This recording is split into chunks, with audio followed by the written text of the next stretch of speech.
وإذا قرئ القرآن فاستمعوا له وأنصتوا لعلكم ترحمون أفلا يتدبرون القرآن إن هذا القرآن يهدي للتي هي أقوم. بسم الله الرحمن الرحیم.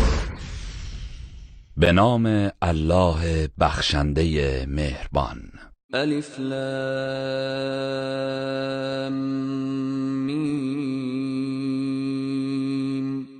الف لام میم. ذلك الكتاب لا ريب فيه هدى للمتقین.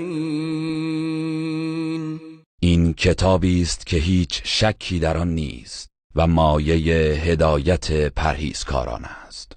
الذين يؤمنون بالغيب ويقيمون الصلاة ومما رزقناهم ينفقون. آن کسانی که به غیب ایمان می‌آورند و نماز برپا می‌دارند و از آنچه به ایشان روزی داده ایم انفاق می‌کنند. والذين يؤمنون بما أنزل إليك وما أنزل من قبلك وبالآخرة هم يوقنون. و آنان که به آنچه بر تو نازل شده و آنچه بر پیامبران پیش از تو نازل شده ایمان می‌آورند و به روز رستاخیز یقین دارند. اولئك على هدى من ربهم واولئك هم المفلحون. آنان از جانب پروردگارشان از هدایت برخوردارند و آنانند که رستگارند. إن الذين كفروا سواء عليهم أأنذرتهم أم لم تنذرهم لا يؤمنون. برای کافران یکسان است که آنان را بیم دهی یا ندهی، در هر حال ایمان نمی آورند. ختم الله على قلوبهم وعلى سمعهم وعلى أبصارهم غشاوة ولهم عذاب عظیم. الله بر دلها و گوشهایشان مهر زده است و بر چشمهایشان پرده است و برای آنها عذاب بزرگی است. ومن الناس من يقول آمنا بالله وباليوم الآخر وما هم بمؤمنين. گروهی از مردم هستند که میگویند به الله و روز رستاخیز ایمان آورده ایم، در حالی که ایمان ندارند. يخادعون الله والذين آمنوا وما يخدعون إلا أنفسهم وما يشعرون. آنان گمان می‌کنند الله و مؤمنان را فریب می‌دهند، در حالی که جز خودشان را فریب نمی‌دهند ولی نمی‌فهمند. في قلوبهم مرض فزادهم الله مرضا ولهم عذاب أليم بما كانوا يكذبون. در دلهای آنان بیماری است و الله بر بیماری آنان افزود و به خاطر دروغ‌هایی که می‌گفتند عذاب دردناکی در پیش خواهند داشت. وَإِذَا قِيلَ لَهُمْ لَا تُفْسِدُوا فِي الْأَرْضِ قَالُوا إِنَّمَا نَحْنُ مُصْلِحُونَ. و هنگامی که به آنها گفته شود در زمین فساد نکنید میگویند ما فقط اصلاح کننده ایم. أَلَا إِنَّهُمْ هُمُ الْمُفْسِدُونَ وَلَكِنْ لَا يَشْعُرُونَ. آگاه باشید آنها همان مفسدانند ولی نمیفهمند. وَإِذَا قِيلَ لَهُمْ آمِنُوا كَمَا آمَنَ النَّاسُ قَالُوا أَنُؤْمِنُ كَمَا آمَنَ السُّفَهَاءُ أَلَا إِنَّمَا أنهم هم السفهاء ولكن لا يعلمون. و هنگامی که به آنان گفته شود ایمان بیاورید چنان که مردم ایمان آورده اند میگویند آیا ایمان بیاوریم چنان که بیخردان ایمان آوردند؟ آگاه باشید آنها همان نابخردانند ولی نمیدانند. وَإِذَا لَقُوا الَّذِينَ آمَنُوا قَالُوا آمَنَّا وَإِذَا خَلَوْا إِلَى شَيَاطِينِهِمْ قَالُوا إِنَّا مَعَكُمْ إِنَّمَا نَحْنُ مُسْتَهْزِئُونَ. و هنگامی که افراد با ایمان را ملاقات می کنند می گویند ما ایمان آورده ایم و هنگامی که با شیطانهای خود خلوت می کنند می گویند ما با شماییم، ما فقط آنها را مسخره می کنیم. الله يستهزئ بهم ويمدهم في طغيانهم يعمهون. الله آنان را مسخره می کند و در طغیانشان نگه می دارد تا سرگردان شوند. اولئك الذين اشتروا الضلالة بالهدى فما ربحت تجارتهم وما كانوا مهتدين. آنان کسانی هستند که گمراهی را به بهای هدایت خریدند، پس تجارتشان سودی نداد و هدایت یافته نبودند. مثلهم كمثل الذي استوقد نارا فلما أضاءت ما حوله ذهب الله بنورهم وتركهم في ظلمات لا يبصرون. داستان اینان همانند داستان کسی است که آتشی افروخته، پس چون آتش اطراف او را روشن ساخت الله نورشان را بگرفت و در تاریکی هایی که نمی بینند رهایشان کرد. صم بكم عمي فهم لا يرجعون. کرانند، گنگانند، کورانند، پس باز نمی گردند. او كصيب من السماء فيه ظلمات ورعد وبرق يجعلون أصابعهم في آذانهم من الصواعق حذر الموت والله محيط بالكافرين. یا همچون بارانی است که از آسمان فرو ریزد و در آن تاریکی ها و رعد و برق باشد و آنها از ترس مرگ انگشتان خود را در گوشهایشان فرو میبرند تا صدای صاعقه را نشنوند و الله به کافران احاطه دارد. یکاد البرق یخطف ابصارهم كلما اضاء لهم مشوا فيه وإذا أظلم عليهم قاموا ولو شاء الله لذهب بسمعهم وأبصارهم إن الله على كل شيء قدير. نزدیک است که برق چشمانشان را برباید، هرگاه که برای آنها روشن شود در روشنایی آن راه می روند و چون تاریک شود در جای خود بایستند. و اگر الله بخواهد گوش و چشمانشان را از بین می برد، چرا که الله بر هر چیز تواناست. يا أيها الناس اعبدوا ربكم الذي خلقكم والذين من قبلكم لعلكم تتقون. ای مردم، پروردگار خود را پرستش کنید، آن کسی که شما و کسانی را که پیش از شما بودند آفرید تا پرهیزگار شوید.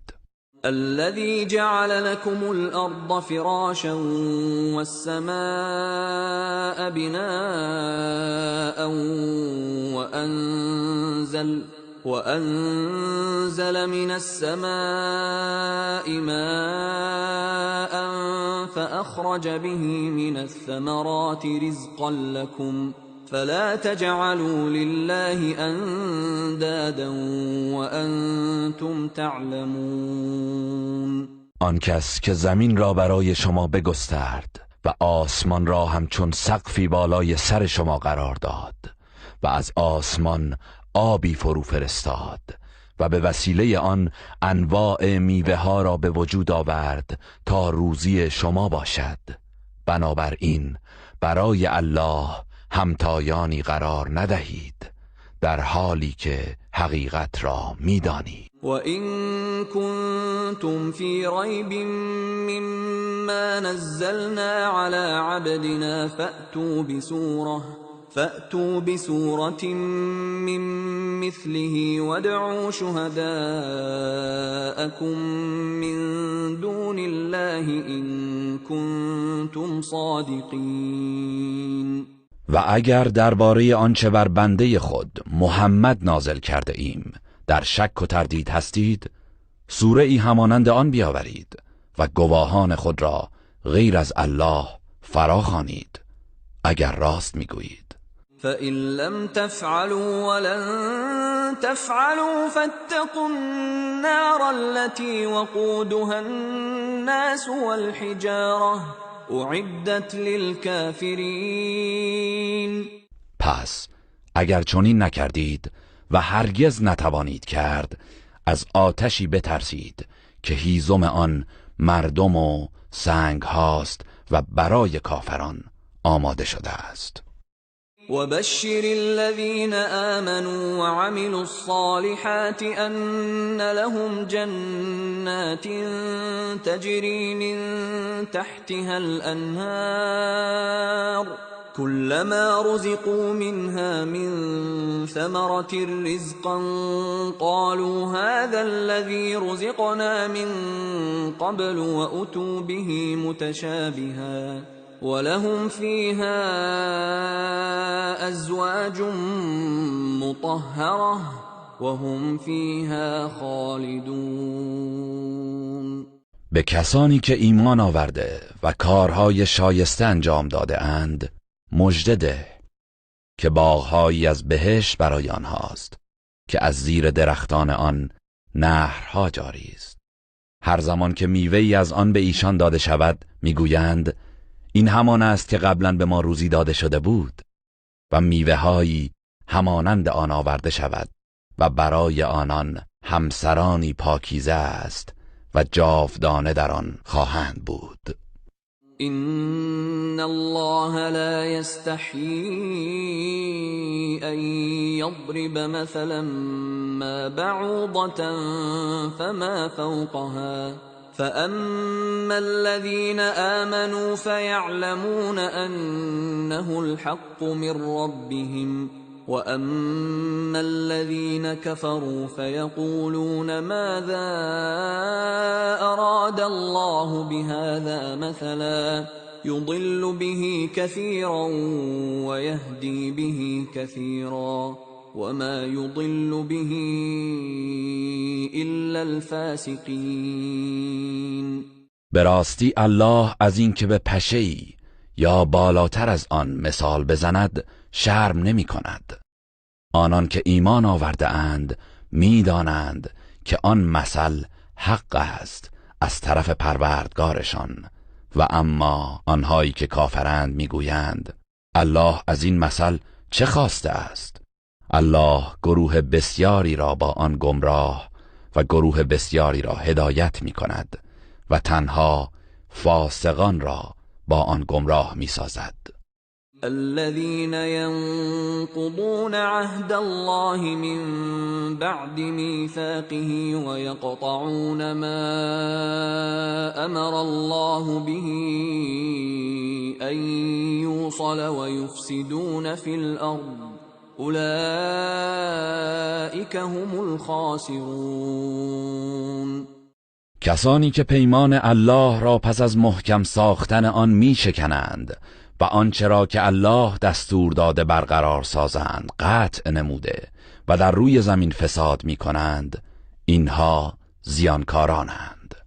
کیف تکفرون بالله و کنتم امواتا فاحیاکم ثم یمیتکم ثم یحییکم ثم الیه ترجعون.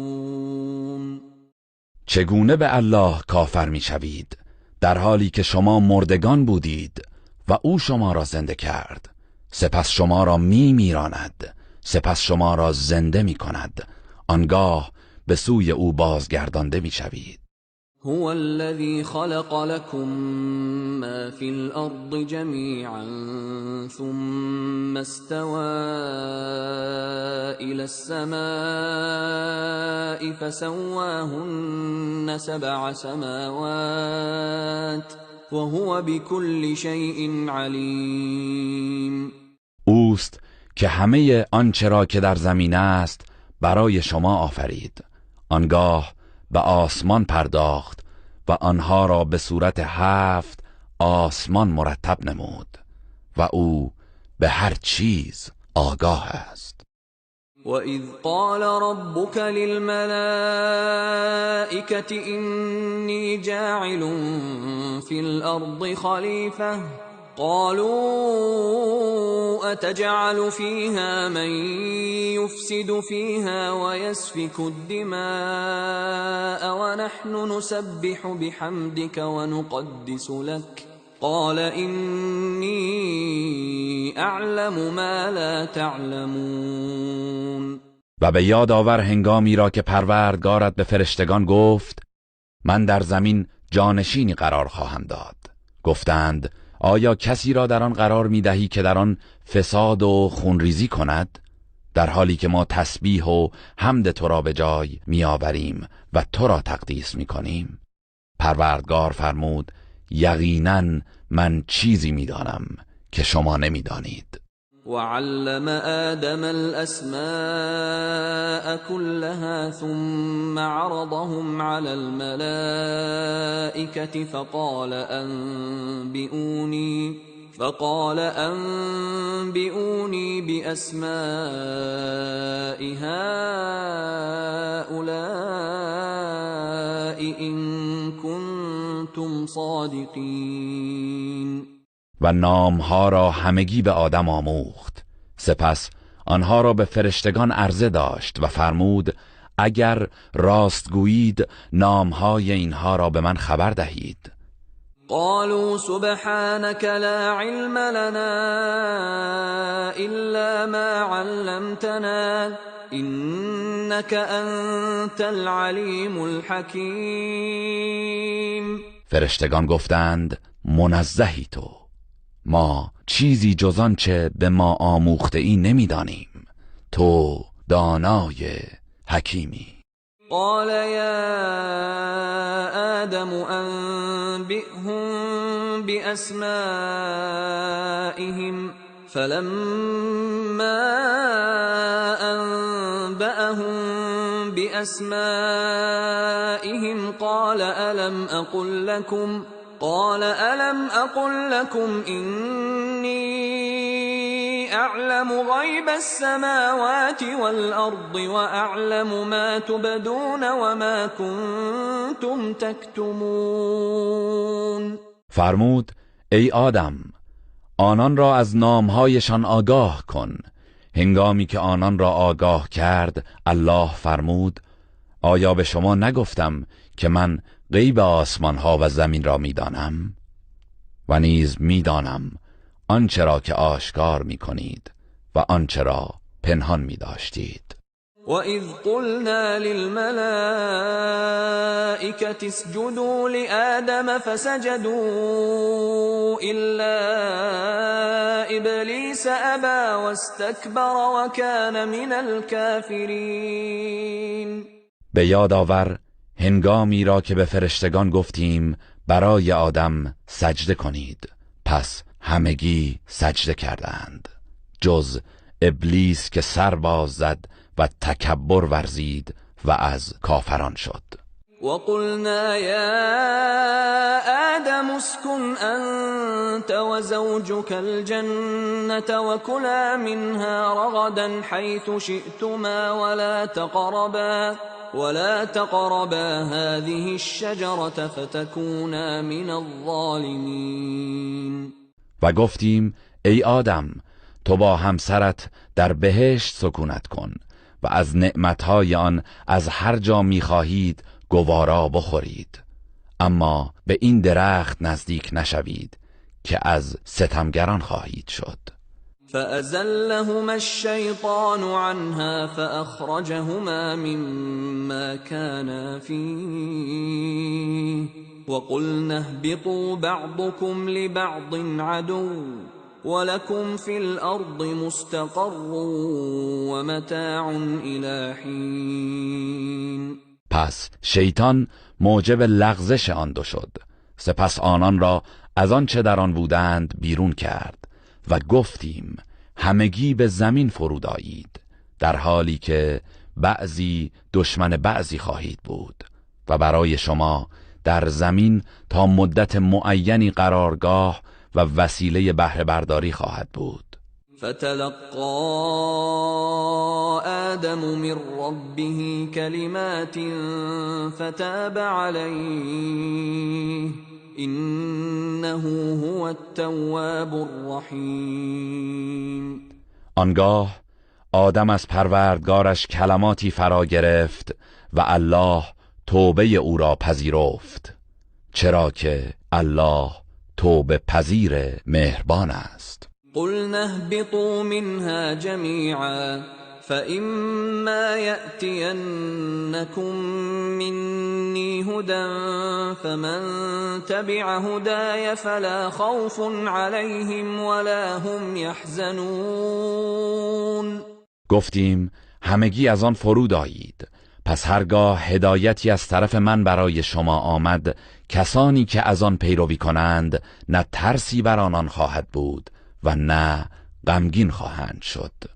والذين كفروا وكذبوا بآياتنا أولئك أصحاب النار هم فيها خالدون. و کسانی که کافر شدند و نشانه های ما را دروغ پنداشتند آنان اهل دوزخند و همیشه در آن خواهند بود. يا بني إسرائيل اذكروا نعمتي التي أنعمت عليكم وأوفوا بعهدي أوف بعهدكم وإياي فارهبون. ای بنی اسرائیل، نعمتهایی را که به شما ارزانی داشتم به یاد آورید و به پیمانی که با من بسته اید وفا کنید تا من نیز به پیمان شما وفا کنم و تنها از من بترسید. وآمنوا بما أنزلت مصدقا لما معكم ولا تكونوا أول كافر به ولا تشتروا بآياتي ثمنا قليلا وإياي فاتقون. و به آنچه نازل کرده ام ایمان بیاورید که تصدیق کننده چیزی است که با شماست و نخستین کافر به آن نباشید و آیات مرا به بهای ناچیز نفروشید و تنها از من بترسید. ولا تلبسوا الحق بالباطل وتكتموا الحق وأنتم تعلمون. و حق را با باطل نیامیزید و حق را پنهان نکنید در حالی که حقیقت را میدانید. وأقيموا الصلاة وآتوا الزكاة واركعوا مع الراكعين. و نماز برپا دارید و زکات بپردازید و با نمازگزاران نماز بخوانید. اتأمرون الناس بالبر وتنسون انفسكم وانتم تتلون الكتاب افلا تعقلون. آیا مردم را به نیکی فرمان می دهید و خودتان را فراموش می کنید در حالی که شما کتاب آسمانی را می خوانید؟ آیا نمی اندیشید؟ واستعینوا بالصبر والصلاة وإنها لكبيرة إلا على الخاشعين. و از شکیبایی و نماز یاری جویید و به راستی که آن جز بر فروتنان دشوار و گران است. الذين يظنون أنهم ملاقو ربهم وأنهم إليه راجعون. آن کسانی که یقینا می‌دانند دیدار کننده پروردگار خویشند و به سوی او باز می‌گردند. يا بني إسرائيل اذكروا نعمتي التي أنعمت عليكم وأني فضلتكم على العالمين. ای بنی اسرائیل، نعمتهایی را که به شما ارزانی داشتم به یاد آورید و نیز این که شما را بر جهانیان برتری دادم. واتقوا يوما لا تجزي نفس عن نفس شيئا ولا يقبل منها شفاعة ولا يؤخذ منها عدل ولا هم ينصرون. و از روزی بترسید که کسی چیزی از عذاب الله را از کسی دفع نمی کند و از او شفاعت پذیرفته نمی شود و نه غرامت و فدیه گرفته می شود و نه یاری می شوند. وَإِذْ نَجَّيْنَاكُمْ مِنْ آلِ فِرْعَوْنَ يَسُومُونَكُمْ سُوءَ الْعَذَابِ يُذَبِّحُونَ أَبْنَاءَكُمْ وَيَسْتَحْيُونَ نِسَاءَكُمْ وَفِي ذَلِكُمْ بَلَاءٌ مِّن رَّبِّكُمْ عَظِيمٌ.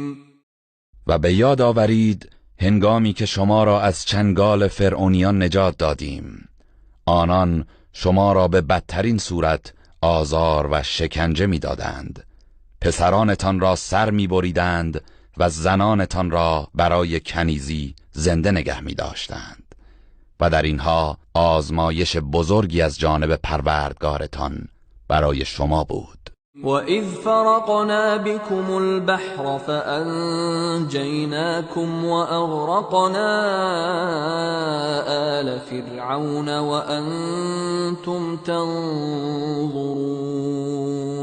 و به یاد آورید هنگامی که دریا را برای شما شکافتیم و شما را نجات دادیم و فرعونیان را غرق ساختیم در حالی که شما می نگریستید.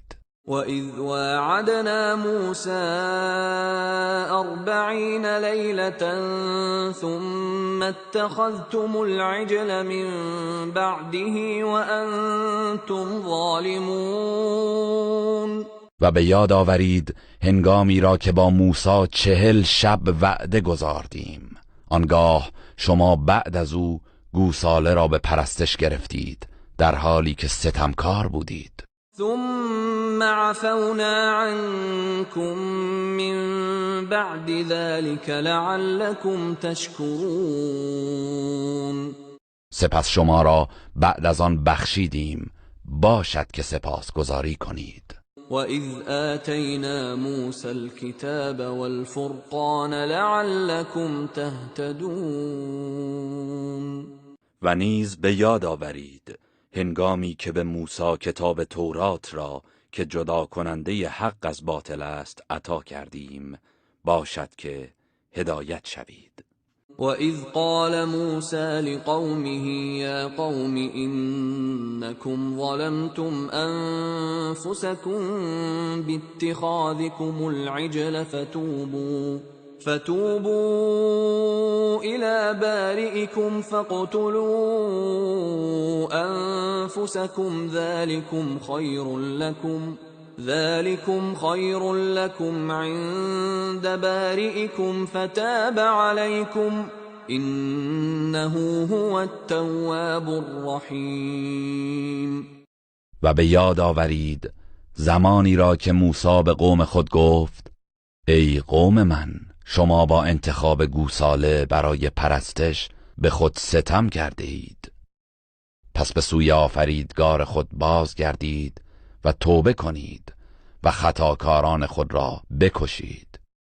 این کار برای شما در پیشگاه پروردگارتان بهتر است. آنگاه الله توبه شما را پذیرفت، زیرا که او توبه پذیر مهربان است. وَإِذْ قُلْتُمْ يَا مُوسَى لَن نُّؤْمِنَ لَكَ حَتَّى نَرَى اللَّهَ جَهْرَةً فَأَخَذَتْكُمُ الصَّاعِقَةُ وَأَنْتُمْ تَنظُرُونَ. و به یاد آورید هنگامی را که گفتید ای موسی، ما هرگز به تو ایمان نمی آوریم مگر اینکه الله را آشکارا ببینیم. پس صاعقه شما را گرفت در حالی که عذاب خود را می نگریستید. ثم بعثناكم من بعد موتكم لعلكم تشکرون. سپس شما را پس از مرگتان برانگیختیم باشد که سپاسگزاری کنید. وَظَلَّلْنَا عَلَيْكُمُ الْغَمَامَ وَأَنزَلْنَا عَلَيْكُمُ الْمَنَّ وَالسَّلْوَىٰ كُلُوا مِن طَيِّبَاتِ مَا رَزَقْنَاكُمْ وَمَا ظَلَمُونَا وَلَكِن كَانُوا أَنفُسَهُمْ يَظْلِمُونَ. و ابر را بر شما سایبان قرار دادیم و ترنجبین و بلدرچین بر شما فرو فرستادیم و گفتیم از نعمتهای پاکیزه‌ای که به شما روزی داده ایم بخورید، ولی شما کفر ورزیدید. آنها به ما ستم نکردند بلکه به خود ستم می نمودند. وَإِذْ قُلْنَا ادْخُلُوا هَٰذِهِ الْقَرْيَةَ فَكُلُوا مِنْهَا حَيْثُ شِئْتُمْ رَغَدًا وَادْخُلُوا الْبَابَ سُجَّدًا وَقُولُوا حِطَّةٌ نَّغْفِرْ لَكُمْ خَطَايَاكُمْ وَسَنَزِيدُ الْمُحْسِنِينَ. و به یاد آورید هنگامی را که گفتیم به این شهر وارد شوید و از نعمتهای آن از هر جا و هر وقت که خواستید بخورید و با فروتنی از دروازه وارد شوید و بگویید پروردگارا گناهانمان را فرو ریز، چنین بگویید تا گناهانتان را بیامرزیم و یقیناً بر پاداش نیکوکاران خواهیم افزود. فبدل الذين ظلموا قولا غير الذي قيل لهم فأنزلنا على الذين ظلموا رجزا من السماء بما كانوا يفسقون. آنگاه ستمگران این سخن را که به آنها گفته شده بود تغییر دادند و به جای آن کلمات مسخره آمیزی گفتند. لذا بر ستمگران به سزای این نافرمانیشان عذابی از آسمان نازل کردیم. وَإِذِ اسْتَسْقَىٰ مُوسَىٰ لِقَوْمِهِ فَقُلْنَا اضْرِب بِّعَصَاكَ الْحَجَرَ فَانفَجَرَتْ مِنْهُ 12 عَيْنًا قَدْ عَلِمَ كُلُّ أُنَاسٍ مَّشْرَبَهُمْ كُلُوا وَاشْرَبُوا مِن رِّزْقِ اللَّهِ وَلَا تَعْثَوْا فِي الْأَرْضِ مُفْسِدِينَ. و به یاد آورید هنگامی را که موسی برای قوم خیش آب خواست، پس گفتیم عصای خود را بر سنگ بزن. آنگاه 12 چشمه از آن جوشید و هر گروهی آبشخور خود را دانست و گفتیم از روزی الله بخورید و بیاشامید و در زمین به فساد و تباهی نکوشید. وَإِذْ قُلْتُمْ يَا مُوسَى لَن نَّصْبِرَ عَلَى طَعَامٍ وَاحِدٍ فادع لنا ربك يخرج لنا مما تنبت الأرض من بقلها وقثائها وفومها وعدسها وبصلها قال أتستبدلون الذي هو أدنى بالذي هو خير. و به یاد آورید زمانی را که گفتید ای موسی ما هرگز تاب تحمل یک نوع غذا را نداریم، پس پروردگار خیش را بخوان تا از آن چه زمین می رویاند از سبزی و خیار و سیر و عدس و پیازش برای ما بیرون آورد. موسی گفت آیا چیزی را که پست تر است به جای چیز بهتر جایگزین می کنید؟ اهبطوا مصرا فإن لكم ما سألتم وضربت عليهم الذلة والمسكنة وباءوا بغضب من الله ذلك بأنهم كانوا يكفرون بآيات الله ويقتلون النبيين بغير الحق ذلك بما عصوا وكانوا يعتدون. به شهری فرود آیید زیرا آنچه که خواستید در آنجا برای شما هست و مهر ذلت و بینوایی بر آنان زده شد و سزاوار خشم الله گردیدند، چرا که آنان به آیات الله کفر می‌ورزیدند و پیامبران را به ناحق می‌کشتند. اینها به خاطر آن بود که گناهکار و متجاوز بودند. إن الذين آمنوا والذين هادوا والنصارى والصابئين من آمن بالله واليوم الآخر وعمل صالحا فلهم أجرهم عند ربهم ولا خوف عليهم ولا هم يحزنون. در حقیقت کسانی که خالصانه به اسلام ایمان آورده اند و آنان که یهودی شدند و مسیحیان و سابئان هر که به الله و روز قیامت ایمان بیاورد و کاری شایسته انجام دهد پاداششان نزد پروردگارشان است، نه ترسی خواهند داشت و نه اندوهگین میشوند. وَإِذْ أَخَذْنَا مِيثَاقَكُمْ وَرَفَعْنَا فَوْقَكُمُ الطُّورَ خُذُوا مَا آتَيْنَاكُمْ بِقُوَّةٍ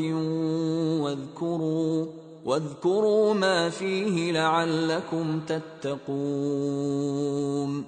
و به یاد آورید زمانی را که از شما پیمان گرفتیم و کوه طور را بالای سر شما برافراشتیم و گفتیم آنچه را به شما داده ایم با قدرت بگیرید و آنچه را که در آن است یاد کنید، باشد که پرهیزگار شوید. ثم تولیتم من بعد ذلك فلولا فضل الله عليكم ورحمته لكنتم من الخاسرین. سپس شما بعد از این روی گرداندید، پس اگر فضل و رحمت الله بر شما نبود از زیانکاران بودید. ولقد علمتم الذين اعتدوا منكم في السبت فقلنا لهم كونوا قردة خاسئين. بیگمان از حال کسانی از شما که در روز شنبه نافرمانی و تجاوز کردند آگاه شده اید، پس ما به آنها گفتیم بوزینه‌هایی خار و رانده شده باشید. فجعلناها نكالا لما بين يديها وما خلفها وموعظة للمتقين. پس این کیفر را عبرتی برای مردم آن زمان و نسل‌های بعد از آنان و پند و اندرزی برای پرهیزگاران قرار دادیم. وَإِذْ قَالَ مُوسَى لِقَوْمِهِ إِنَّ اللَّهَ يَأْمُرُكُمْ أَن تَذْبَحُوا بَقَرَةً قَالُوا أَتَتَّخِذُنَا هُزُوًا قَالَ أَعُوذُ بِاللَّهِ أَنْ أَكُونَ مِنَ الْجَاهِلِينَ. و به یاد آورید زمانی را که موسی به قوم خود گفت الله به شما دستور می‌دهد که گاوی را ذبح کنید. گفتند آیا ما را مسخره می‌کنی؟ موسی گفت به الله پناه میبرم از اینکه از نادانان باشم. قالوا ادع لنا ربك يبين لنا ما هي قال إنه يقول إنها بقرة لا فارض ولا بكر عوان بين ذلك فافعلوا ما تؤمرون. گفتند از الله خود بخواه که برای ما روشن کند که آن چگونه گاوی است. موسی گفت الله می‌فرماید آن گاوی است نه پیر و نه جوان بلکه میان سالی بین این دو باشد. پس آنچه را که به شما دستور داده شده است انجام دهید. قالوا ادع لنا ربك يبين لنا ما لونها قال إنه يقول إنها بقرة صفراء فاقع لونها تسر الناظرين. گفتند از پروردگارت بخواه تا برای ما روشن سازد رنگش چگونه است. موسی گفت الله می‌فرماید آن گاو زرد پررنگی است که رنگش بینندگان را شاد می‌کند. قالوا ادع لنا ربك يبين لنا ما هي إن البقرة شابه علينا وإنا إن شاء الله لمهتدون. گفتند از پروردگارت بخواه تا چگونگی آن گاو را از هر جهت برای ما روشن سازد، زیرا مشخصات این گاو هنوز برایمان مبهم است و ان شاء الله با توضیحات تو هدایت خواهیم شد. قال إنه يقول إنها بقرة لا ذلول تثير الأرض ولا تسقي الحرث مسلمة لا شية فيها قالوا الآن جئت بالحق فذبحوها وما كادوا يفعلون. موسی گفت وی می‌فرماید آن گاوی است که نه برای شخم زدن رام شده و نمی‌تواند برای کشتزار آب کشی کند، بی عیب است و یک رنگ و در آن هیچ رنگ دیگری نیست. گفتند اینک سخن درست آوردی. سپس چنان گاوی را پیدا کردند و آن را سر بریدند و نزدیک بود که این کار را نکنند.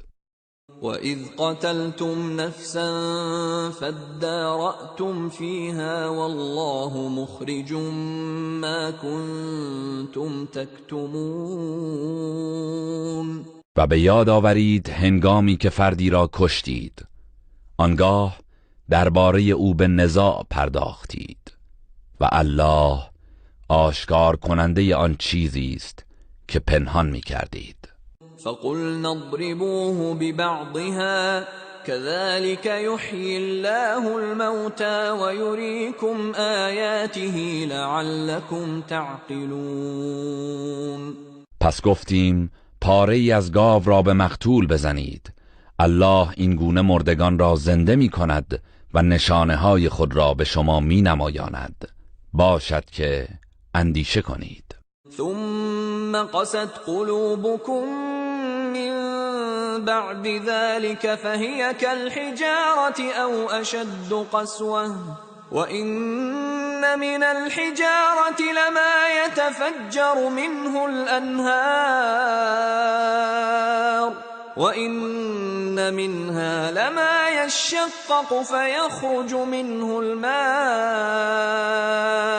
وإن منها لما يهبط من خشية الله وما الله بغافل عما تعملون. سپس دلهای شما بعد از این اتفاق سخت شد همچون سنگ یا سخت تر، زیرا که برخی از سنگ ها می شکافد و از آنها نهرهایی جاری می شود و برخی از آنها می شکافد و آب از آن خارج می شود و برخی از ترس الله فرو می افتد و الله از آن چه می کنید غافل نیست. افتطمعون ان يؤمنوا لكم وقد كان فريق منهم يسمعون كلام الله ثم يحرفونه من بعد ما عقلوه وهم يعلمون.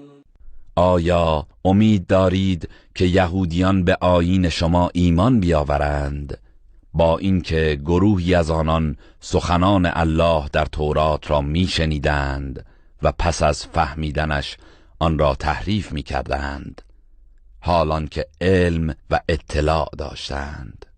وَإِذَا لَقُوا الَّذِينَ آمَنُوا قَالُوا آمَنَّا وَإِذَا خَلَا بَعْضُهُمْ إِلَى بَعْضٍ قَالُوا أَتُحَدِّثُونَهُم بِمَا فَتَحَ اللَّهُ عَلَيْكُمْ لِيُحَاجُّوكُم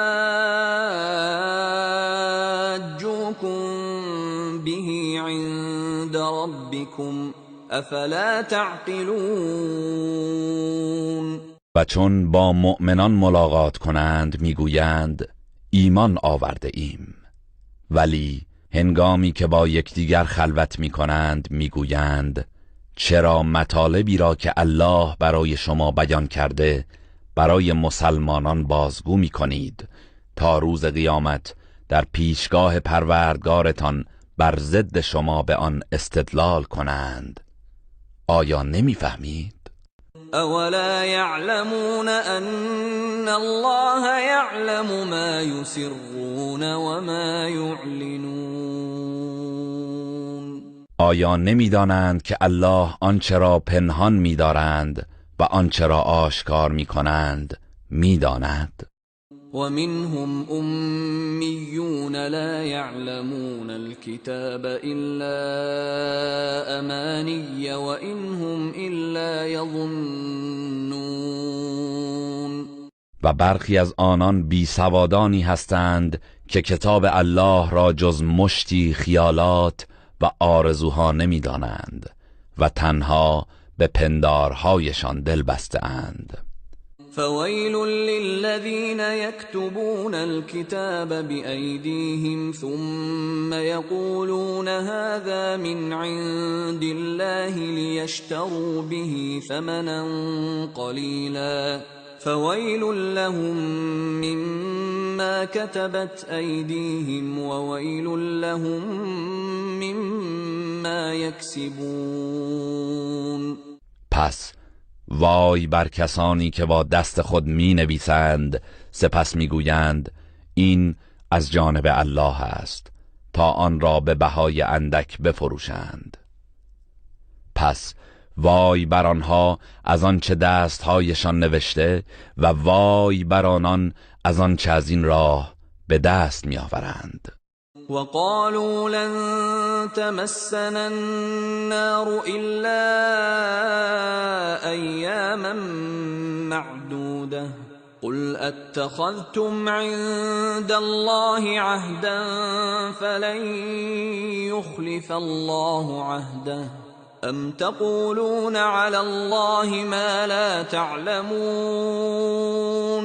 و گفتند آتش دوزخ جز چند روز محدودی هرگز به ما نخواهد رسید. بگو آیا از نزد الله پیمانی گرفته اید که الله هرگز خلاف پیمانش نکند؟ یا چیزی را که نمیدانید به الله نسبت میدهید؟ بلى من كسب سيئة وأحاطت به خطيئته فأولئك أصحاب النار هم فيها خالدون. آری، هر کس که مرتکب گناه شود و گناهانش او را احاطه کند، آنها اهل آتشند و جاودانه در آن خواهند بود. والذين آمنوا وعملوا الصالحات أولئك أصحاب الجنة هم فيها خالدون. و کسانی که ایمان آورده و کارهای شایسته انجام دهند، آنان اهل بهشتند و جاودانه در آن خواهند ماند. وَإِذْ أَخَذْنَا مِيثَاقَ بَنِي إِسْرَائِيلَ لَا تَعْبُدُونَ إِلَّا اللَّهَ وَبِالْوَالِدَيْنِ إِحْسَانًا وَذِي الْقُرْبَى وَالْيَتَامَى وَالْمَسَاكِينِ وَقُولُوا لِلنَّاسِ حُسْنًا وَأَقِيمُوا الصَّلَاةَ وَآتُوا الزَّكَاةَ ثُمَّ تَوَلَّيْتُمْ إِلَّا قَلِيلًا مِّنكُمْ وَأَنتُمْ مُعْرِضُونَ. و به یاد آورید زمانی را که از بنی اسرائیل پیمان گرفتیم که جز الله یگانه را پرستش نکنید و به پدر و مادر و نزدیکان و یتیمان و بینوایان نیکی کنید و به مردم سخن نیک بگویید و نماز را برپا دارید و زکات را بپردازید. سپس همه شما جز عده کمی پشت کردید و روی گردان شدید. وَإِذْ أَخَذْنَا مِيثَاقَكُمْ لَا تَسْفِكُونَ دِمَاءَكُمْ وَلَا تُخْرِجُونَ أَنفُسَكُمْ مِنْ دِيَارِكُمْ ثُمَّ أَقْرَرْتُمْ وَأَنْتُمْ تَشْهَدُونَ. و به یاد آورید هنگامی را که از شما پیمان گرفتیم که خونهای همدیگر را نریزید و یکدیگر را از سرزمین خود بیرون نکنید. سپس شما اقرار کردید و شما بر آن پیمان گواهی می دهید. ثم أنتم هؤلاء تقتلون أنفسكم وتخرجون فريقا منكم من ديارهم تظاهرون عليهم بالإثم والعدوان وإن يأتوكم أسارى تفادوهم وهو محرم عليكم إخراجهم. پس از آن همین شما هستید که یکدیگر را می‌کشید و گروهی از خودتان را از سرزمینشان بیرون می‌کنید و به گناه و ستم علیه آنها به یکدیگر کمک می‌کنید و اگر بعضی از آنان به صورت اسیران نزد شما آیند فدیه می‌گیرید و آنان را آزاد می‌کنید و حال این که بیرون کردن آنان بر شما حرام بود. افتؤمنون ببعض الكتاب وتكفرون ببعض فما جزاء من يفعل ذلك منكم إلا خزي في الحياة الدنيا ويوم القيامة يردون إلى أشد العذاب وما الله بغافل عما تعملون. آیا به بخشی از دستورات کتاب آسمانی ایمان می‌آورید و به بخشی کافر می‌شوید؟ پس جزای کسی از شما که چنین کند جز رسوایی و خواری در این جهان نخواهد بود و در روز قیامت به شدیدترین عذاب گرفتار می‌شوند و الله از آن چه انجام می‌دهید غافل نیست.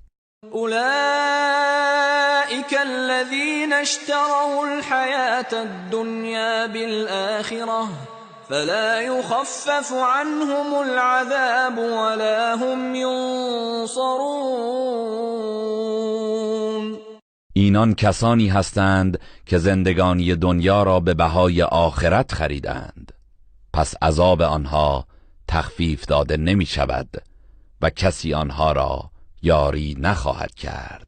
ولقد آتينا موسى الكتاب وقفينا من بعده بالرسل وآتينا عيسى ابن مريم البينات وأيدناه بروح القدس أفكلما جاءكم رسول بما لا تهوى أنفسكم استكبرتم ففريقا كذبتم وفريقا تقتلون.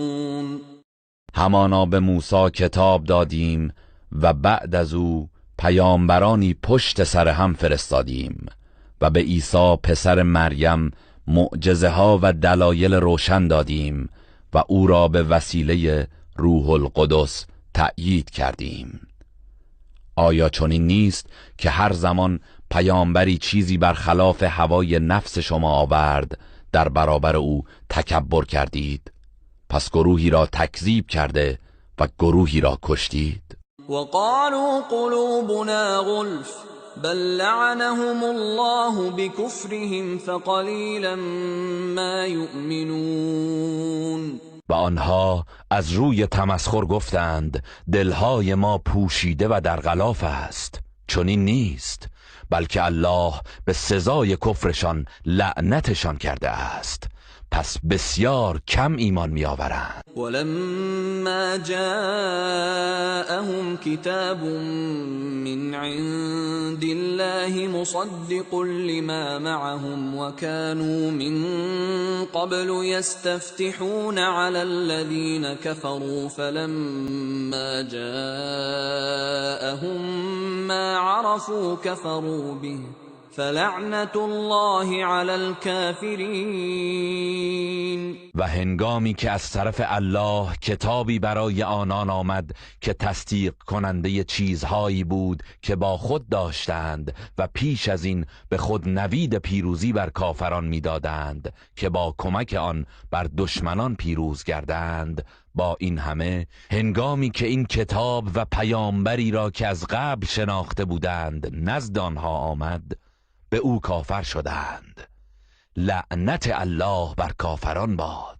بئس ما اشتروا به انفسهم ان يكفروا بما انزل الله بغيا ان ينزل الله من فضله على من يشاء من عباده فباءوا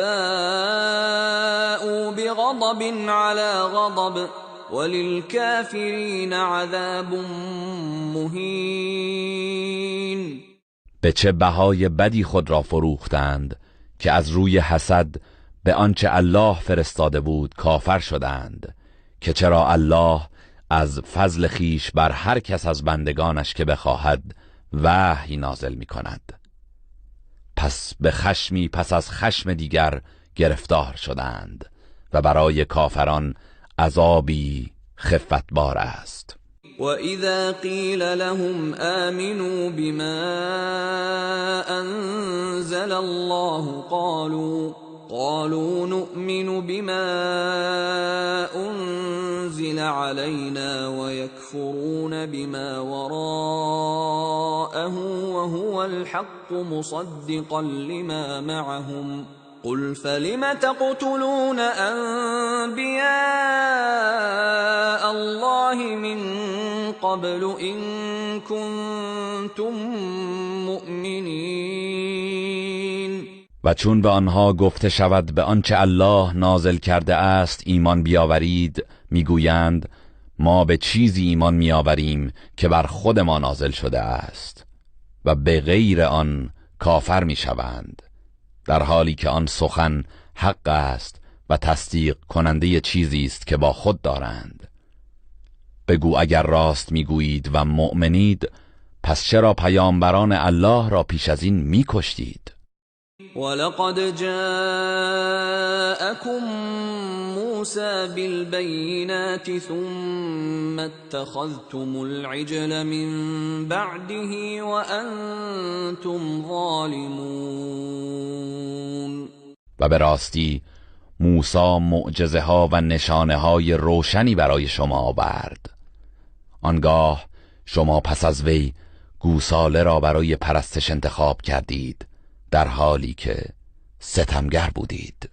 وَإِذْ أَخَذْنَا مِيثَاقَكُمْ وَرَفَعْنَا فَوْقَكُمُ الطُّورَ خُذُوا مَا آتَيْنَاكُمْ بِقُوَّةٍ وَاسْمَعُوا قَالُوا سَمِعْنَا وَعَصَيْنَا وَأُشْرِبُوا فِي قُلُوبِهِمُ الْعِجْلَ بِكُفْرِهِمْ قُلْ بِئْسَ مَا يَأْمُرُكُمْ بِهِ إِيمَانُكُمْ إِن كُنتُم مُّؤْمِنِينَ. و به یاد آورید هنگامی را که از شما پیمان گرفتیم و کوه طور را بالای سر شما برافراشتیم و گفتیم آنچه را به شما داده ایم محکم بگیرید و بشنوید. گفتند شنیدیم و نافرمانی کردیم و دلهایشان بر اثر کفرشان با محبت گوساله آمیخته شد. بگو ایمانتان چه فرمان بدی به شما میدهد اگر مؤمن هستید. قل إن كانت لكم الدار الآخرة عند الله خالصة من دون الناس فتمنوا الموت إن كنتم صادقين. بگو ای قوم یهود اگر در نزد الله سرای آخرت ویژه شماست نه سایر مردم، پس اگر راست میگویید آرزوی مرگ کنید تا هرچه زودتر به این جایگاه دست یابید. ولن يتمنوه ابدا بما قدمت ایدیهم والله علیم بالظالمین. ولی آنها به خاطر آنچه از کفر و نافرمانی پیش فرستاده اند هرگز آرزوی مرگ نخواهند کرد و الله به ستمگران داناست. ولتجدنهم احرص الناس على حياة ومن الذين اشركوا يود احدهم لو يعمر 1000 سنة وما هو بمزحزحه من العذاب ان يعمر والله بصیر بما يعملون. و قطعاً آنان را حریص‌ترین مردم حتی حریص‌تر از مشرکان بر زندگی خواهی یافت. هر یک از آنان دوست دارد 1000 سال عمر کند، در حالی که اگر این عمر دراز به او داده شود او را از عذاب دور نمی کند و الله به آنچه می کنند بیناست. قل من كان عدوا لجبريل فإنه نزله على قلبك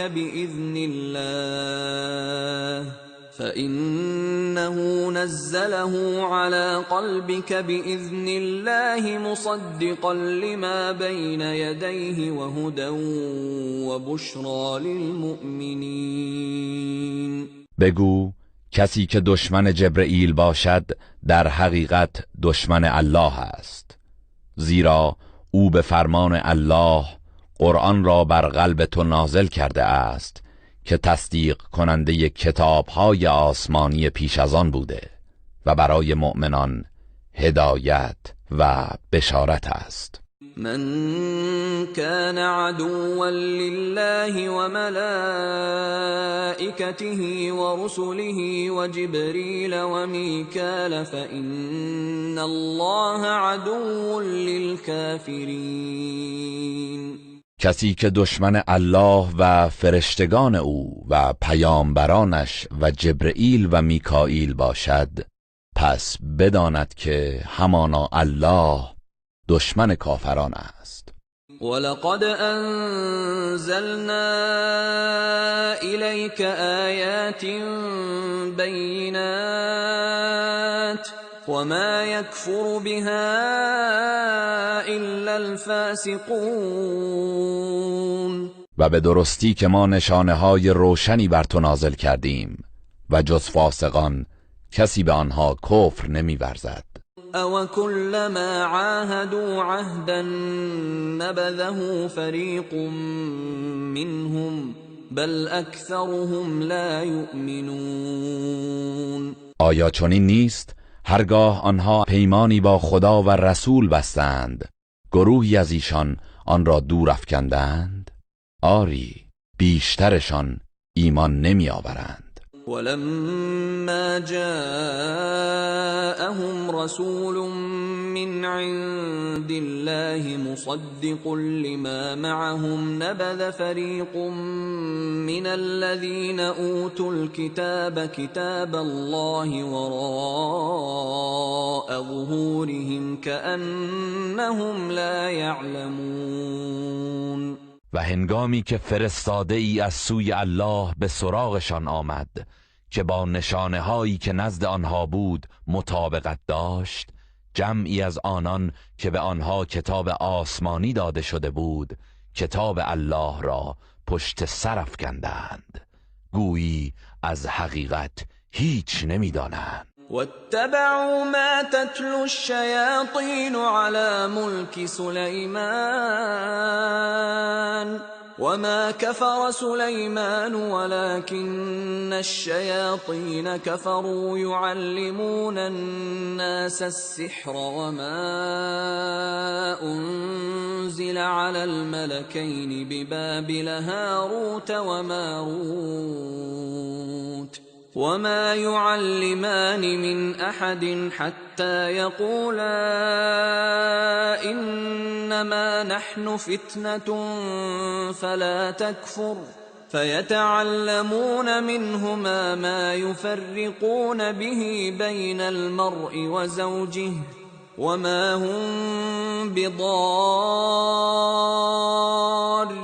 به من أحد إلا بإذن الله ويتعلمون ما يضرهم ولا ينفعهم ولقد علموا لمن اشتراه ما له في الآخرة من خلاق ولبئس ما شروا به أنفسهم لو كانوا يعلمون. و از آنچه شیاطین در عهد فرمانروایی سلیمان بر مردم می‌خواندند پیروی کردند و سلیمان هرگز دست به سحر نیالود و کافر نشد، ولی شیاطین که کفر ورزیدند به مردم سحر آموختند و نیز از آنچه بر دو فرشته هاروت و ماروت در بابل نازل شده بود پیروی کردند و آن دو فرشته به هیچ کس چیزی یاد نمیدادند مگر اینکه قبلاً به او میگفتند ما وسیله آزمایش هستیم، پس با به کار بستن سحر کافر نشو.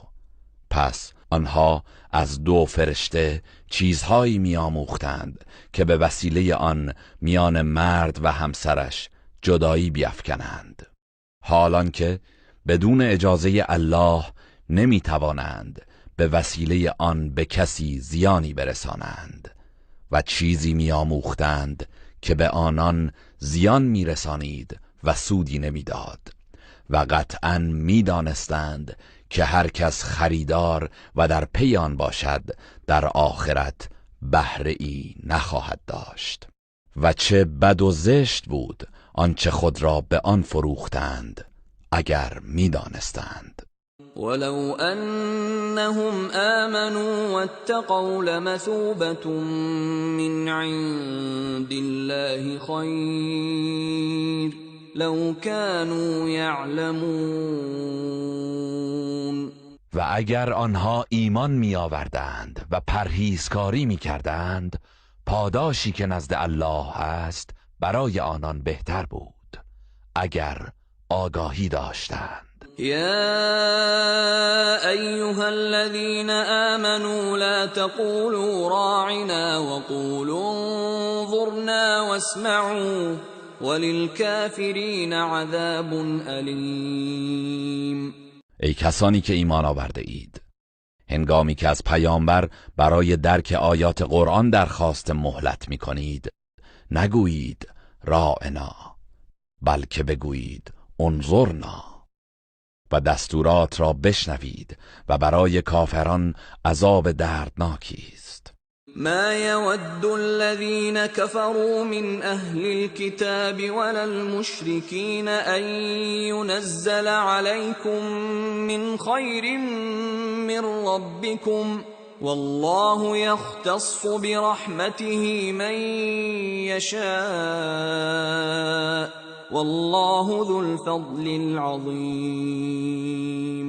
کافران از اهل کتاب و مشرکان دوست ندارند که از جانب پروردگارتان خیر و برکتی بر شما نازل گردد، در حالی که الله رحمت خود را به هر کس که بخواهد اختصاص می‌دهد و الله دارای فضل بزرگ است.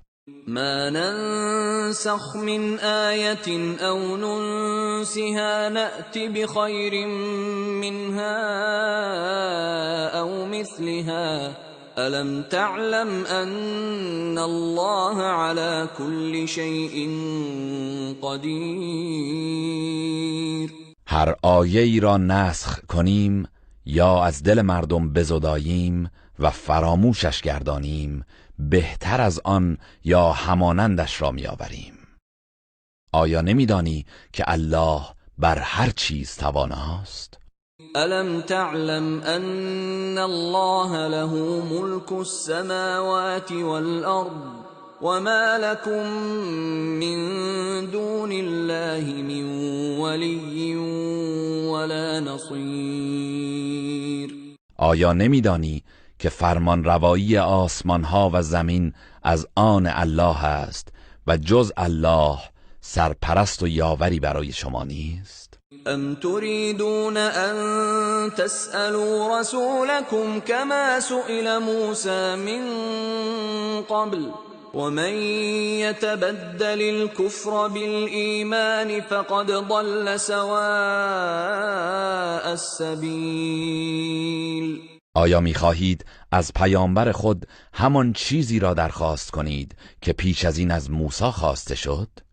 و کسی که کفر را به جای ایمان برگزیند مسلماً راه راست را گم کرده است. ود كثير من أهل الكتاب لو يردونكم من بعد إيمانكم كفارا حسدا من عند أنفسهم من بعد ما تبين لهم الحق فاعفوا واصفحوا حتى يأتي الله بأمره ان الله على كل شيء قدیر. بسیاری از اهل کتاب پس از اینکه حق برایشان آشکار گردید، از روی حسدی که در وجودشان است آرزو دارند که شما را بعد از ایمانتان به حال کفر بازگردانند. پس شما عفو کنید و درگذرید تا الله فرمان خیش را برای جهاد با آنان صادر نماید. همانا الله بر هر چیزی تواناست. و اقیموا الصلاة و آتوا الزکاة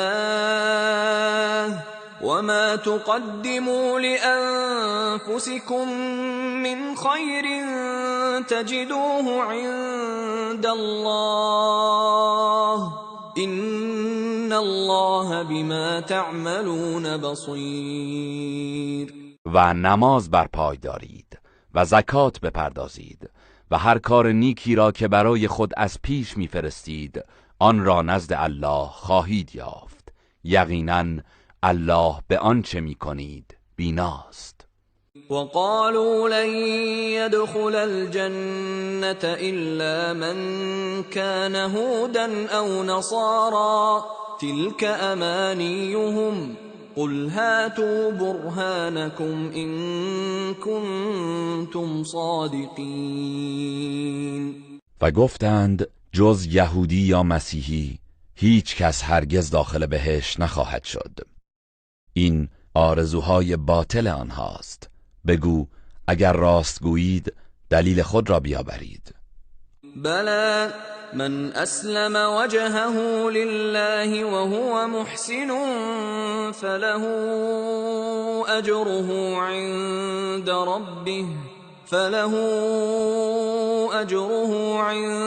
ربه ولا خوف عليهم ولا هم يحزنون. آری، کسی که مخلصانه روی خود را تسلیم الله کند و نیکوکار باشد، پس پاداش وی نزد پروردگارش محفوظ است و نه ترسی بر آنهاست و نه اندوهگین میشوند.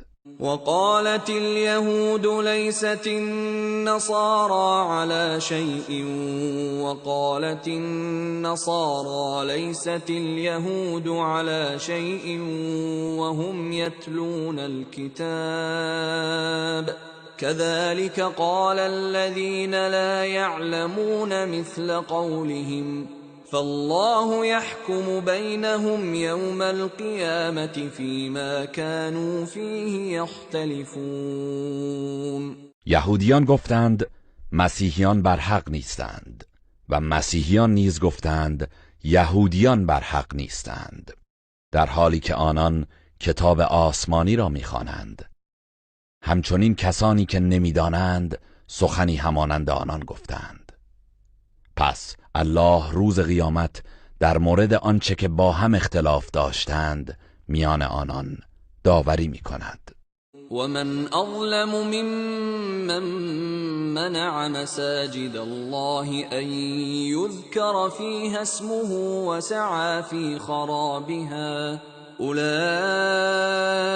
ما كان لهم أن يدخلوها إلا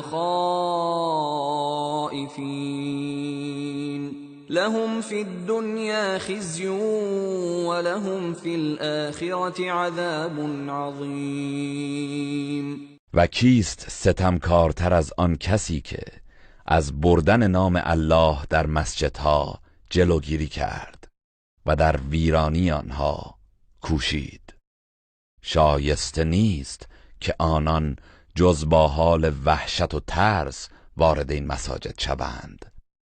بهره آنان در دنیا خواری و رسوایی و در آخرت عذاب بزرگی است.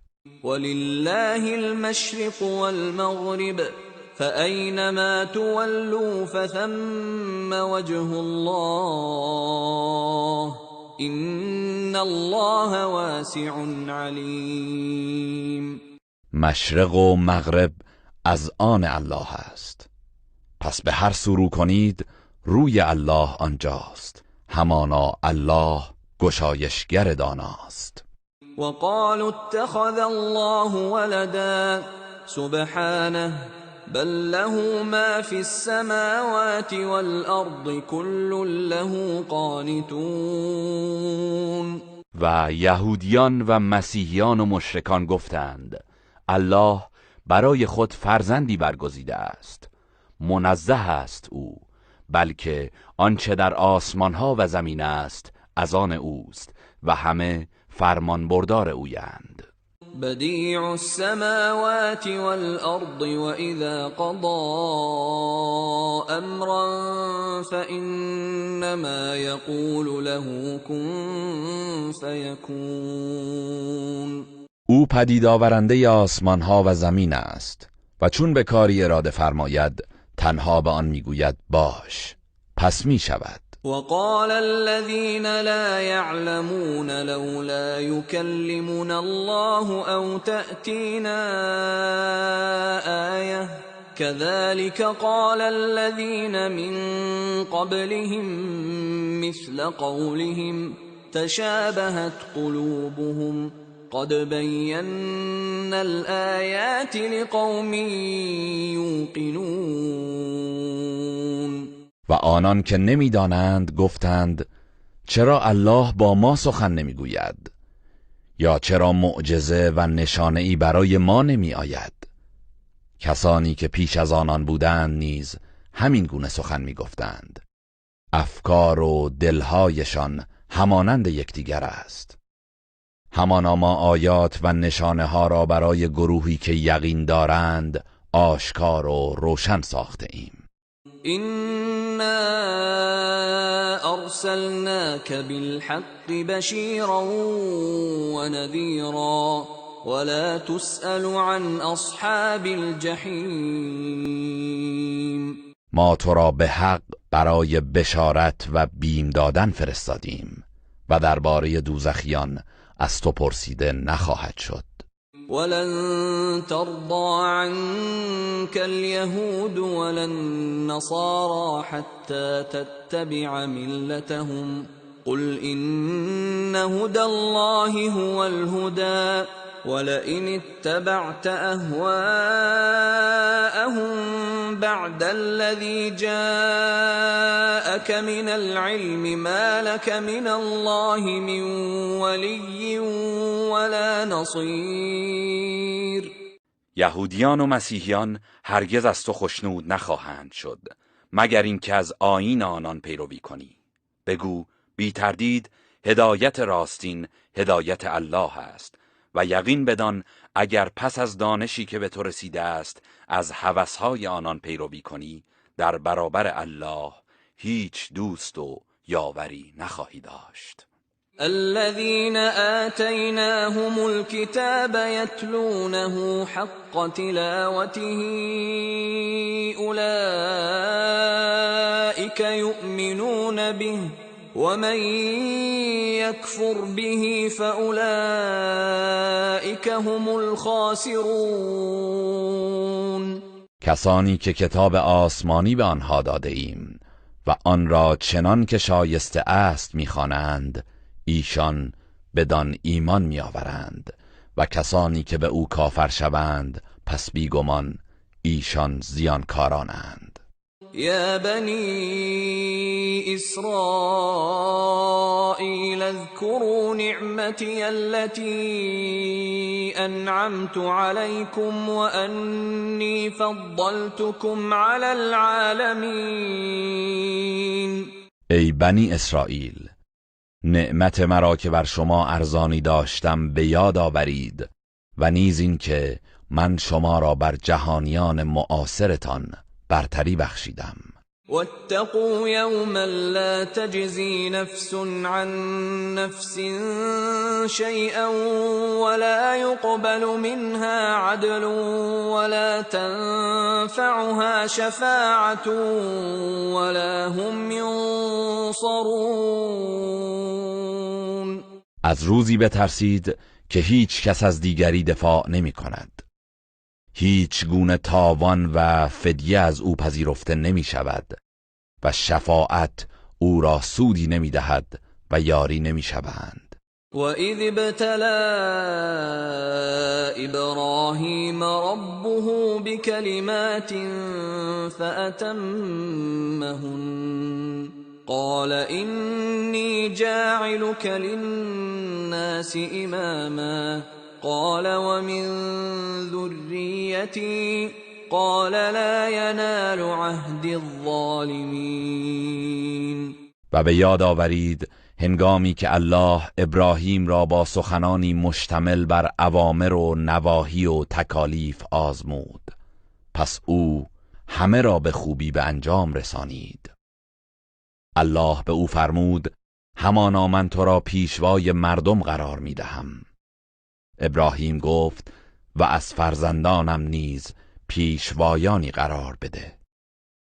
الله فرمود عهد و پیمان من به ستمکاران نمی رسد.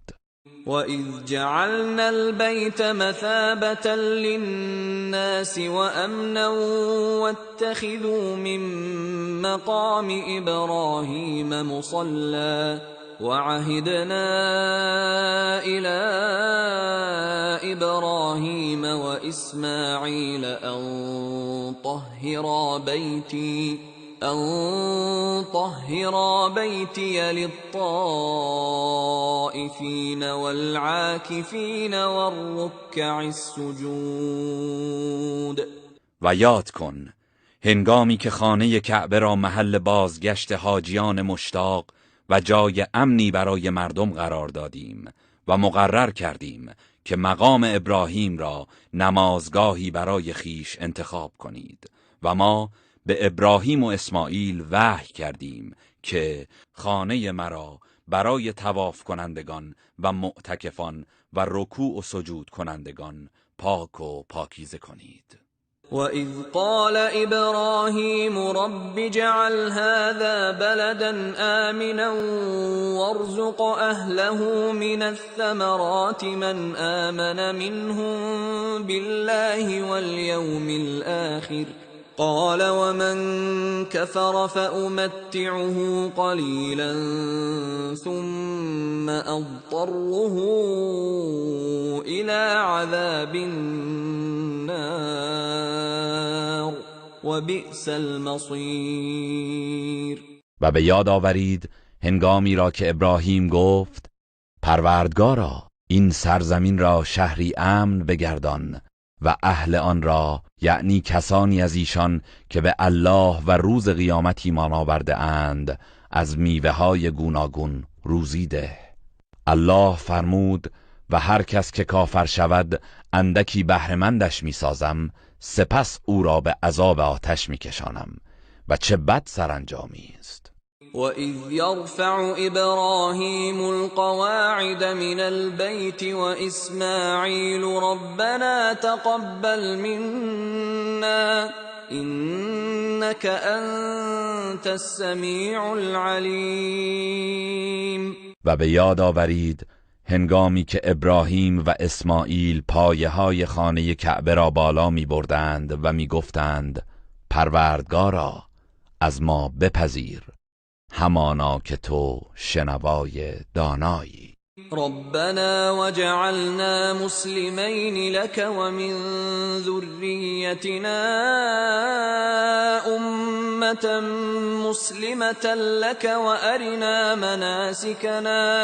وأرنا مناسكنا وتب علينا إنك أنت التواب الرحيم.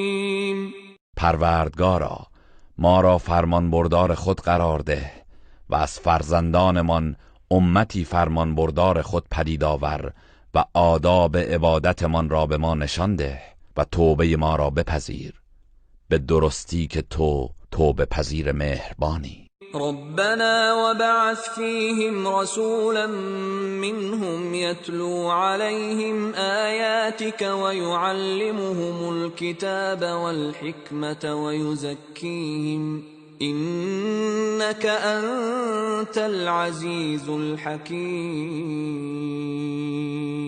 پروردگارا در میان آنان پیامبری از خودشان برانگیز تا آیات تو را بر آنان بخواند و به ایشان کتاب و حکمت بیاموزد و پاکیزه گرداند، همانا که تو پیروزمند حکیمی. و من یرغب عن ملت ابراهیم الا من سفه نفسه ولقد اصطفیناه فی الدنیا وإنه في الآخرة لمن الصالحين. و چه کسی از آیین ابراهیم روی گردان خواهد شد جز کسی که خود را به نادانی افکند، و به درستی که ما او را در دنیا برگزیدیم و همانا او در آخرت از شایستگان است. اذ قال له ربه اسلم قال اسلمت لرب العالمین. آنگاه که پروردگارش به او فرمود تسلیم شو، گفت تسلیم پروردگار جهانیان شدم. ووصى بها إبراهيم بنيه ويعقوب يا بني إن الله اصطفى لكم الدين فلا تموتن إلا وأنتم مسلمون. و ابراهیم و یعقوب فرزندان خود را به این آیین سفارش کردند و هر کدام به فرزندان خیش گفتند ای فرزندان من، الله این آیین را برای شما برگزیده است و از دنیا نروید جز این که مسلمان باشید. ام کنتم شهداء اذ حضر یعقوب الموت اذ قال لبنيه ما تعبدون من بعدی قالوا نعبد إلهك وإله آبائك إبراهيم وإسماعيل وإسحاق إلها واحدا ونحن له مسلمون. آیا هنگامی که مرگ یعقوب فرا رسید شما حاضر بودید؟ آنگاه که به فرزندان خود گفت بعد از من چه چیز را می پرستید؟ گفتند معبود تو و معبود پدرانت ابراهیم و اسماعیل و اسحاق، الله یکتا را می پرستیم و ما تسلیم او هستیم. تلك أمة قد خلت لها ما كسبت ولكم ما كسبتم ولا تسألون عما كانوا يعملون. آنها امتی بودند که درگذشتند، آنچه که کسب کرده اند برای آنهاست و آنچه کسب کرده اید برای شماست و شما درباره آنچه آنان می‌کردند بازخواست نخواهید شد. وقالوا كونوا هودا او نصارى تهتدوا قل بل ملة ابراهيم حنيفا وما كان من المشركين. و اهل کتاب گفتند یهودی یا مسیحی شوید تا هدایت یابید. بگو بلکه از آیین ابراهیم پیروی می‌کنیم که یکتا پرست بود و هرگز از مشرکان نبود. قولوا آمنا بالله وما أنزل إلينا وما أنزل إلى إبراهيم وإسماعيل وإسحاق ويعقوب والأسباط وما أوتي موسى وعيسى وما أوتي النبيون من ربهم لا نفرق بين أحد منهم ونحن له مسلمون. بگویید ما به الله و به آنچه بر ما نازل شده و به آنچه که بر ابراهیم و اسماعیل و اسحاق و یعقوب و نوادگان یعقوب نازل گردید و آنچه که به موسی و عیسی داده شده و به آنچه که به پیامبران دیگر از طرف پروردگارشان داده شده است ایمان آورده ایم و در میان هیچ یک از آنها فرق و جدایی قائل نمی شویم و ما تسلیم الله هستیم. فَإِنْ آمَنُوا بِمِثْلِ مَا آمَنْتُمْ بِهِ فَقَدِ اهْتَدَوْا وَإِنْ تَوَلَّوْا فَإِنَّمَا هُمْ فِي شِقَاقٍ فَسَيَكْفِيكَهُمُ اللَّهُ وَهُوَ السَّمِيعُ الْعَلِيمُ. پس اگر آنها نیز به آنچه شما ایمان آورده اید ایمان بیاورند قطعاً هدایت یافته‌اند و اگر پشت کنند پس جزی نیست که آنان در ستیزند. پس به زودی الله شر آنها را از تو دفع خواهد نمود و او شنوای داناست. صبغة الله ومن احسن من الله صبغة ونحن له عابدون.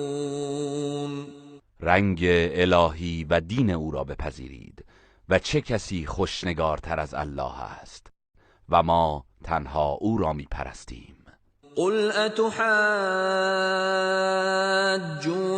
فی الله وهو ربنا وربكم ولنا اعمالنا ولكم اعمالكم ونحن له مخلصون.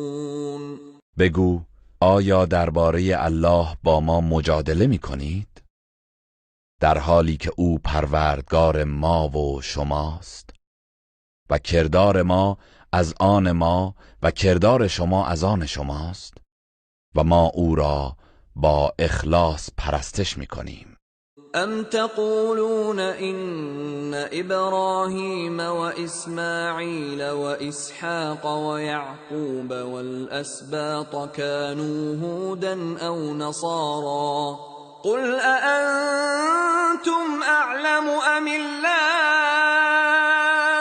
ومن اظلم ممن كتم شهادة عنده من الله وما الله بغافل عما تعملون.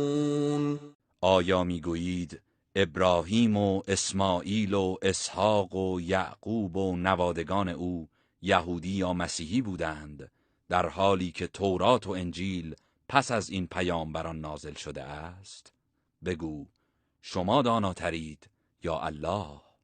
و کیست ستمکارتر از آن که شهادتی را که از جانب الله در کتاب‌های آسمانی درباره این پیامبران آمده و نزد اوست کتمان می‌کند؟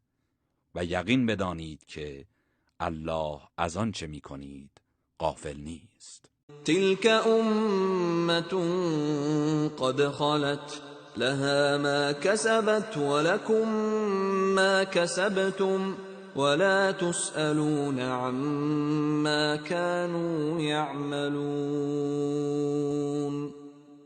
به هر حال آنها امتی بودند که درگذشتند.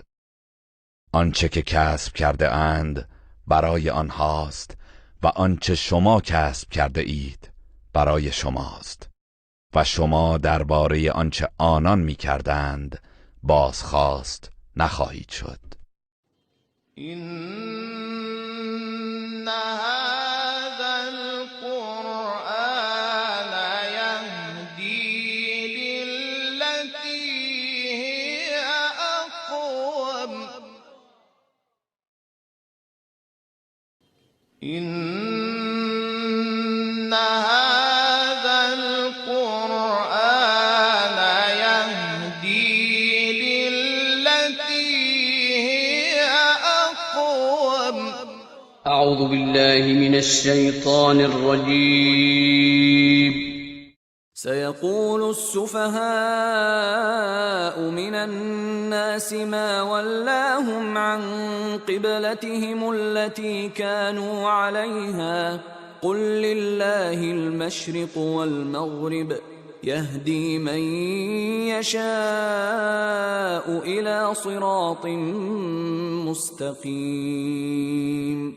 به زودی گروهی از مردم کم خرد خواهند گفت چه چیزی آنها را از قبلهشان که بر آن بودند بازگردانید؟ بگو مشرق و مغرب از آن الله است. هر کس را بخواهد به راه راست هدایت می کند. وكذلك جعلناكم أمة وسطا لتكونوا شهداء على الناس ويكون الرسول عليكم شهيدا وما جعلنا القبلة التي كنت عليها إلا لنعلم من يتبع الرسول ممن ينقلب على عقبيه وإن كانت لكبيرة إلا على الذين هدى الله وما كان الله ليضيع إيمانكم إن الله بالناس بالناس لرؤوف رحیم. همان گونه که قبله شما یک قبله میانه است، شما را نیز امتی میانه رو و اهل اعتدال قرار دادیم تا در روز قیامت بر مردم گواه باشید که پیامبران الهی پیامشان را به درستی ابلاغ کردند و پیامبر بر شما گواه باشد که کلام الله را به شما رسانده است و ما قبله‌ای را که پیشتر بر آن بودی قرار ندادیم مگر برای اینکه کسی را که از پیامبر پیروی می‌کند از کسی که به عقب باز می‌گردد و از اطاعت الله و رسولش روی گردان می‌شود باز شناسیم. مسلماً این حکم جز بر کسانی که الله هدایتشان کرده باشد سنگین و دشوار است. الله هرگز ایمان و نماز شما را ضایع نمی‌گرداند. به راستی که الله نسبت به مردم دلسوز و مهربان است.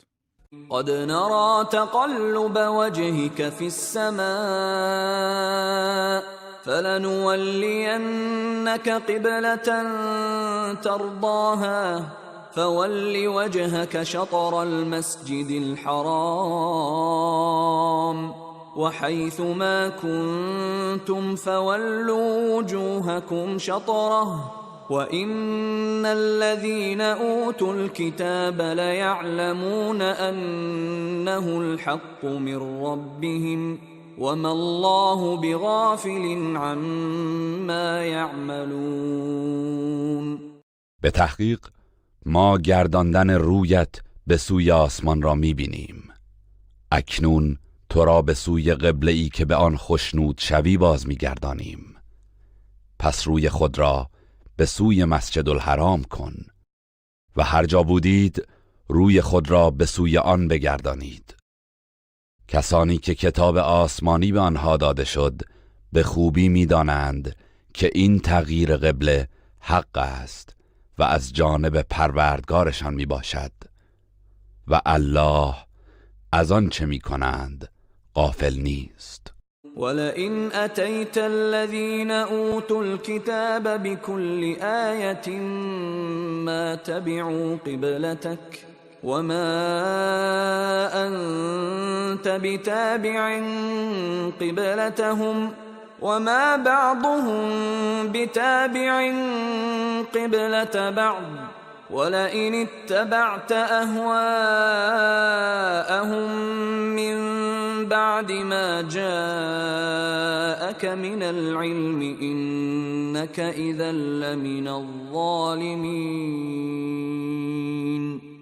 اگر برای آنان که کتاب به دیشان داده شده هر گونه نشانه و حجتی بیاوری از قبله تو پیروی نمی کنند و تو نیز از قبله آنان پیروی نخواهی کرد و برخی از آنان نیز از قبله برخی دیگر پیروی نمی کنند و اگر بعد از آن که علم و دانش به تو رسیده است از خواسته ها و آرزوهای آنان پیروی کنی در این صورت مسلماً از ستمکاران خواهی بود.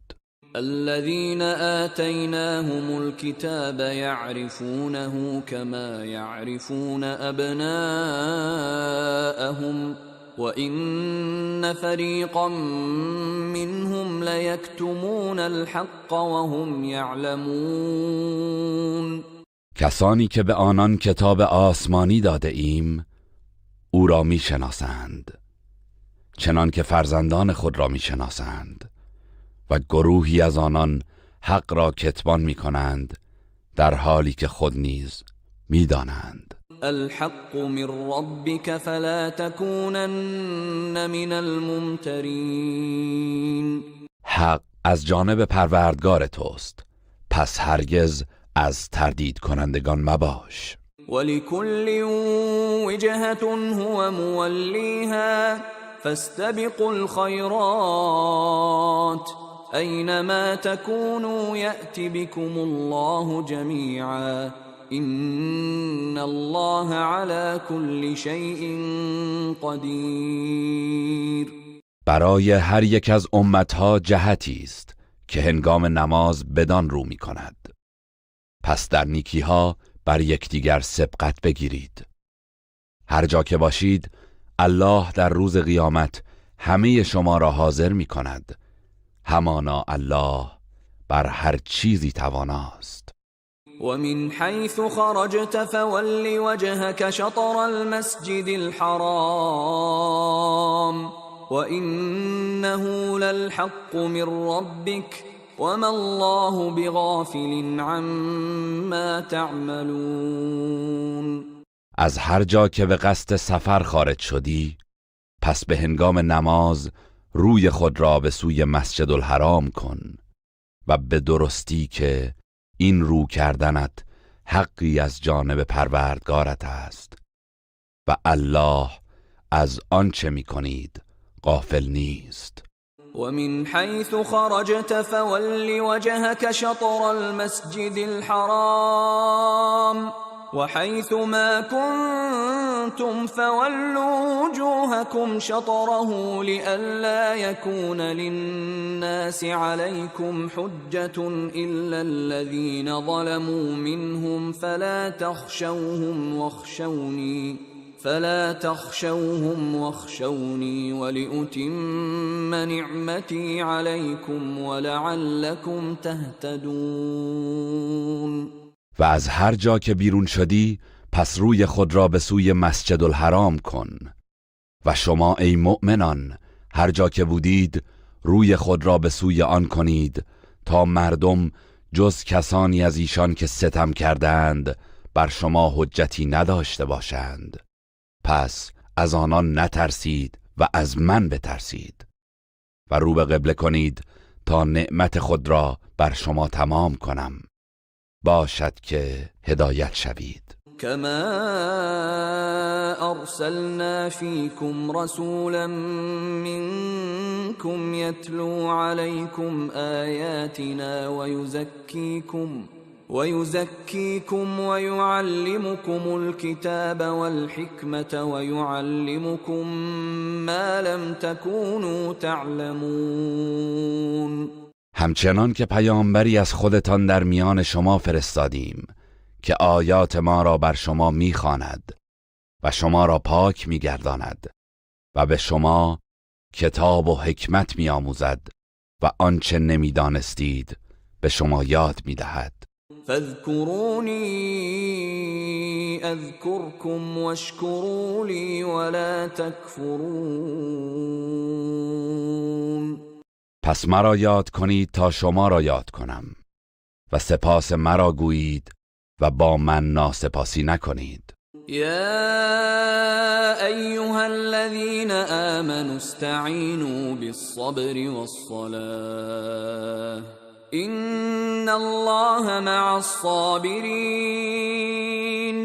ای کسانی که ایمان آورده اید، از شکیبایی و نماز یاری بجویید، زیرا که الله با شکیبایان است. ولا تقولوا لمن يقتل في سبيل الله أموات بل أحياء ولكن لا تشعرون. و به آنها که در راه الله کشته میشوند مرده نگویید، بلکه آنان زنده اند ولی شما نمیفهمید. ولنبلونكم بشيء من الخوف والجوع ونقص من الأموال والأنفس والثمرات وبشر الصابرين.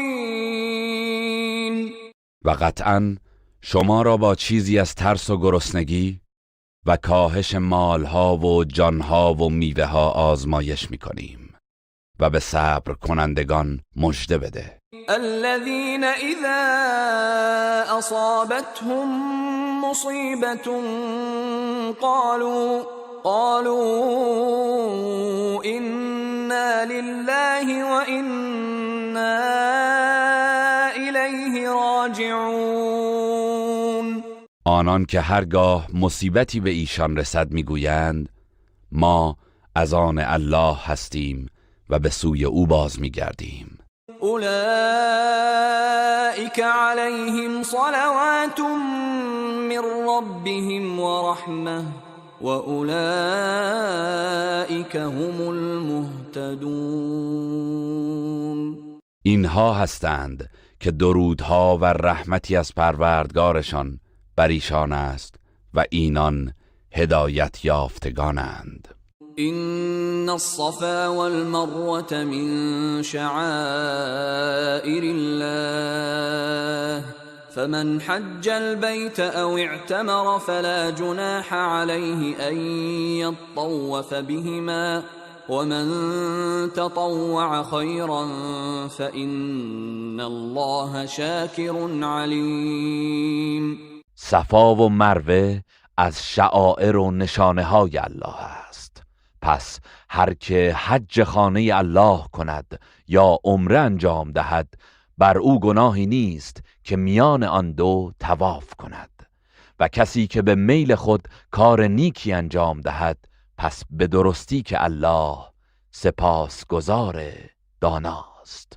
إن الذين يكتمون ما أنزلنا من البينات والهدى من بعد ما بيناه للناس في الكتاب أولئك يلعنهم الله ويلعنهم اللاعنون.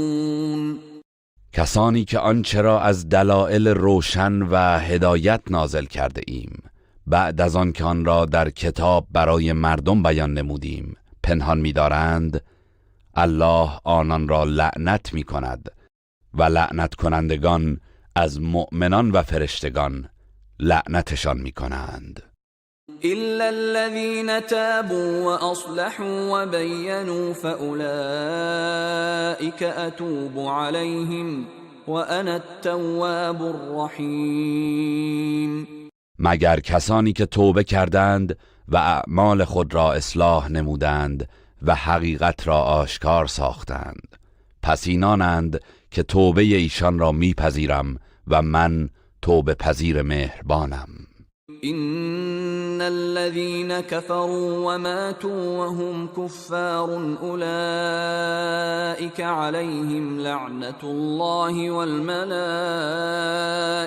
والناس أجمعين. کسانی که کافر شدند و در حال کفر مردند لعنت الله و فرشتگان و همه مردم بر آنها خواهد بود. خالدین فیها لا يخفف عنهم العذاب ولا هم ينظرون. در آن لعنت و عذاب جاودانه باقی میمانند و نه عذاب آنان تخفیف داده می شود و نه مهلت می‌یابند. و الهکم اله واحد لا اله الا هو الرحمن الرحیم. الله شما الله یگانه است که غیر از او معبودی نیست، بخشنده مهربان است. إن في خلق السماوات والأرض واختلاف الليل والنهار والفلك التي تجري في البحر بما ينفع الناس وما أنزل الله من السماء من ماء فأحيا به الأرض بعد موتها وبث فيها من كل دابة وتصريف الرياح والسحاب المسخر بين السماء والأرض لآيات لقوم يعقلون. به راستی در آفرینش آسمان ها و زمین و گذر شب و روز و کشتی هایی که برای بهره برداری مردم در دریا روانند و بارانی که الله از آسمان نازل کرده که با آن زمین را پس از خشکی و خزانش زنده کرده و انواع جنبندگان را در آن پراکنده و همچنین در تغییر مسیر بادها و ابرهایی که در میان آسمان و زمین به خدمت انسان گماشته شده اند برای مردمی که می اندیشند نشانه هایی از قدرت پروردگار است. ومن الناس من يتخذ من دون الله اندادا يحبونهم كحب الله والذين آمنوا أشد حبا لله ولو يرى الذين ظلموا إذ يرون العذاب أن القوة لله جميعا وأن الله شديد العذاب. بعضی از مردم همتایانی غیر از الله برای پرستش انتخاب می کنند و آنها را همچون الله دوست می دارند، حالان که کسانی که ایمان آورده اند الله را بیشتر دوست دارند و آنان که ستم کردند هنگامی که عذاب روز قیامت را ببینند خواهند دانست که تمام قدرت از آن الله است و اینکه الله سخت کیفر است. اذ تبرأ الذين اتبعوا من الذين اتبعوا ورأوا العذاب وتقطعت بهم الأسباب. آنگاه که رهبران گمراهگر از پیروان خود بیزاری می جویند و عذاب را می بینند و روابط و پیوندشان گسسته می گردد. وقال الذين اتبعوا لو أن لنا كرة فنتبرأ منهم كما تبرؤوا منا كذلك يريهم الله أعمالهم حسرات عليهم وما هم بخارجين من النار. و در این هنگام پیروان میگویند کاش برای ما بازگشتی به دنیا بود تا همان گونه که آنان از ما بیزاری جستند ما نیز از آنها بیزاری جوییم. الله این چنین کردار ایشان را که مایه حسرتشان است به آنان نشان می‌دهد و هرگز از آتش دوزخ بیرون نخواهند آمد. يا أيها الناس كلوا مما في الأرض حلالا طيبا ولا تتبعوا خطوات الشيطان إنه لكم عدو مبين. ای مردم، از آنچه در زمین است حلال و پاکیزه بخورید و از گامهای شیطان پیروی نکنید، چرا که او دشمن آشکار شماست. انما یأمرکم بالسوء والفحشاء وان تقولوا علی الله ما لا تعلمون. او شما را فقط به بدی و زشتی فرمان می‌دهد و بران می‌دارد تا آنچه را که نمی‌دانید به الله نسبت دهید. وَإِذَا قِيلَ لَهُمُ اتَّبِعُوا مَا أَنزَلَ اللَّهُ قَالُوا بَلْ نَتَّبِعُ مَا أَلْفَيْنَا عَلَيْهِ آبَاءَنَا أَوَلَوْ كَانَ آبَاؤُهُمْ لَا يَعْقِلُونَ شَيْئًا وَلَا يَهْتَدُونَ. و هنگامی که به آنها گفته شود از آنچه الله نازل کرده است پیروی کنید، میگویند نه، بلکه ما از آنچه پدران خود را بر آن یافتیم پیروی میکنیم. آیا اگر پدرانشان چیزی نفهمیده و هدایت نیافته باشند باز هم کورکورانه از آنان پیروی میکنند؟ وَمَثَلُ الَّذِينَ كَفَرُوا كَمَثَلِ الَّذِي يَنْعِقُ بِمَا لَا يَسْمَعُ إِلَّا دُعَاءً وَنِدَاءً صُمٌّ بُكْمٌ عُمْيٌ فَهُمْ لَا يَعْقِلُونَ. مثل دعوت کننده کافران همچون کسی است که چیزی را صدا میزند که جز صدا و آوایی نمی شنود. این کافران در مواجهه با حق کر و لال و نابینا هستند و از این رو نمی اندیشند. يا أيها الذين آمنوا كلوا من طيبات ما رزقناكم واشكروا لله إن كنتم إياه تعبدون. ای کسانی که ایمان آورده اید، از چیزهای پاکیزه‌ای که روزی شما کرده ایم بخورید و شکر الله را به جای آورید اگر تنها او را می پرستید.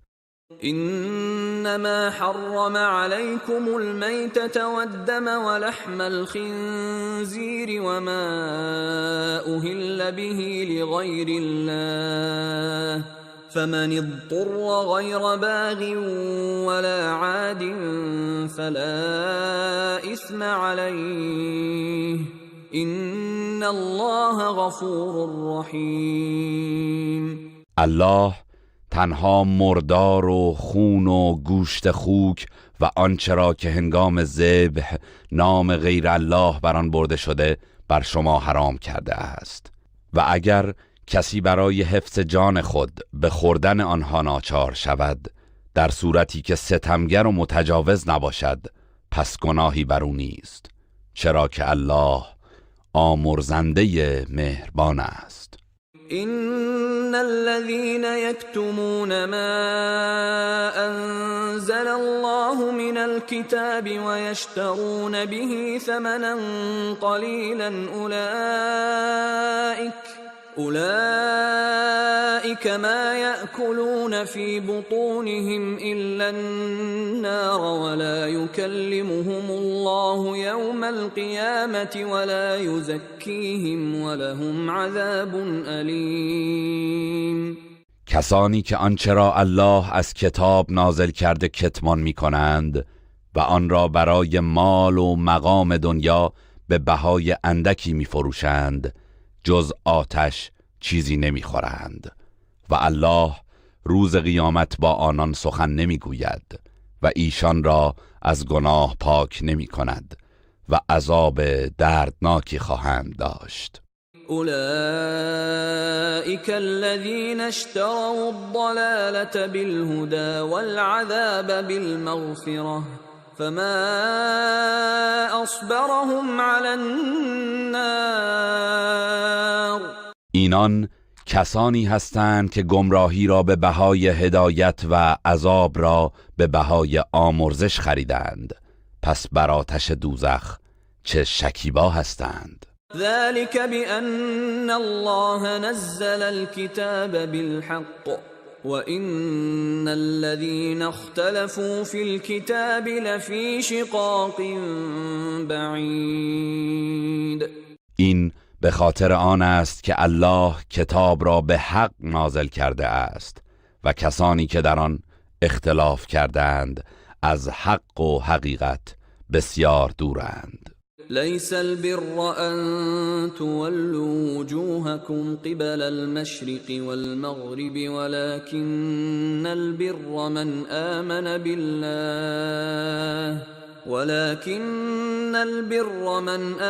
بالله واليوم الآخر والملائكة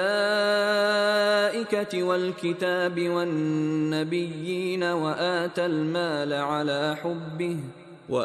المال على حبه ذوي القربى واليتامى والمساكين وابن السبيل والسائلين وفي الرقاب وأقام الصلاة وآتى الزكاة والموفون بعهدهم إذا عاهدوا والصابرين في البأساء والضراء وحين البأس أولئك الذين صدقوا وأولئك هم المتقون. نیکی این نیست که برای نماز روی خود را به سوی مشرق و مغرب کنید، بلکه نیکی آن است که کسی به الله و روز قیامت و فرشتگان و کتاب آسمانی و پیامبران ایمان آورده باشد و مال خود را با وجود دوست داشتنش به خویشاوندان و یتیمان و مستمندان و در راه ماندگان و گدایان و در راه آزادی بردگان دهد و نماز برپای دارد و زکات دهد و وفا کنندگان به پیمانشان چون پیمان بندند و کسانی که در فقر و سختی و زیان و بیماری و به هنگام نبرد شکیبایند، آنان کسانی هستند که راست گفتند و آنان پرهیزکارانند. يا أيها الذين آمنوا كتب عليكم القصاص في القتلى الحر بالحر والعبد بالعبد والأنثى بالأنثى فمن عفي له من أخيه شيء فاتباع بالمعروف وأداء إليه بإحسان ذلك تخفيف من ربكم ورحمة فمن اعتدى بعد ذلك فله عذاب أليم. ای کسانی که ایمان آورده اید، در مورد کشتگان حکم قصاص بر شما مقرر گشته است، آزاد در برابر آزاد و برده در برابر برده و زن در برابر زن. پس اگر کسی در حق برادر دینیش بخشش نماید باید خوش رفتاری کند و قاتل باید دیه را به نیکی به او بپردازد. این حکم تخفیف و رحمتی است از سوی پروردگارتان. پس اگر کسی بعد از آن گذشت و عفو تجاوز کند عذاب دردناکی خواهد داشت. ولكم في القصاص حياة يا أولي الألباب لعلكم تتقون. ای خردمندان، برای شما در قصاص حیات و زندگی است، باشد که تقوا پیشه کنید. كتب عليكم إذا حضر أحدكم الموت إن ترك خيرا الوصية للوالدين والأقربين بالمعروف حقا على المتقين. بر شما مقرر شده که هرگاه زمان مرگ یکی از شما فرا رسد، اگر مالی از خود به جای گذارده، برای پدر و مادر و خویشاوندان به نیکی وصیت کند. این کار حقی است بر پرهیزکاران. فمن بدله بعدما سمعه فإنما إثمه على الذين يبدلونه إن الله سمیع علیم. پس هر کس که آن وصیت را بعد از شنیدنش تغییر دهد، گناهش تنها بر عهده کسانی است که آن را تغییر می‌دهند. همانا الله شنوای داناست. فمن خاف من موص جنفا او اثما فاصلح بينهم فلا اثم عليه ان الله غفور رحیم. پس کسی که از بی‌عدالتی و میل بیجای وصیت کننده نسبت به ورثه یا از گناه او در وصیت به کار خلاف بترسد و میان آنها را اصلاح کند، پس گناهی بر او نیست. همانا الله آمرزنده مهربان است. يا أيها الذين آمنوا كتب عليكم الصيام كما كتب على الذين من قبلكم لعلكم تتقون. ای کسانی که ایمان آورده اید، روزه بر شما واجب شده است، همان گونه که بر کسانی که پیش از شما بودند واجب شده بود، باشد که پرهیزکار شوید. أياما معدودات فمن كان منكم مريضا أو على سفر فعدة من أيام أخر وعلى الذين يطيقونه فدية طعام مسكين فمن تطوع خيرا فهو خير له وأن تصوموا خير لكم إن كنتم تعلمون. روزه در روزهای معدود و اندکی است.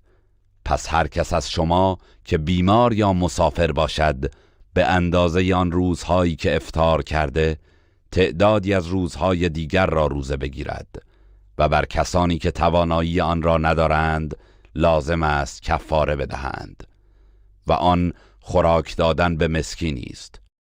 و هر کس که به رغبت خود نیکی بیشتر انجام دهد پس آن کار برای او بهتر است و اگر بدانید روزه گرفتن برای شما بهتر است. شهر رمضان الذي انزل فيه القرآن هدى للناس وبينات من الهدى والفرقان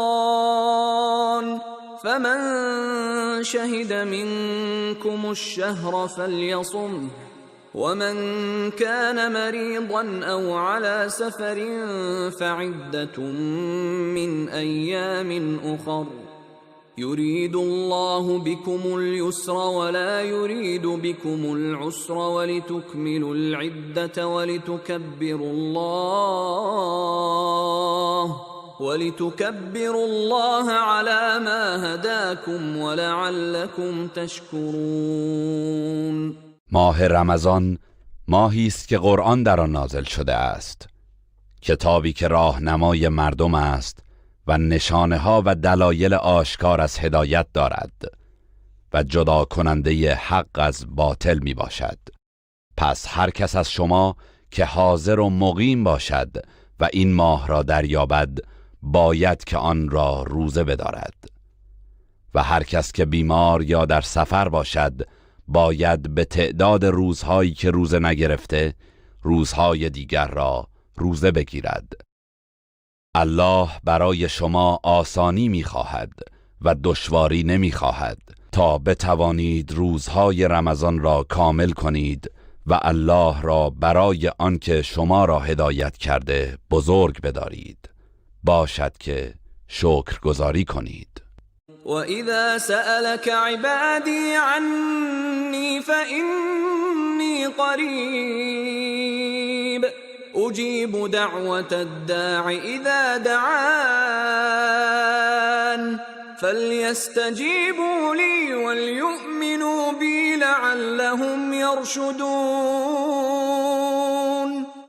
و چون بندگانم درباره من از تو بپرسند بگو که من نزدیکم و دعای دعا کننده را هنگامی که مرا بخواند اجابت می کنم. پس آنان باید دعوت مرا بپذیرند و به من ایمان بیاورند باشد که راه یابند.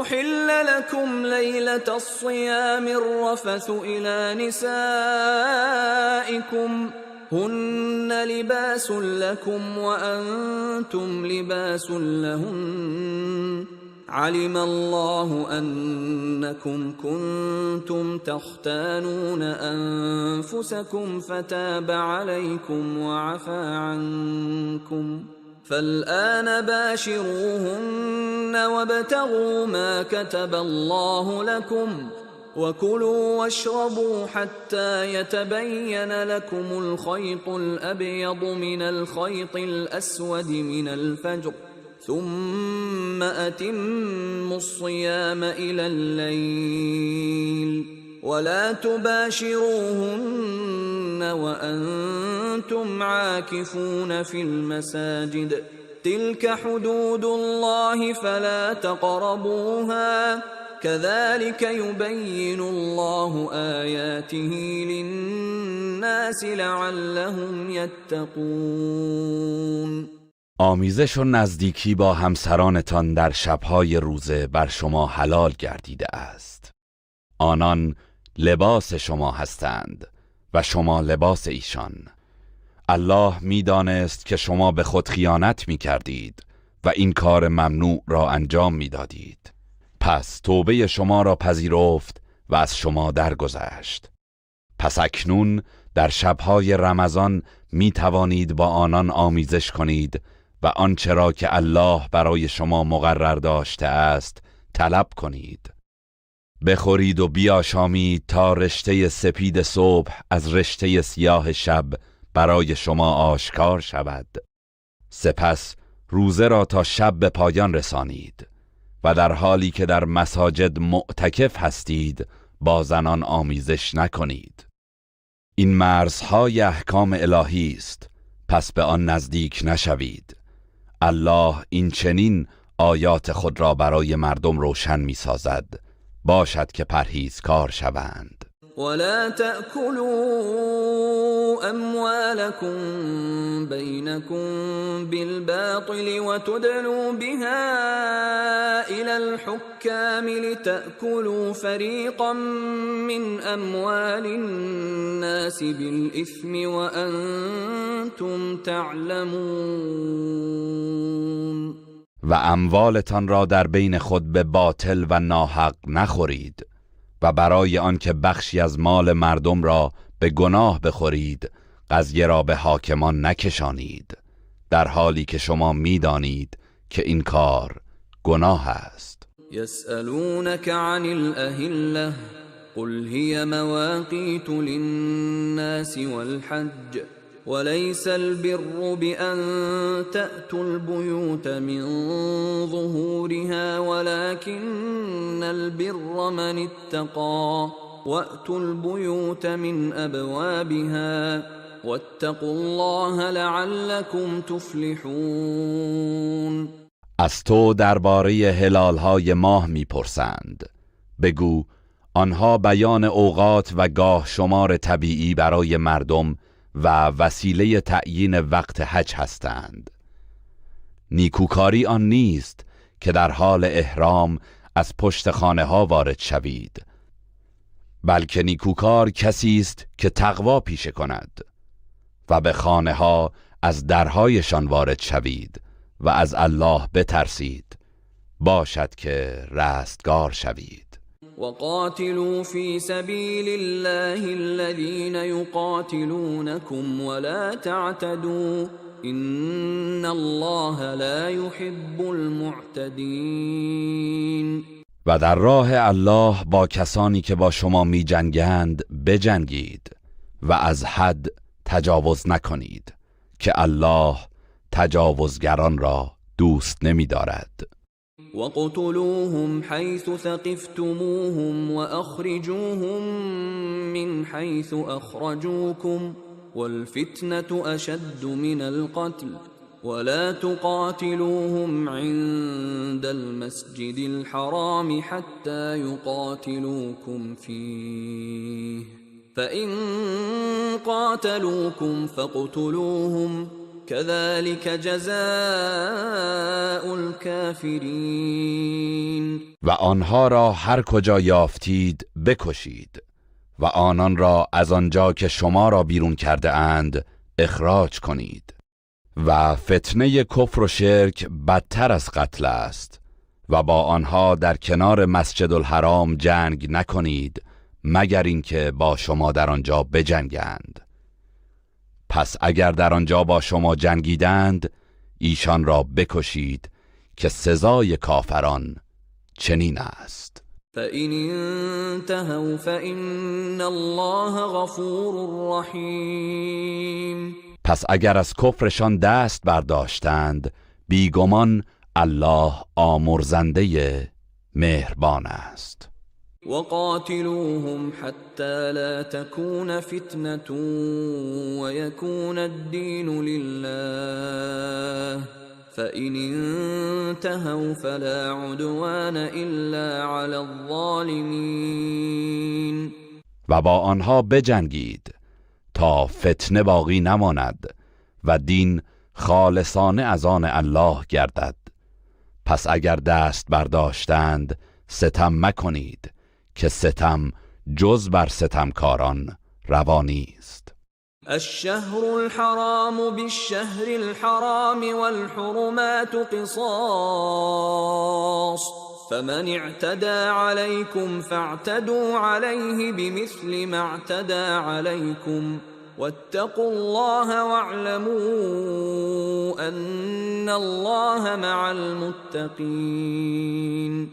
ماه حرام در برابر ماه حرام است و حد حرمتها قصاص دارد.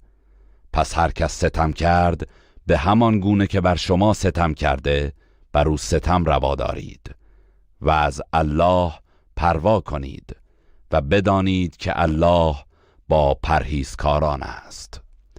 وأنفقوا في سبيل الله ولا تلقوا بأيديكم إلى التهلكة وأحسنوا إن الله يحب المحسنين.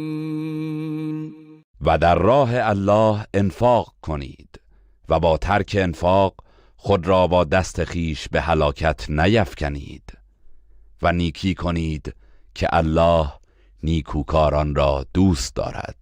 وأتموا الحج والعمرة لله فإن أحصرتم فما استيسر من الهدي ولا تحلقوا رؤوسكم حتى يبلغ الهدي محله فمن كان منكم مريضا أو به أذى من رأسه ففدية من صيام أو صدقة أو نسك فإذا أمنتم فمن تمتع بالعمرة إلى الحج فما استيسر من الهدي فمن لم يجد فصيام 3 أيام في الحج و7 إذا رجعتم تلك 10 كاملة ذلك لمن لم يكن أهله حاضر المسجد الحرام واتقوا الله واعلموا أن الله شديد العقاب. و حج و عمره را برای الله به پایان رسانید و اگر به وسیله دشمن یا بیماری از این کار باز داشته شدید آنچه از قربانی فراهم شود ذبح کنید و آنگاه از احرام بیرون شوید و سرهای خود را نتراشید تا قربانی به جایگاهش برسد. و اگر کسی از شما بیمار بود و یا ناراحتی در سر داشت و ناچار بود در حال احرام سر خود را بتراشد پس فدیه دهد از قبیل 3 روز روزه یا صدقه یا قربانی کردن گوسفندی که میان فقرا تقسیم شود. پس هنگامی که در امان بودید هر کس که از عمره بهره مند گردید و سپس اعمال حج را آغاز کرد آنچه از قربانی برای او میسر شد ذبح کند و هر کس که قربانی نیافت 3 روز در ایام حج و 7 روز هنگامی که بازگشتید روزه بگیرد. این 10 روز کامل است. این حکم حج تمتع برای کسی است که خانواده او ساکن مسجد الحرام نباشد و از الله پروا کنید و بدانید که الله سخت کیفر است. الحج اشهر معلومات فمن فرض فيهن الحج فلا رفث ولا فسوق ولا جدال في الحج وما تفعلوا من خير يعلمه الله وتزودوا فإن خير الزاد التقوى واتقون يا أولي الألباب. حج در ماه‌های معلوم و معینی است. پس کسی که در این ماه‌ها حج را بر خود واجب گرداند باید بداند که در حج آمیزش جنسی و گناه و جدال روا نیست و آنچه از کارهای نیک انجام دهید الله آن را می‌داند و توشه برگیرید که بهترین توشه پرهیزکاری است و ای خردمندان از من پروا کنید. لیس علیکم جناح ان تبتغوا فضلا من ربکم فإذا أفضتم من عرفات فاذكروا الله عند المشعر الحرام واذكروه كما هداكم وإن كنتم من قبله لمن الضالین.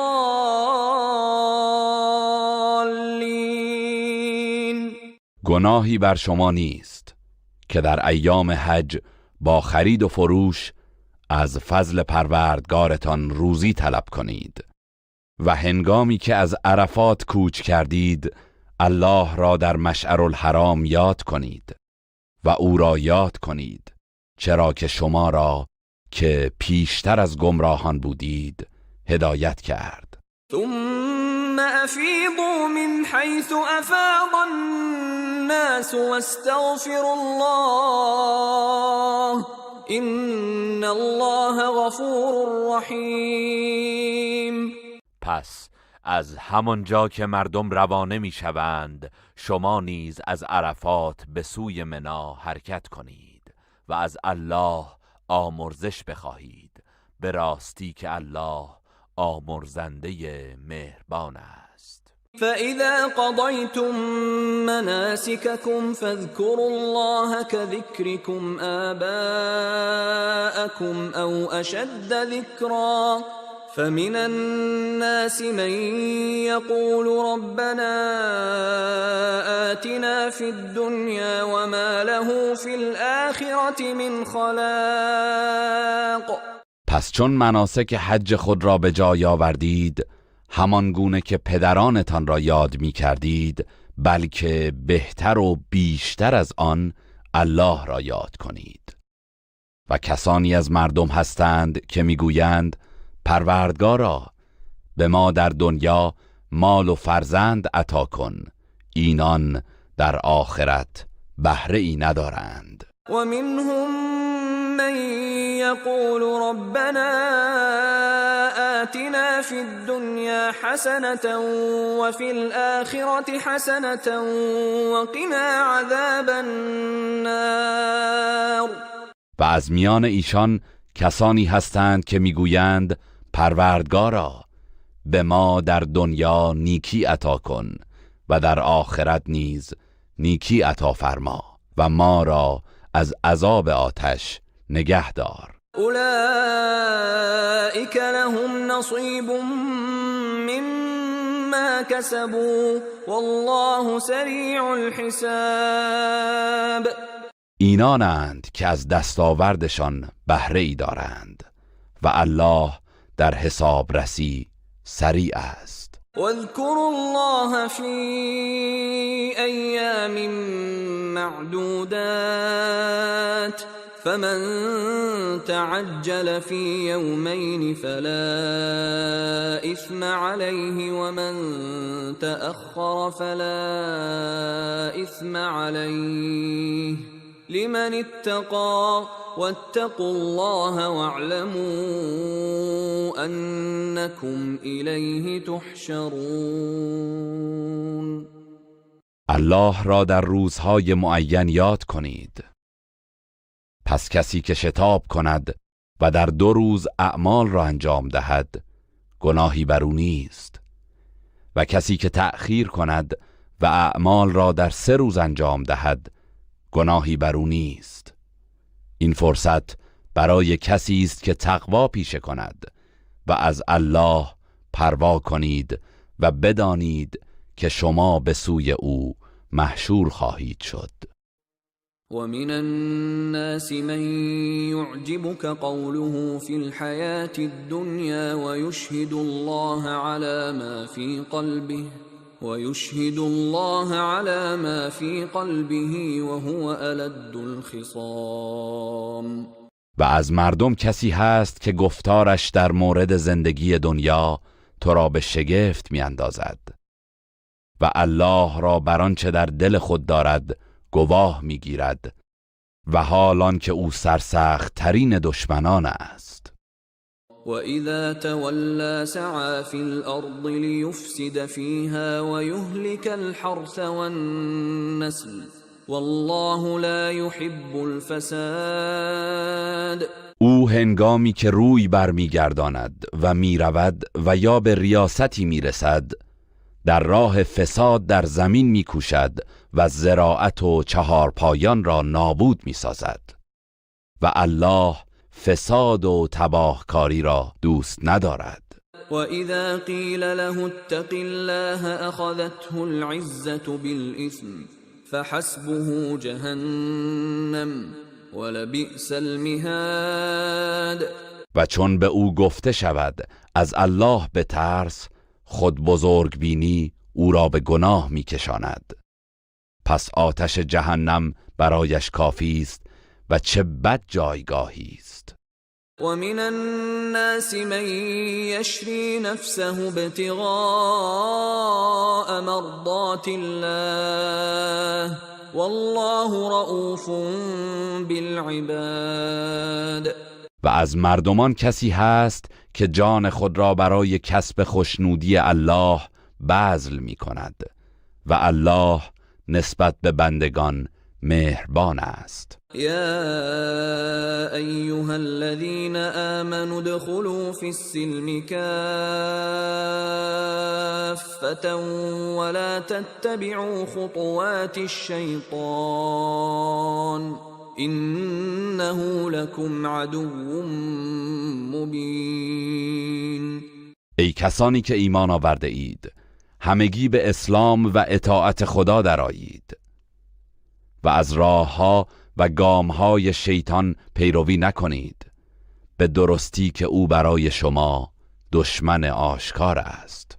فَإِن زَلَلْتُم مِّن بَعْدِ مَا جَاءَتْكُمُ الْبَيِّنَاتُ فَاعْلَمُوا أَنَّ اللَّهَ عَزِيزٌ حَكِيمٌ. پس اگر بعد از آن که نشانه های روشن و آشکار برای شما آمد لغزش کردید و منحرف شدید، بدانید که الله توانمند حکیم است. هل ينظرون الا ان يأتيهم الله في ظلل من الغمام والملائكة وقضي الامر وإلى الله ترجع الامور. آیا انتظار کافران غیر از این است که الله برای داوری و فرشتگان برای اجرای عذاب الهی در سایه‌هایی از ابرها به سوی آنان بیایند و کار یکسره شود و کارها به سوی الله بازگردانده می شود؟ سل بنی اسرائیل کم آتیناهم من آیة بینه ومن يبدل نعمت الله من بعد ما جاءته فإن الله شدید العقاب. از بنی اسرائیل بپرس که چه اندازه نشانه های آشکار به آنها داده ایم و کسی که نعمت الله را پس از آن که نصیبش شد به کفر و ناسپاسی تبدیل کند عذاب سختی خواهد داشت و بداند که الله سخت کیفر است. زین للذین كفروا الحیاة الدنیا ويسخرون من الذین آمنوا والذین اتقوا فوقهم یوم القیامة والله یرزق من یشاء بغیر حساب.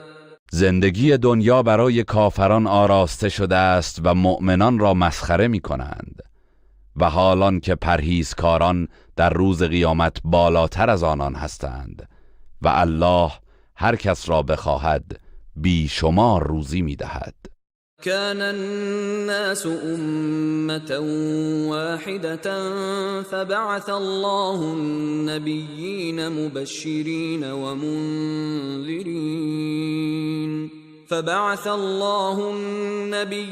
مبشرين ومنذرين وأنزل معهم الكتاب بالحق ليحكم بين الناس فيما اختلفوا فيه وما اختلف فيه إلا الذين أوتوه من بعد ما جاءتهم البينات بغيا بينهم فهدى الله الذين آمنوا لما اختلفوا فيه من الحق بإذنه والله يهدي من يشاء إلى صراط مستقیم. در آغاز مردم یک امت بودند. آنگاه الله پیامبران را برانگیخت تا مردم را مژده و بیم دهند و همراه با آنان کتاب آسمانی را به حق نازل کرد تا در میان مردم در آنچه اختلاف داشتند داوری کنند. و تنها کسانی که کتاب به آنان داده شده بود پس از آن که نشانه‌های روشن به آنها رسید به خاطر ستم و حسادتی که در میانشان بود در آن اختلاف کردند. پس الله به فرمان خیش کسانی را که ایمان آورده بودند به حقیقتی که در آن اختلاف داشتند هدایت نمود و الله هر کس را که بخواهد به راه راست هدایت می کند. ام حسبتم ان تدخلوا الجنة ولما يأتكم مثل الذين خلوا من قبلكم مستهم البأساء والضراء وزلزلوا حتى يقول الرسول والذين آمنوا معه متى نصر الله ألا إن نصر الله قریب. آیا پنداشته اید که داخل بهشت می شوید و حالان که هنوز مانند آنچه بر سر پیشینیان شما آمد بر سر شما نیامده است؟ دشواری و زیان به ایشان رسید و آنچنان سختی کشیدند و تکان خوردند که پیامبر و کسانی که با او ایمان آورده بودند گفتند یاری الله کی فرا خواهد رسید؟ آگاه باشید که یاری الله نزدیک است. یسألونک ماذا ينفقون قل ما انفقتم من خیر فللوالدین والأقربین واليتامى والمساکین وابن السبیل وما تفعلوا من خیر فإن الله به علیم. از تو میپرسند چه چیزی انفاق کنند؟ بگو هر مالی که انفاق کردید برای پدر و مادر و نزدیکان و یتیمان و مستمندان و در راه ماندگان است و هر کار نیکی که انجام دهید الله به آن آگاه است. كتب عليكم القتال وهو كره لكم وعسى أن تكرهوا شيئا وهو خير لكم وعسى أن تحبوا شيئا وهو شر لكم والله يعلم وأنتم لا تعلمون. جهاد در راه الله بر شما واجب شده است در حالی که برای شما ناخوشایند است. چه بسا چیزی را خوش نداشته باشید حالان که آن برای شما بهتر است و چه بسا چیزی را دوست داشته باشید حالان که آن برای شما بد است و الله میداند و شما نمیدانید. يسألونك عن الشهر الحرام قتال فيه قل قتال فيه كبير وصد عن سبيل الله وكفر به والمسجد الحرام وإخراج أهله منه أكبر عند الله والفتنة أكبر من القتل ولا يزالون يقاتلونكم حتى يردوكم عن دينكم إن استطاعوا ومن يرتدد منكم عن دينه فيمت وهو كافر فأولئك حبطت أعمالهم في الدنيا والآخرة وأولئك أصحاب النار هم فيها خالدون. از تو درباره جنگ در ماه حرام میپرسند. بگو جنگ در آن ماه گناهی بزرگ است و بازداشتن از راه الله و کفر ورزیدن به او و جلوگیری از ورود مردم به مسجد الحرام و بیرون راندن اهلش از آن نزد الله گناهی بزرگتر است و فتنه از قتل بزرگتر است و مشرکان همواره با شما می جنگند تا اگر بتوانند شما را از دینتان برگردانند و هر کس از شما که از دینش برگردد و در حال کفر بمیرد اعمالش در دنیا و آخرت تباه می شود و آنان اهل آتش دوزخند و همیشه در آن خواهند بود. إن الذين آمنوا والذين هاجروا وجاهدوا في سبيل الله أولئك يرجون رحمة الله والله غفور رحیم. کسانی که ایمان آوردند و کسانی که هجرت کرده و در راه الله جهاد نمودند آنان به رحمت الله امیدوارند و الله آمرزنده مهربان است. يسألونك عن الخمر والميسر قل فيهما إثم كبير ومنافع للناس وإثمهما أكبر من نفعهما ويسألونك ماذا ينفقون قل العفو كذلك يبين الله لكم الآيات لعلكم تتفكرون. از تو درباره شراب و قمار میپرسند. بگو در آن دو گناهی بزرگ و نیز سودهایی برای مردم هست، ولی گناه آن دو از سودشان بزرگتر است. و از تو میپرسند چه چیزی انفاق کنند. بگو مازاد نیازمندی خود را. الله این چنین آیات را برای شما روشن میسازد. باشد که اندیشه کنید. فی الدنیا والآخرة ويسألونك عن اليتامى قل إصلاح لهم خير وإن تخالطوهم فإخوانكم والله يعلم المفسد من المصلح ولو شاء الله لأعنتكم إن الله عزيز حكيم. درباره دنیا و آخرت بیاندیشید و از تو در مورد یتیمان میپرسند. بگو اصلاح کار آنان بهتر است و اگر با آنان همزیستی کنید مانعی ندارد، زیرا آنها برادران دینی شما هستند و الله تبهکار را از درستکار باز میشناسد و اگر الله میخواست شما را به زحمت میانداخت.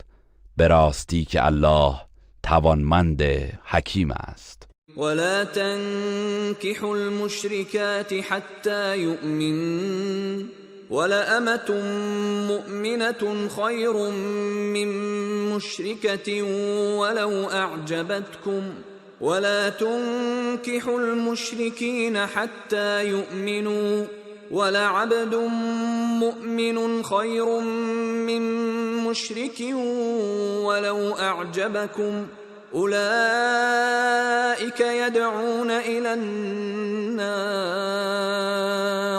والله يدعو إلى الجنة والمغفرة بإذنه ويبين آياته للناس لعلهم يتذكرون. و با زنان مشرک تا ایمان نیاورده اند ازدواج نکنید و بیگمان کنیز مؤمن از زن آزاد مشرک بهتر است، اگرچه زیبایی یا داراییش مورد میل و پسندتان واقع گردد، و زنان با ایمان را به ازدواج مردان مشرک در نیاورید مگر آنکه ایمان بیاورند و قطعاً برده مؤمن از مرد آزاد مشرک بهتر است، حتی اگرچه مجذوب دارایی و موقعیت او شده باشید. آنان به سوی آتش دوزخ دعوت می کنند و الله به فرمان و توفیق خیش به سوی بهشت و آمرزش دعوت می کند و آیات و احکام خود را برای مردم روشن می سازد. باشد که پند گیرند. و یسألونک عن المحیض قل هو اذى فاعتزلوا النساء في المحيض ولا تقربوهن حتى يطهرن فإذا تطهرن فأتوهن من حيث أمركم الله إن الله يحب التوابين ويحب المتطهرين. و از تو درباره حیض میپرسند، بگو آن آلوده و زیانبار است، پس در حالت قاعدگی از زنان کنارگیری کنید و با آنان نزدیکی نکنید تا پاک شوند. پس هنگامی که پاک شدند و غسل کردند، از همانجا که الله به شما فرمان داده است با ایشان آمیزش کنید. به راستی که الله توبه کنندگان را دوست دارد و پاکان را نیز دوست دارد. نساؤكم حرث لكم فأتوا حرثكم أنا شئتم وقدموا لأنفسكم واتقوا الله واعلموا أنكم ملاقوه وبشر المؤمنين. زنان شما در حکم کشتزار شما هستند، پس هر گونه که بخواهید به کشتزار خود درآیید و توشه‌ای برای خود از پیش بفرستید و از الله پروا کنید و بدانید که او را ملاقات خواهید کرد و به مؤمنان بشارت ده. ولا تجعلوا الله عرضة لأيمانكم أن تبروا وتتقوا وتصلحوا بين الناس والله سمیع علیم. و الله را دستاویز سوگندهای خود قرار ندهید تا به این بهانه از نیکوکاری و پرهیزکاری و آشتی دادن میان مردم دست بردارید و الله شنوای داناست. لا يؤاخذكم الله باللغو في أيمانكم ولكن يؤاخذكم بما كسبت قلوبكم والله غفور حليم. الله شما را به خاطر سوگندهایی که بیهوده و بدون قصد یاد می کنید مؤاخذه نمی کند، ولی شما را به آنچه دلهایتان از روی عمد کسب کرده بازخواست می کند و الله آمرزنده بردبار است. للذين يؤلون من نسائهم تربص 4 أشهر فإن فاءوا فإن الله غفور رحیم.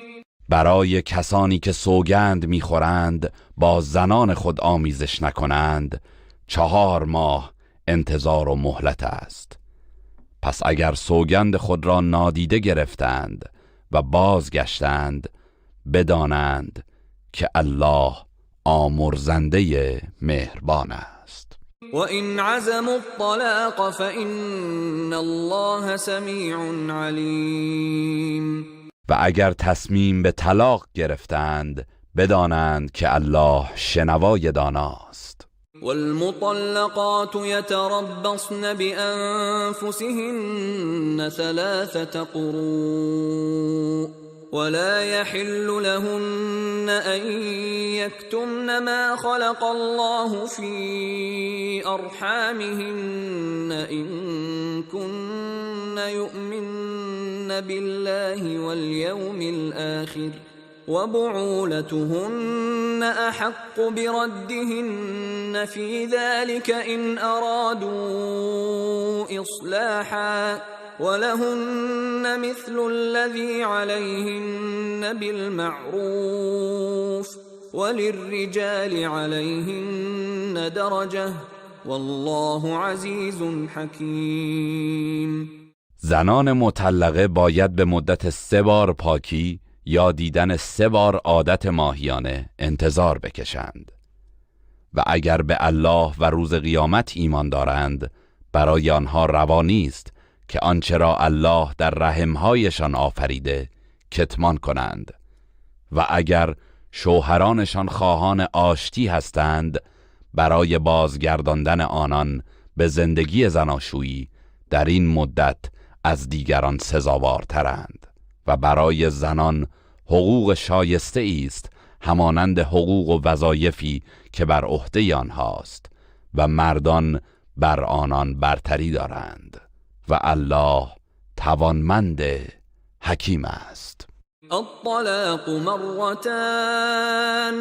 فإمساك بمعروف أو تسريح بإحسان ولا يحل لكم أن تأخذوا مما آتيتموهن شيئا إلا أن يخافا ألا يقيما حدود الله فإن خفتم ألا يقيما حدود الله فلا جناح عليهما فيما افتدت به تلك حدود الله فلا تعتدوها ومن يتعد حدود الله فأولئك هم الظالمون. طلاق رجعی 2 بار است.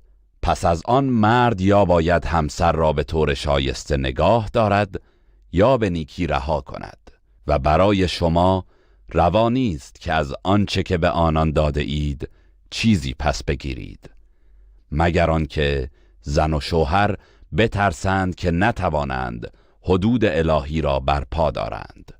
پس ای مؤمنان اگر ترسیدید که حدود الهی را برپا ندارند گناهی بر آن 2 نیست که زن فدیه ای بپردازد و طلاق بگیرد.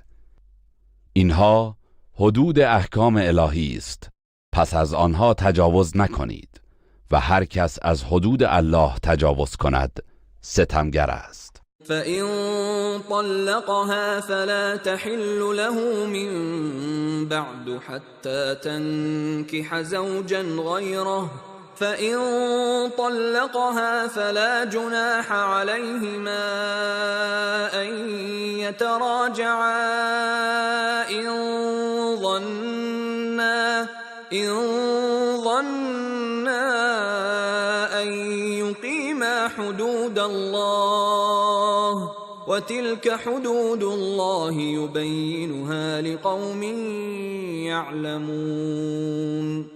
اگر شوهر برای بار 3 او را طلاق داد پس از آن زن برایش حلال نیست مگر اینکه با شوهری غیر از او ازدواج کند و با او آمیزش جنسی نماید. در این صورت اگر شوهر بعدی او را طلاق داد، اگر 2 همسر سابق میپندارند که حدود احکام الله را برپا می‌دارند، گناهی بر آن 2 نیست که با ازدواج مجدد به یکدیگر بازگردند. اینها حدود الله است که آنها را برای مردمی که آگاهند و به اسلام ایمان دارند بیان می‌نماید. وَإِذَا طَلَّقْتُمُ النِّسَاءَ فَبَلَغْنَ أَجَلَهُنَّ فَأَمْسِكُوهُنَّ بِمَعْرُوفٍ أَوْ سَرِّحُوهُنَّ بِمَعْرُوفٍ وَلَا تُمْسِكُوهُنَّ ضِرَارًا لِتَعْتَدُوا وَمَنْ يَفْعَلْ ذَلِكَ فَقَدْ ظَلَمَ نَفْسَهُ ولا تتخذوا آيات الله هزوا واذكروا نعمة الله عليكم وما أنزل عليكم من الكتاب والحكمة يعظكم به واتقوا الله واعلموا أن الله بكل شيء عليم. و هنگامی که زنان را طلاق رجعی دادید و به پایان روزهای عده خیش رسیدند، به شایستگی آنها را نگه دارید و یا به نیکی و خوبی رهایشان سازید و آنان را به خاطر آزار و زیان رساندن نگه ندارید تا به حقوقشان تجاوز کنید و کسی که چنین کند قطعاً به خود ستم کرده است. و آیات الله را به سخره نگیرید و نعمت الله را بر خود و آنچه را که از کتاب و حکمت بر شما نازل کرده و شما را با آن پند می‌دهد به یاد بیاورید و از الله پروا کنید و بدانید که الله به همه چیز داناست. وَإِذَا طَلَّقْتُمُ النِّسَاءَ فَبَلَغْنَ أَجَلَهُنَّ فَلَا تَعْضُلُوهُنَّ أَن يَنكِحْنَ أَزْوَاجَهُنَّ إِذَا تَرَاضَوْا بَيْنَهُم بِالْمَعْرُوفِ ذَلِكَ يُوعَظُ بِهِ مَن كَانَ مِنكُمْ يُؤْمِنُ بِاللَّهِ وَالْيَوْمِ الْآخِرِ ذلكم أزكى لكم وأطهر والله يعلم وأنتم لا تعلمون. و هنگامی که زنان را طلاق دادید و مدت عده خود را به پایان رساندند، آنان را باز ندارید که اگر به طرز پسندیده ای در بین خیش به توافق رسیده بودند با شوهران سابق خود ازدواج کنند.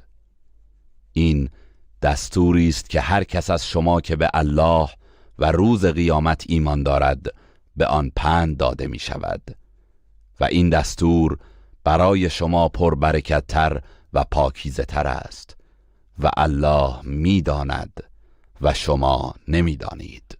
والوالدات يرضعن أولادهن حولين كاملين لمن أراد أن يتم الرضاعة وعلى المولود له رزقهن وكسوتهن بالمعروف لا تكلف نفس إلا وسعها لا تضار والدة بولدها ولا مولود له بولده وعلى الوارث مثل ذلك فإن أرادا فصالا عن تراض منهما وتشاور فلا جناح عليهما وإن أردتم أن تسترضعوا أولادكم فلا جناح عليكم إذا سلمتم ما آتيتم بالمعروف واتقوا الله واعلموا أن الله بما تعملون بصير. و مادران باید فرزندان خود را 2 سال تمام شیر دهند. این دستور برای کسی است که بخواهد دوران شیرخوارگی فرزندش را تکمیل کند و بر صاحب فرزند لازم است خوراک و پوشاک آنان را به طور شایسته در مدت شیر دادن فراهم کند. هیچ کس جز به اندازه تواناییش مکلف نمی شود. نه مادر باید به خاطر فرزندش زیان ببیند و نه پدر به سبب فرزندش. مانند همین احکام بر وارث نیز لازم است. پس اگر آن دو با رضایت و مشورت یکدیگر بخواهند کودک را زودتر از شیر بازگیرند، گناهی بر آنها نیست و اگر خواستید که برای فرزندان خود دایه‌ای بگیرید، گناهی بر شما نیست، به شرط اینکه آنچه از حقوق و دستمزد مقرر کرده اید به طور شایسته بپردازید و از الله پروا کنید و بدانید که الله از آنچه انجام می‌دهید آگاه است. والذين يتوفون منكم ويذرون أزواجا يتربصن بأنفسهن 4 أشهر و10 فإذا بلغن أجلهن فلا جناح عليكم فيما فعلن في أنفسهن بالمعروف والله بما تعملون خبیر. و کسانی از شما که میمیرند و همسرانی باقی میگذارند، آن زنان باید 4 ماه و 10 روز انتظار بکشند و عده نگه دارند. پس هنگامی که مدت عده خود را به پایان رساندند، در آنچه آنان به طور شایسته درباره خود انجام دهند گناهی بر شما نیست و الله به آنچه می‌کنید آگاه است. ولا جناح عليكم فيما عرضتم به من خطبة النساء أو أكننتم في أنفسكم علم الله أنكم ستذكرونهن ولكن لا تواعدوهن سرا إلا أن تقولوا قولا معروفا ولا تعزموا عقدة النكاح حتى يبلغ الكتاب أجله واعلموا أن الله يعلم ما في أنفسكم فاحذروه واعلموا ان الله غفور حلیم.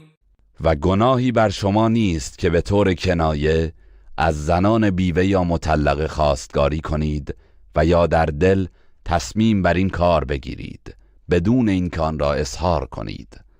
الله دانست که شما به زودی به یاد آنان خواهید افتاد، ولی پنهانی به آنها وعده زناشویی ندهید مگر اینکه به کنایه سخنی پسندیده بگویید و تصمیم به عقد ازدواج نگیرید تا مدت مقرر عده به سر آید و بدانید که الله آنچه را که در دلهای شماست میداند.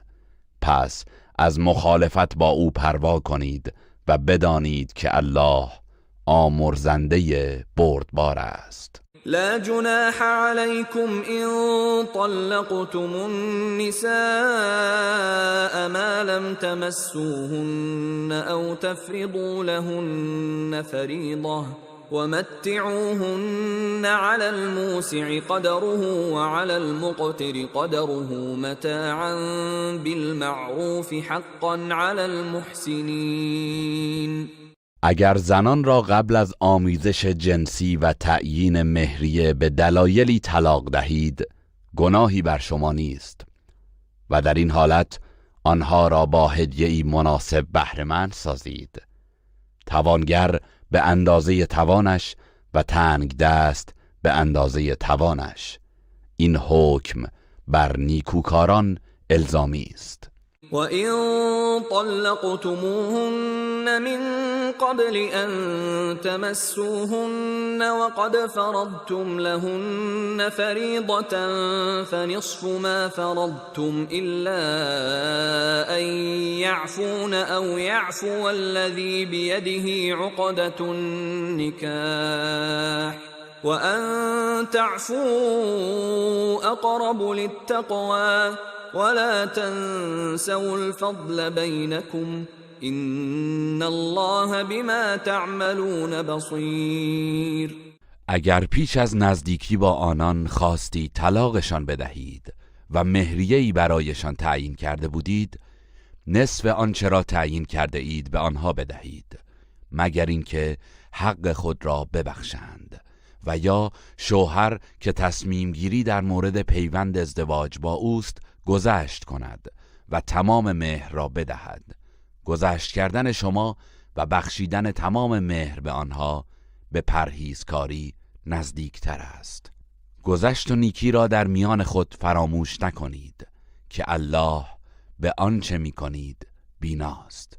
حافظوا على الصلوات والصلاة الوسطى وقوموا لله قانتين. در انجام همه نمازها به خصوص نماز عصر کوشا باشید و از روی خضوع و اطاعت برای خدا بپاخیزید. فإن خفتم فرجالا أو ركبانا فإذا أمنتم فاذكروا الله كما علمكم ما لم تكونوا تعلمون. اگر از خطر ترسیدید در حال پیاده یا سواره نماز را به جای آورید و چون ایمن شدید الله را یاد کنید که آنچه را نمیدانستید به شما یاد داد. والذين يتوفون منكم ويذرون أزواجا وصية لأزواجهم متاعا إلى الحول غير إخراج فإن خرجن فلا جناح عليكم فيما فعلن في أنفسهن من معروف والله عزیز حکیم. کسانی از شما که مرگشان فرا میرسد و همسرانی به جا میگذارند باید برای همسران خود وصیت کنند که تا 1 سال آنها را با پرداختن هزینه زندگی بهره‌مند سازند بدون آنکه از خانه شوهر بیرون کنند. پس اگر بیرون روند درباره آنچه که آنان نسبت به خود به طور شایسته انجام میدهند از قبیل زینت دادن خود و ازدواج مجدد گناهی بر شما نیست و الله توانمند حکیم است. وللمطلقات متاع بالمعروف حقا علی المتقین.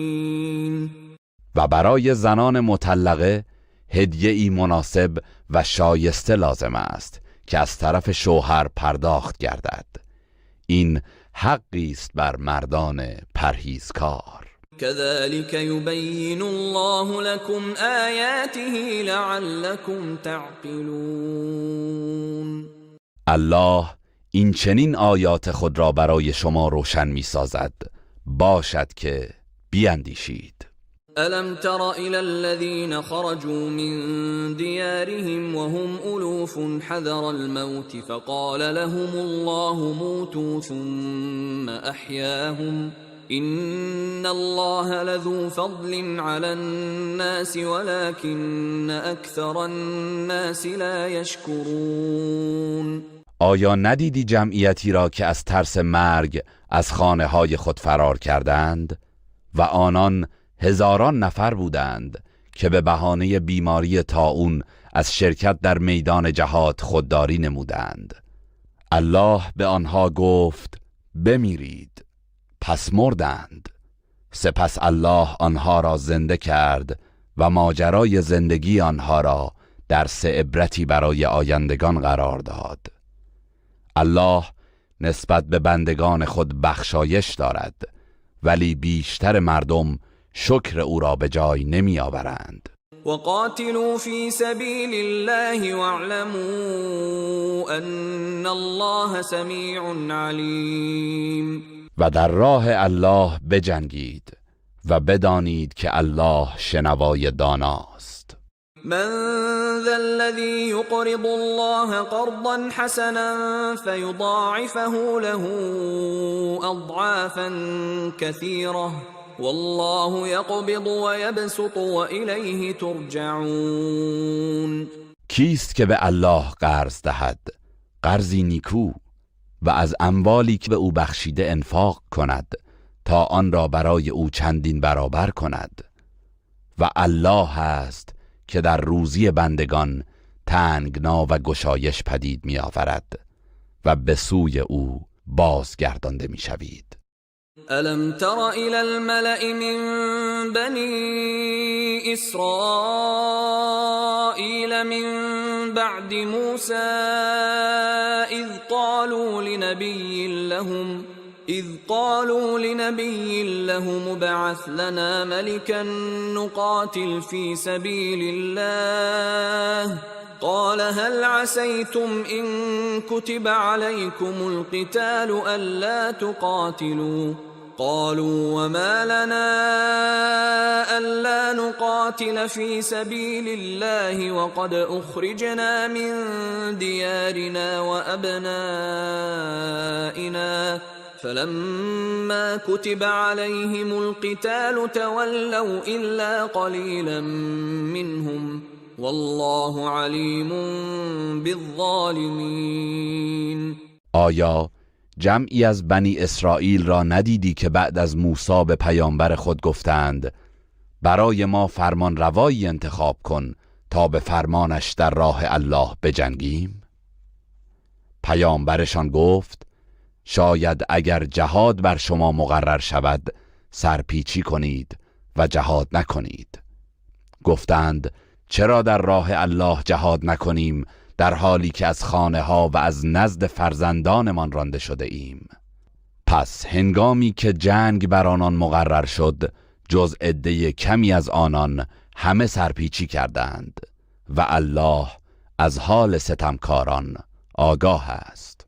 وقال لهم نبيهم إن الله قد بعث لكم طالوت ملكا قالوا أنا يكون له الملك علينا ونحن أحق بالملك منه ولم يؤت سعة من المال قال إن الله اصطفاه عليكم وزاده بسطة في العلم والجسم والله يؤتي ملكه من يشاء والله واسع علیم. پیامبرشان به آنها گفت الله طالوت را به فرمان روایی شما برگزیده است. گفتند چگونه او بر ما فرمان روایی کند با اینکه ما به فرمان روایی از او سزاوارتریم و از مال دنیا بهره چندانی به وی داده نشده است. گفت به راستی الله او را بر شما برگزیده و به وی دانایی و توانایی بسیار بخشیده است و الله فرمان روایی خود را به هر کس که بخواهد میدهد و الله گشایشگر داناست. وقال لهم نبيهم إن آية ملكه أن يأتيكم التابوت فيه سكينة من ربكم وبقية مما ترك آل موسى وآل هارون تحمله الملائكة إن في ذلك لآية لكم إن كنتم مؤمنین. پیامبرشان به آنها گفت نشانه راستی و درستی فرمانروایی او این است که تابوت عهد که در آن مایه آرامشی از سوی پروردگارتان و یادگاری از میراث آل موسی و آل هارون هست و فرشتگان حملش می کنند به سوی شما می آید. اگر مؤمن باشید مسلماً در این امر نشانه‌ای برای شماست. فلما فصل طالوت بالجنود قال إن الله مبتليكم بنهر فمن شرب منه فليس مني ومن لم يطعمه فإنه مني إلا من اغترف غرفة بيده فشربوا منه إلا قليلا منهم فلما جاوزه هو والذين آمنوا معه قالوا لا طاقة لنا اليوم بجالوت وجنوده قال الذين يظنون أنهم ملاقو الله كم من فئة قليلة غلبت فئة كثيرة بإذن الله والله مع الصابرین. پس هنگامی که طالوت با لشکریان رهسپار شد به آنها گفت الله شما را به وسیله یک جوی آب آزمایش می کند. هر کس از آن بنوشد از یاران من نیست و هر کس از آن ننوشد قطعاً از یاران من است، مگر کسی که به اندازه کف دستی بیاشامد. پس جز عده کمی همگی از آن آب نوشیدند و هنگامی که او و کسانی که با او ایمان آورده بودند از آن نهر گذشتند، از کمی افراد خود ناراحت شدند و عده‌ای گفتند امروز ما توانایی مقابله با جالوت و سپاهیانش را نداریم. اما آنانی که به دیدار الله یقین داشتند گفتند چه بسا گروه کوچکی که به فرمان الله بر گروهی بسیار پیروز شدند و الله با بردباران است. ولما برزوا لجالوت وجنوده قالوا ربنا افرغ علينا صبرا وثبت اقدامنا وانصرنا على القوم الكافرين.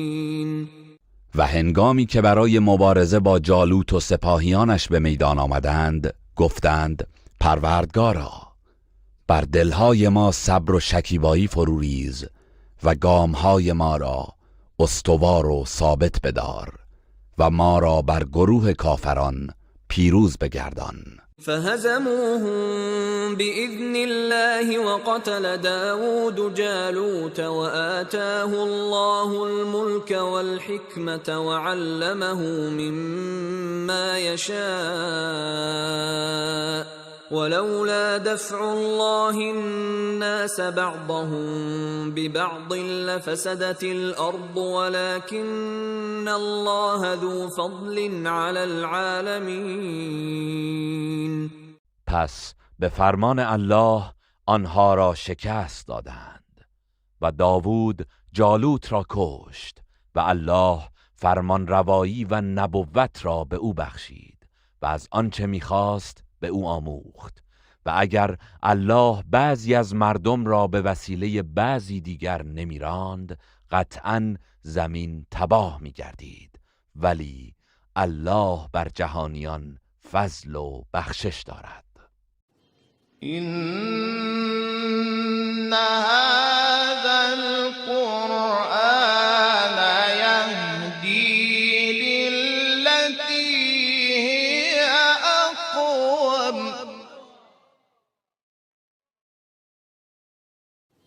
إن هذا القرآن يهدي للتي هي أقوم أعوذ بالله من الشيطان الرجيم. فهزموهم بإذن الله وقتل داود جالوت وآتاه الله الملك والحكمة وعلمه مما يشاء ولولا دفع الله الناس بعضهم ببعض لفسدت الأرض ولكن الله ذو فضل على العالمين. پس به فرمان الله آنها را شکست دادند و داوود جالوت را کشت و الله فرمان روایی و نبوت را به او بخشید و از آنچه می‌خواست به او آموخت. و اگر الله بعضی از مردم را به وسیله بعضی دیگر نمیراند قطعاً زمین تباه می‌گردید، ولی الله بر جهانیان فضل و بخشش دارد.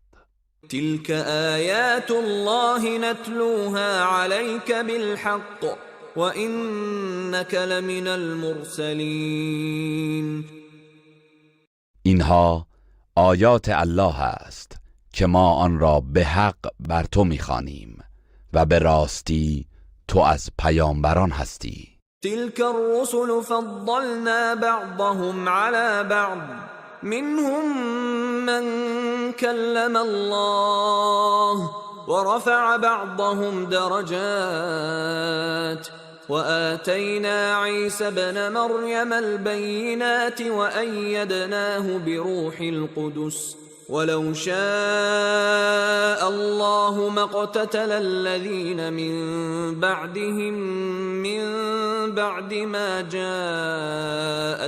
البينات ولكن اختلفوا فمنهم من آمن ومنهم من كفر ولو شاء الله ما اقتتلوا ولكن الله يفعل ما يريد. این پیامبران که نام برخی از آنان گذشت، بعضی از ایشان را بر بعضی دیگر برتری دادیم.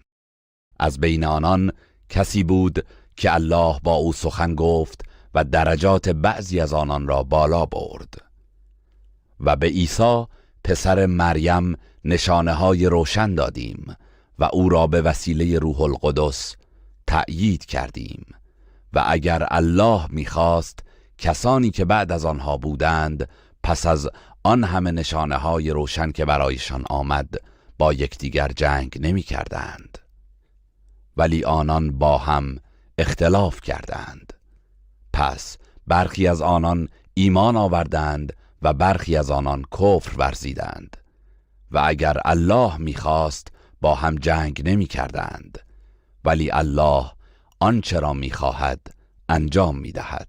يا أيها الذين آمنوا أنفقوا مما رزقناكم من قبل أن يأتي يوم لا بيع فيه ولا خلة ولا شفاعة والكافرون هم الظالمون.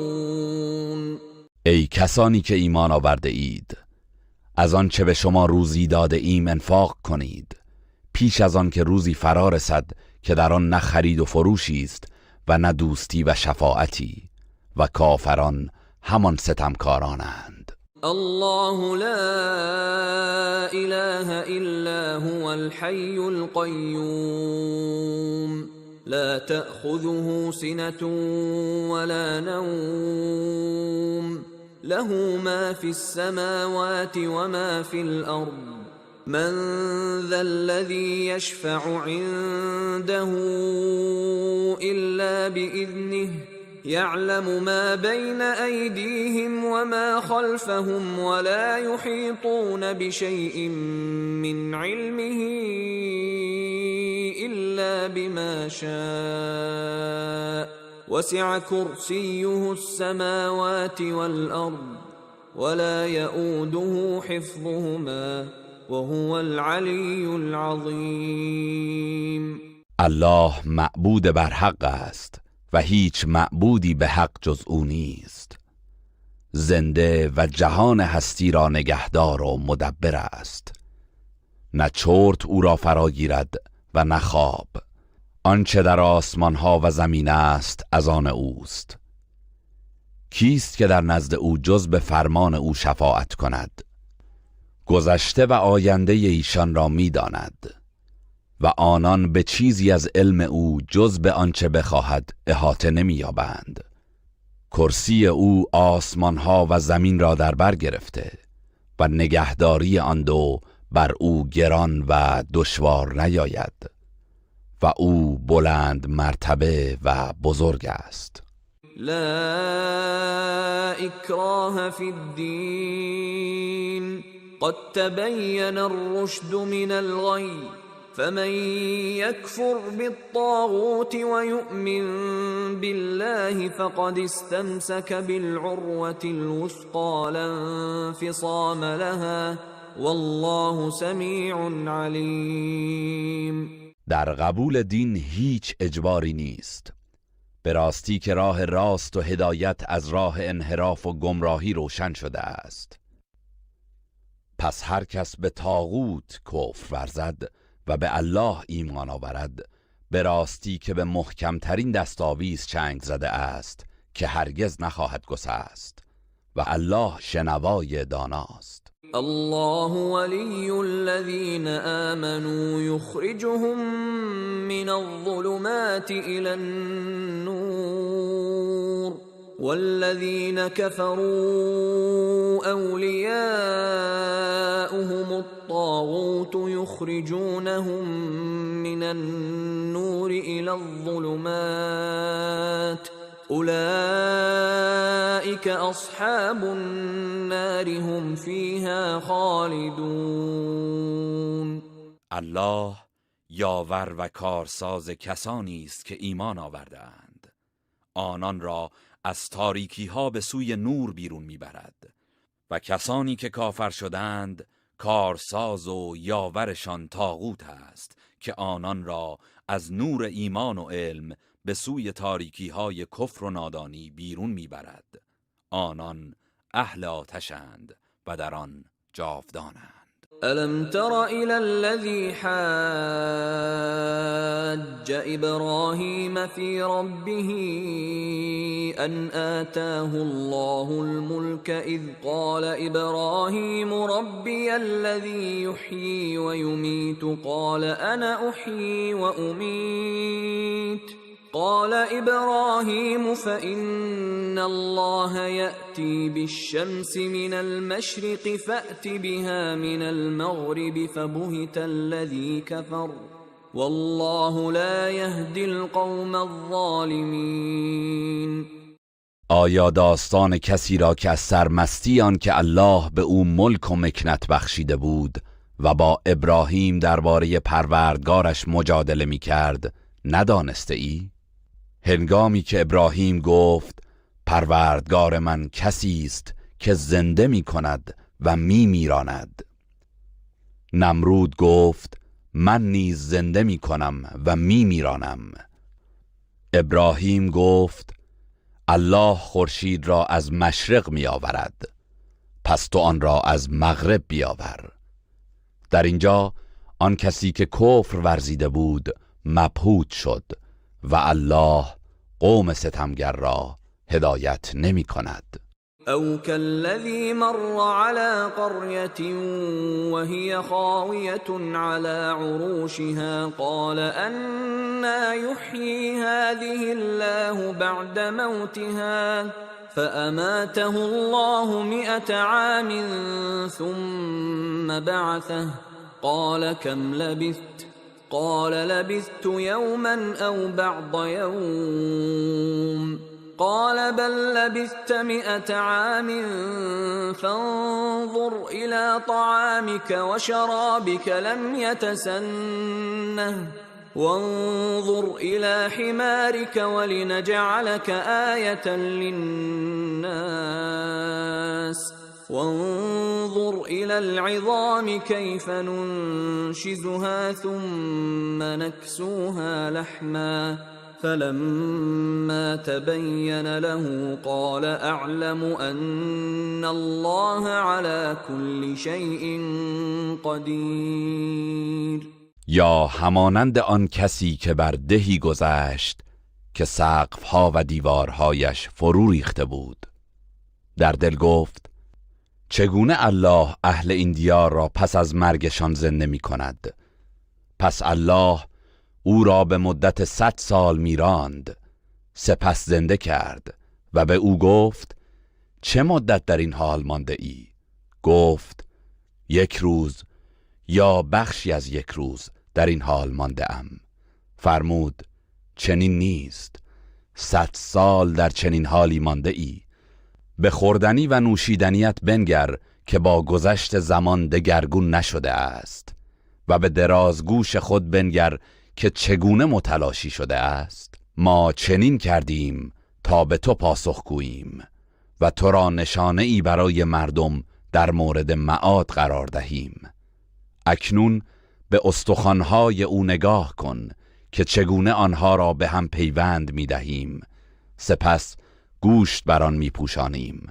پس هنگامی که قدرت الهی بر زنده کردن مردگان برایش آشکار شد گفت میدانم که الله بر هر چیزی تواناست. وَإِذْ قَالَ إِبْرَاهِيمُ رَبِّ أَرِنِي كَيْفَ تُحْيِي الْمَوْتَى قال أولم تؤمن قال بلى ولكن ليطمئن قلبي قال فخذ 4 من الطير فصرهن إليك ثم اجعل على كل جبل منهن جزءا ثم ادعهن يأتينك سعيا واعلم أن الله عزیز حکیم.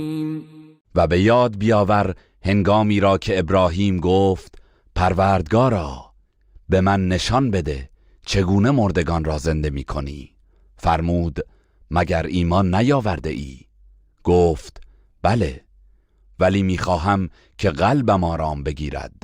فرمود پس 4 پرنده بگیر و بکش و پاره پاره کن و در هم بیامیز، سپس بر هر کوهی پاره ای از آنها را بگذار، آنگاه آنها را بخوان، خواهی دید که شتابان به سوی تو می آیند و بدان که الله توانمند حکیم است. مثل الذين ينفقون أموالهم في سبيل الله كمثل حبة أنبتت 7 سنابل في كل سنبلة 100 حبة والله يضاعف لمن يشاء والله واسع عليم.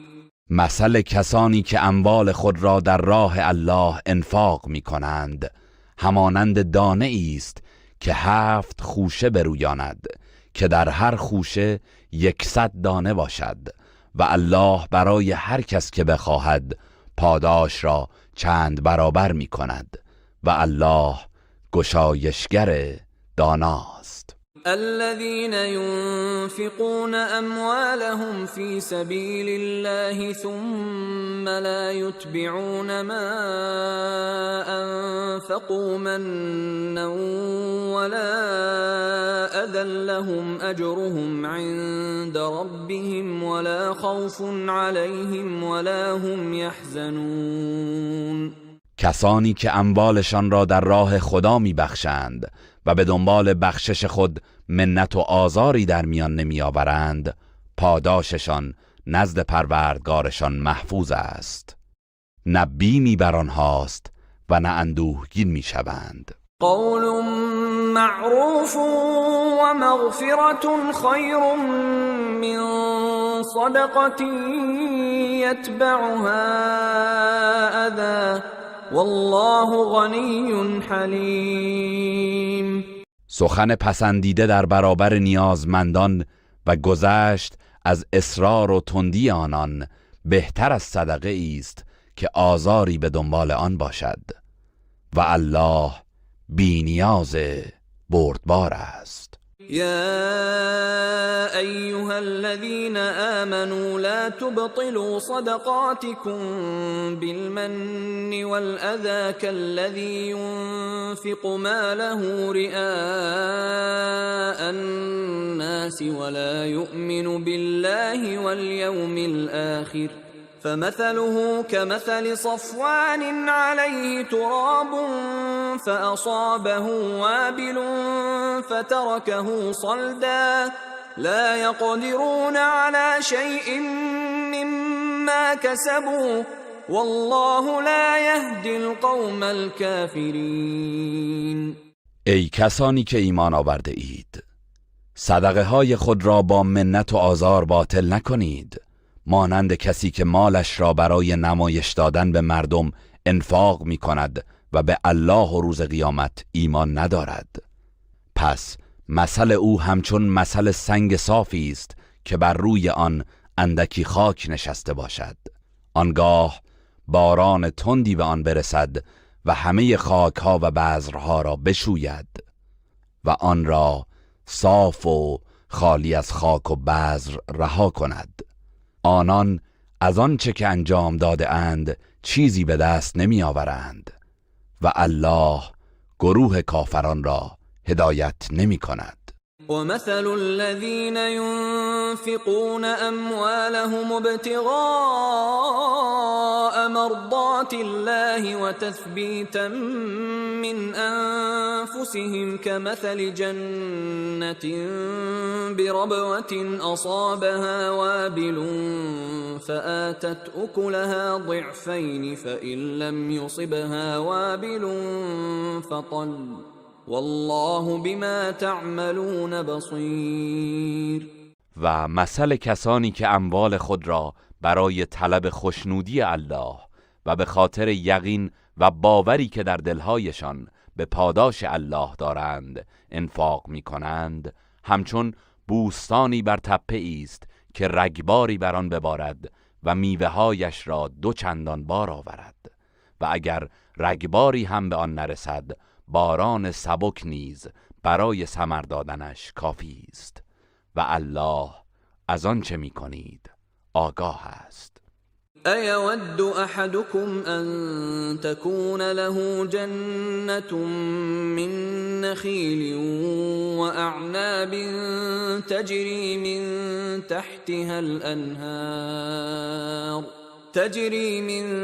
تحتها الأنهار له فيها من كل الثمرات وأصابه الكبر وله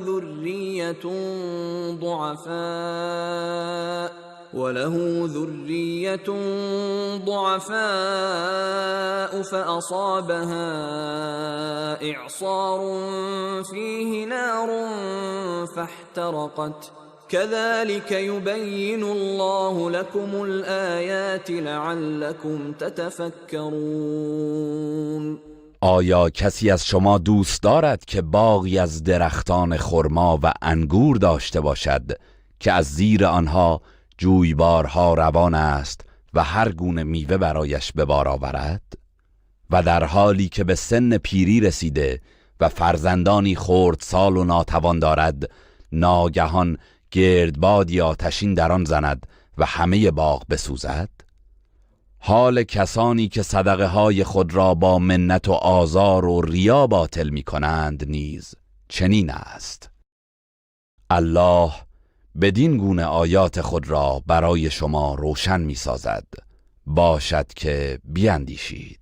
يا أيها الذين آمنوا أنفقوا من طيبات ما كسبتم ومما أخرجنا لكم من الأرض ولا تيمموا الخبيث منه تنفقون ولستم بآخذيه إلا أن تغمضوا فيه واعلموا أن الله غني حمید. ای کسانی که ایمان آورده اید، از چیزهای پاکیزه ای که به دست آورده اید و از آنچه از زمین برای شما برآورده ایم انفاق کنید و برای انفاق به سراغ قسمتهای ناپاک آن نروید، در حالی که آن را اگر به خودتان میدادند جز با چشم پوشی و بیمیلی نسبت به آن نمیپذیرفتید و بدانید که الله بی‌نیاز ستوده است. الشیطان یعدکم الفقر و یأمرکم بالفحشاء والله یعدکم مغفرة منه و فضلا والله واسع علیم. شیطان شما را به هنگام انفاق می ترساند و وعده تهیدستی می دهد و شما را به زشتی ها امر می کند، ولی الله از جانب خود به شما وعده آمرزش و فزونی نعمت می دهد و الله گشایشگر داناست. یؤتی الحکمت من یشاء و من یؤت الحکمت فقد اوتی خیرا کثیرا وما يذكر الا اولو الالباب. الله به هر کس که بخواهد حکمت و دانش میدهد و به هر کس حکمت داده شود بیشک خیر فراوانی داده شده است و جز خردمندان پند نمیگیرند.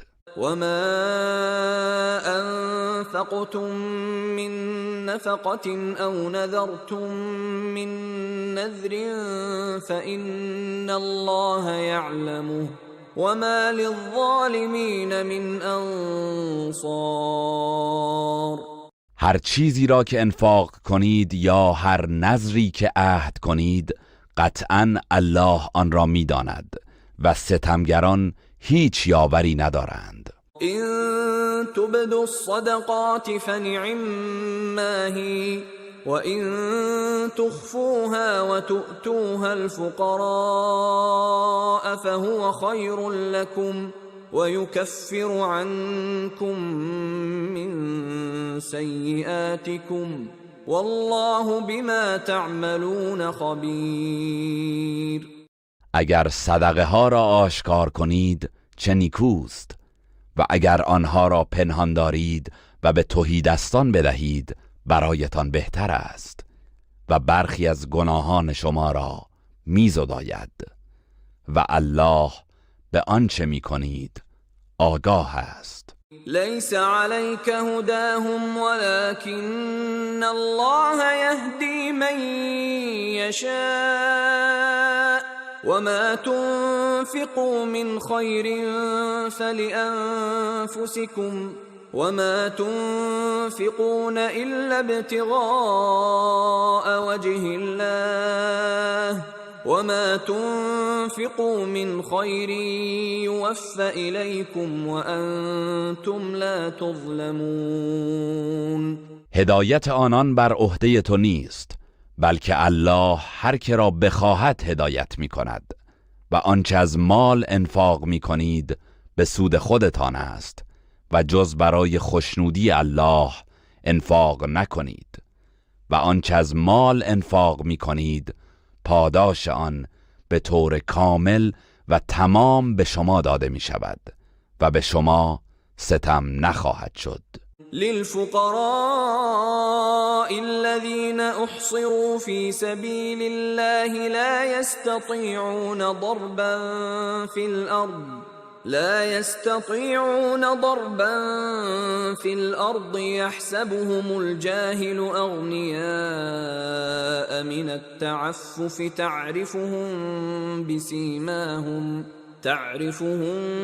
بسيماهم لا يسألون الناس إلحافا وما تنفقوا من خير فإن الله به عليم. صدقات شما برای تهیدستانی است که خود را وقف جهاد در راه الله کرده اند و نمی توانند برای تأمین هزینه زندگی در زمین سفر کنند. از شدت خویشتن‌داری افراد ناآگاه آنان را بی نیاز می پندارند. آنها را از چهره‌هایشان می شناسی. با اصرار چیزی از مردم نمی خواهند و آنچه از مال انفاق می کنید قطعاً الله از آن آگاه است. الذين ينفقون أموالهم بالليل والنهار سرا وعلانية فلهم أجرهم عند ربهم ولا خوف عليهم ولا هم يحزنون. کسانی که اموال خود را در شب و روز پنهان و آشکار انفاق می کنند پاداششان نزد پروردگارشان محفوظ است، نه بیمی بر آنهاست و نه اندوهگین می شوند.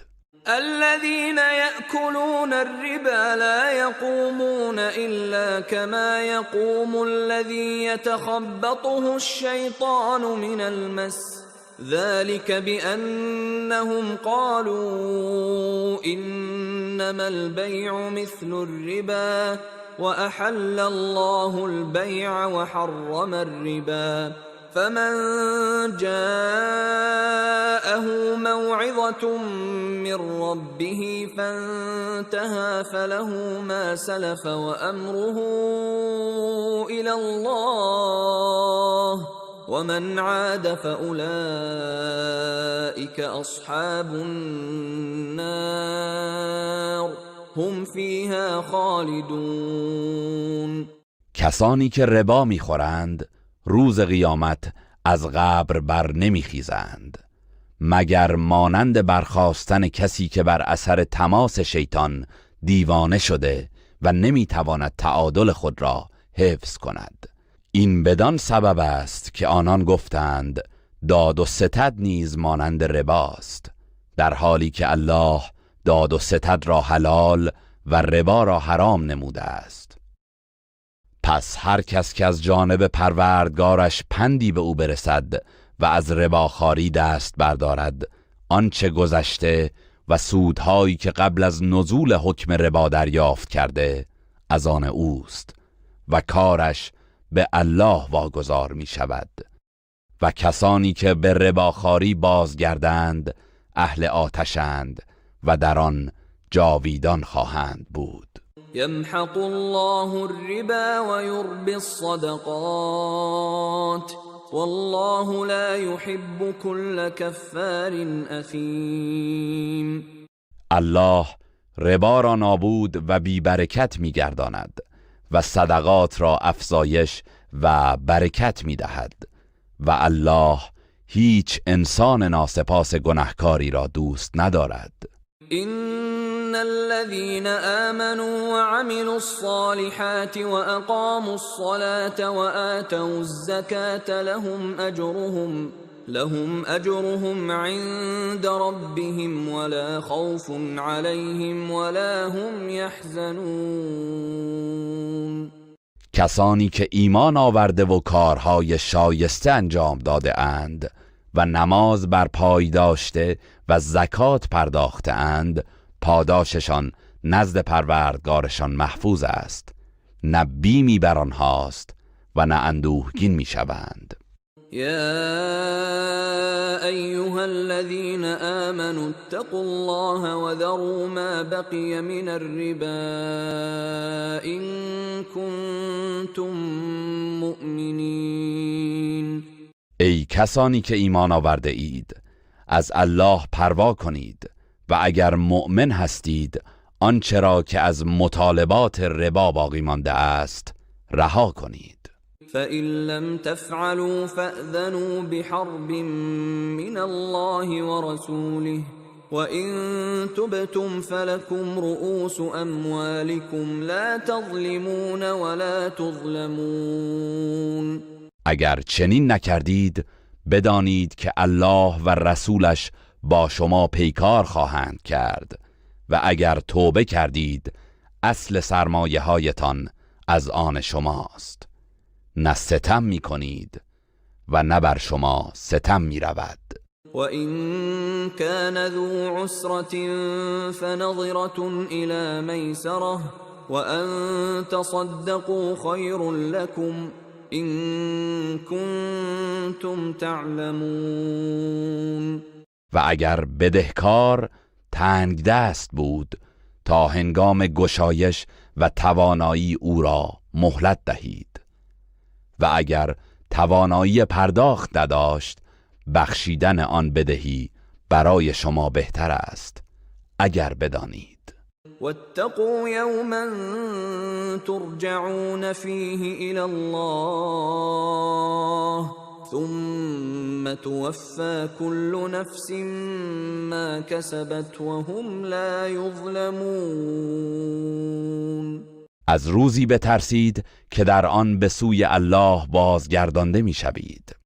سپس به هر کس پاداش آنچه انجام داده تمام و کمال داده می شود و به آنان ستم نخواهد شد.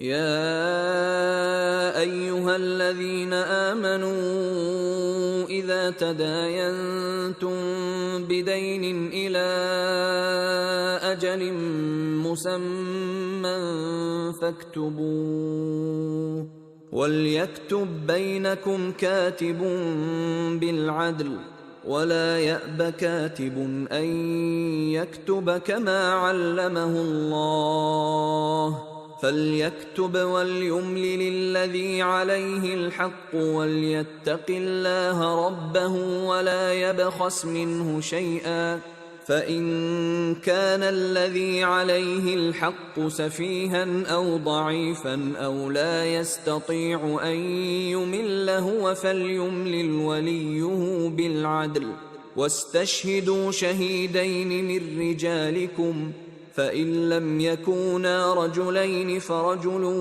وامرأتان ممن ترضون من الشهداء أن تضل إحداهما فتذكر إحداهما الأخرى ولا يأبى الشهداء إذا ما دعوا ولا تسأموا أن تكتبوه صغيرا أو كبيرا إلى أجله ذلكم أقسط عند الله وأقوم للشهادة وأدنى ألا ترتابوا إلا أن تكون تجارة حاضرة تديرونها بينكم فليس عليكم جناح ألا تكتبوها وأشهدوا إذا تبايعتم ولا يضار كاتب ولا شهيد وإن تفعلوا فإنه فسوق بكم واتقوا الله ويعلمكم الله والله بكل شيء علیم. ای کسانی که ایمان آورده اید، اگر به همدیگر وامی یا معامله نسیه‌ای انجام داده اید که سررسید معینی داشت، آن را بنویسید و باید نویسنده ای آن را بر اساس عدالت بین شما بنویسد و هیچ نویسنده ای نباید از نوشتن آن خودداری کند، همان گونه و به شکرانه آن که الله به او آموزش داده است.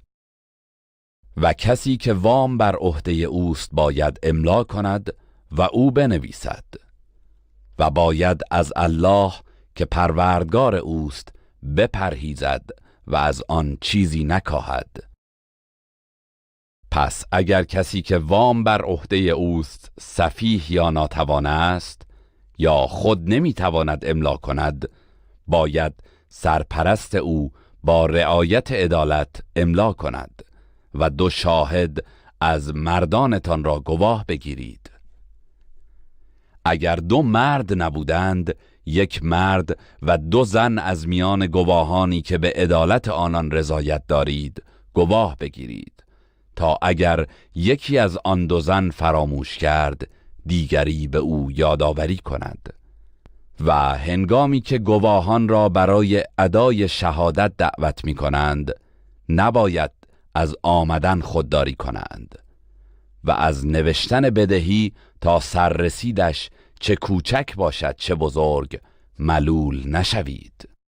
این کار در نزد الله به عدالت نزدیکتر و برای گواهی دادن استوارتر و برای آن که دچار شک و تردید نشوید بهتر است.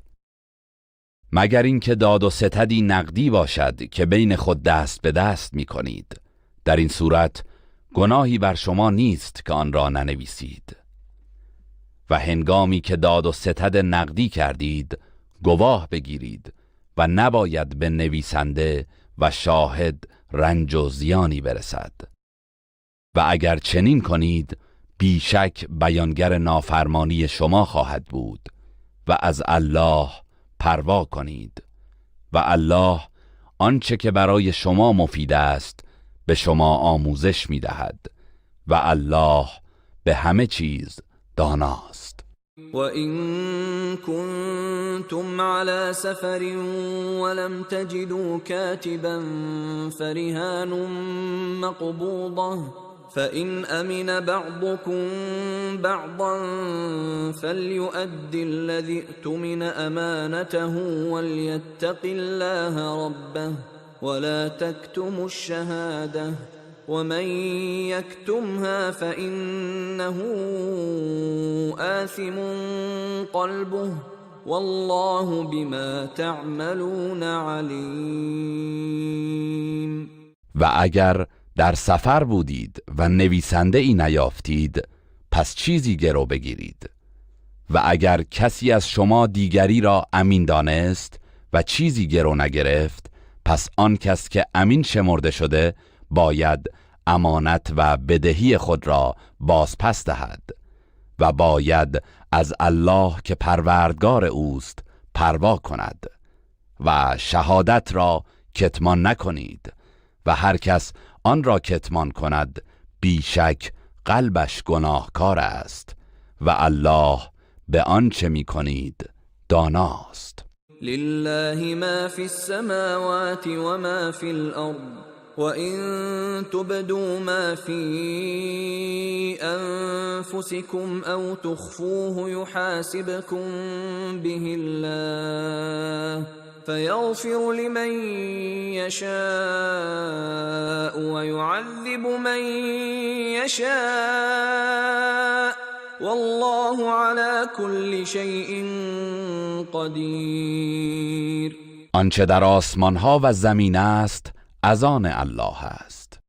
اگر آنچه را در دل خود دارید آشکار کنید یا آن را پنهان نمایید الله شما را بر اساس آن محاسبه می کند.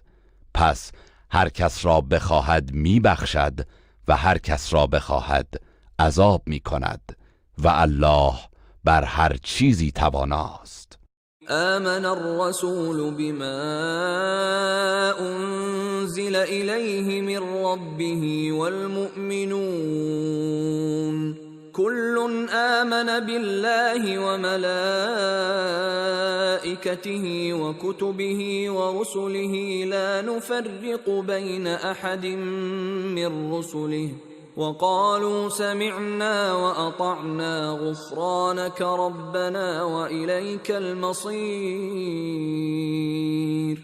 رسول الله به آنچه از سوی پروردگارش بر او نازل شده ایمان آورده است و مؤمنان نیز همگی به الله و فرشتگان و کتابها و پیامبرانش ایمان آورده اند و سخنشان این است که میان هیچ یک از پیامبرانش در ایمان به ایشان تفاوتی نمیگذاریم و گفتند شنیدیم و اطاعت کردیم.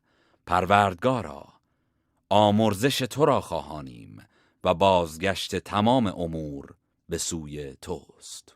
لا يكلف الله نفسا إلا وسعها لها ما كسبت وعليها ما اكتسبت ربنا لا تؤاخذنا إن نسينا أو أخطأنا ربنا ولا تحمل علينا إصرا كما حملته على الذين من قبلنا ربنا ولا تحملنا ما لا طاقة لنا به واعف عنا واغفر لنا وارحمنا أنت مولانا فانصرنا على القوم الكافرين. الله هیچ کس را جز به اندازه توانش تکلیف نمی کند. آنچه از خوبی به دست آورده به سود او و آنچه از بدی به دست آورده به زیان اوست. پروردگارا اگر فراموش یا خطا کردیم ما را بازخواست مکن. پروردگارا بار گران و تکلیف سنگین بر دوش ما مگذار چنان که آن را بر دوش کسانی که پیش از ما بودند نهادی. پروردگارا آنچه که تاب تحملش را نداریم بر دوش ما مگذار و ما را بیامرز و به ما رحم فرما. تو مولا و سرور مایی، پس ما را بر گروه کافران پیروز گردان.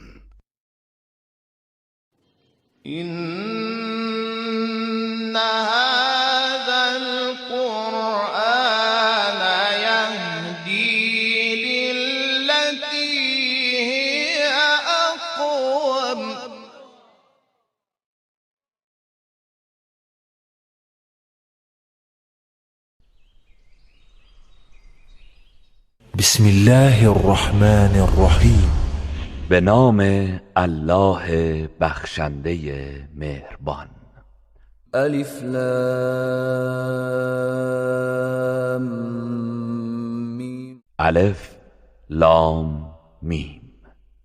الله لا اله الا هو الحي القيوم. الله معبود بر حق است، هیچ معبودی به حق جز او نیست. زنده و جهان هستی را نگهدار و مدبر است. نزل عليك الكتاب بالحق مصدقا لما بين يديه وأنزل التوراة والإنجيل. این کتاب را که تأیید کننده کتاب‌های آسمانی پیشین است به درستی بر تو نازل کرد و تورات و انجیل را. من قبل هدى للناس وأنزل الفرقان. إن الذين كفروا بآيات الله لهم عذاب شديد والله عزيز ذو انتقام. پیش از آن تورات و انجیل را برای هدایت مردم نازل کرد و نیز فرقان را نازل کرد. کسانی که به آیات الله کافر شدند عذاب سختی در پیش دارند و الله شکست ناپذیر و صاحب انتقام است. إن الله لا يخفى عليه شيء في الأرض ولا في السماء. بیشک هیچ چیز نه در زمین و نه در آسمان از الله پوشیده نمیماند. هو الذي يصوركم في الأرحام كيف يشاء لا اله الا هو العزیز الحکیم. او کسی است که شما را در رحمها به هر شکلی که بخواهد شکل میدهد. هیچ معبودی به حق جز آن شکست ناپذیر حکیم نیست. هو الذي أنزل عليك الكتاب منه آيات محكمات هن أم الكتاب وأخر متشابهات فأما الذين في قلوبهم زيغ فيتبعون ما تشابه منه ابتغاء الفتنة وابتغاء تأويله وما يعلم تأويله إلا الله والراسخون في العلم يقولون آمنا به كل من عند ربنا وما يذكر إلا أولو الألباب. او کسی است که کتاب را بر تو نازل کرد، بخشی از آن آیات محکم صریح و روشن است که آنها اساس کتابند و بخشی دیگر متشابهات است که تأویل پذیرند. اما کسانی که در دلهایشان انحراف است برای فتنه جویی و گمراه کردن مردم و به خاطر تأویل آن به دلخواه خود از متشابه آن پیروی می کنند، با آنکه تأویل آن را جز الله نمی‌داند. و راسخان در علم میگویند ما به همه آن چه محکم و چه متشابه ایمان آوردیم، همه از طرف پروردگار ماست و جز خردمندان کسی پند نمیگیرد. ربنا لا تزغ قلوبنا بعد إذ هديتنا وهب لنا من لدنك رحمة إنك أنت الوهاب. آنان میگویند پروردگارا دلهای ما را بعد از آن که هدایتمان کردی از راه حق منحرف مگردان و از سوی خود رحمتی به ما ارزانی دار، به راستی که تو بخشنده ای. ربنا إنك جامع الناس ليوم لا ريب فيه إن الله لا يخلف الميعاد. پروردگارا بیشک تو مردم را برای روزی که در آمدن آن تردیدی نیست جمع خواهی کرد. قطعاً الله در وعده خود خلاف نمی کند. إن الذين كفروا لن تغني عنهم أموالهم ولا أولادهم من الله شيئا وأولئك هم وقود النار. در حقیقت کسانی که کفر ورزیدند اموال و فرزندانشان چیزی از عذاب الله را از آنان دور نخواهد کرد و آنان خود هیزم آتش دوزخ هستند. كدأب آل فرعون والذين من قبلهم كذبوا بآياتنا فأخذهم الله بذنوبهم والله شدید العقاب. عادت این کافران همچون عادت آل فرعون و کسانی است که پیش از آنها بودند.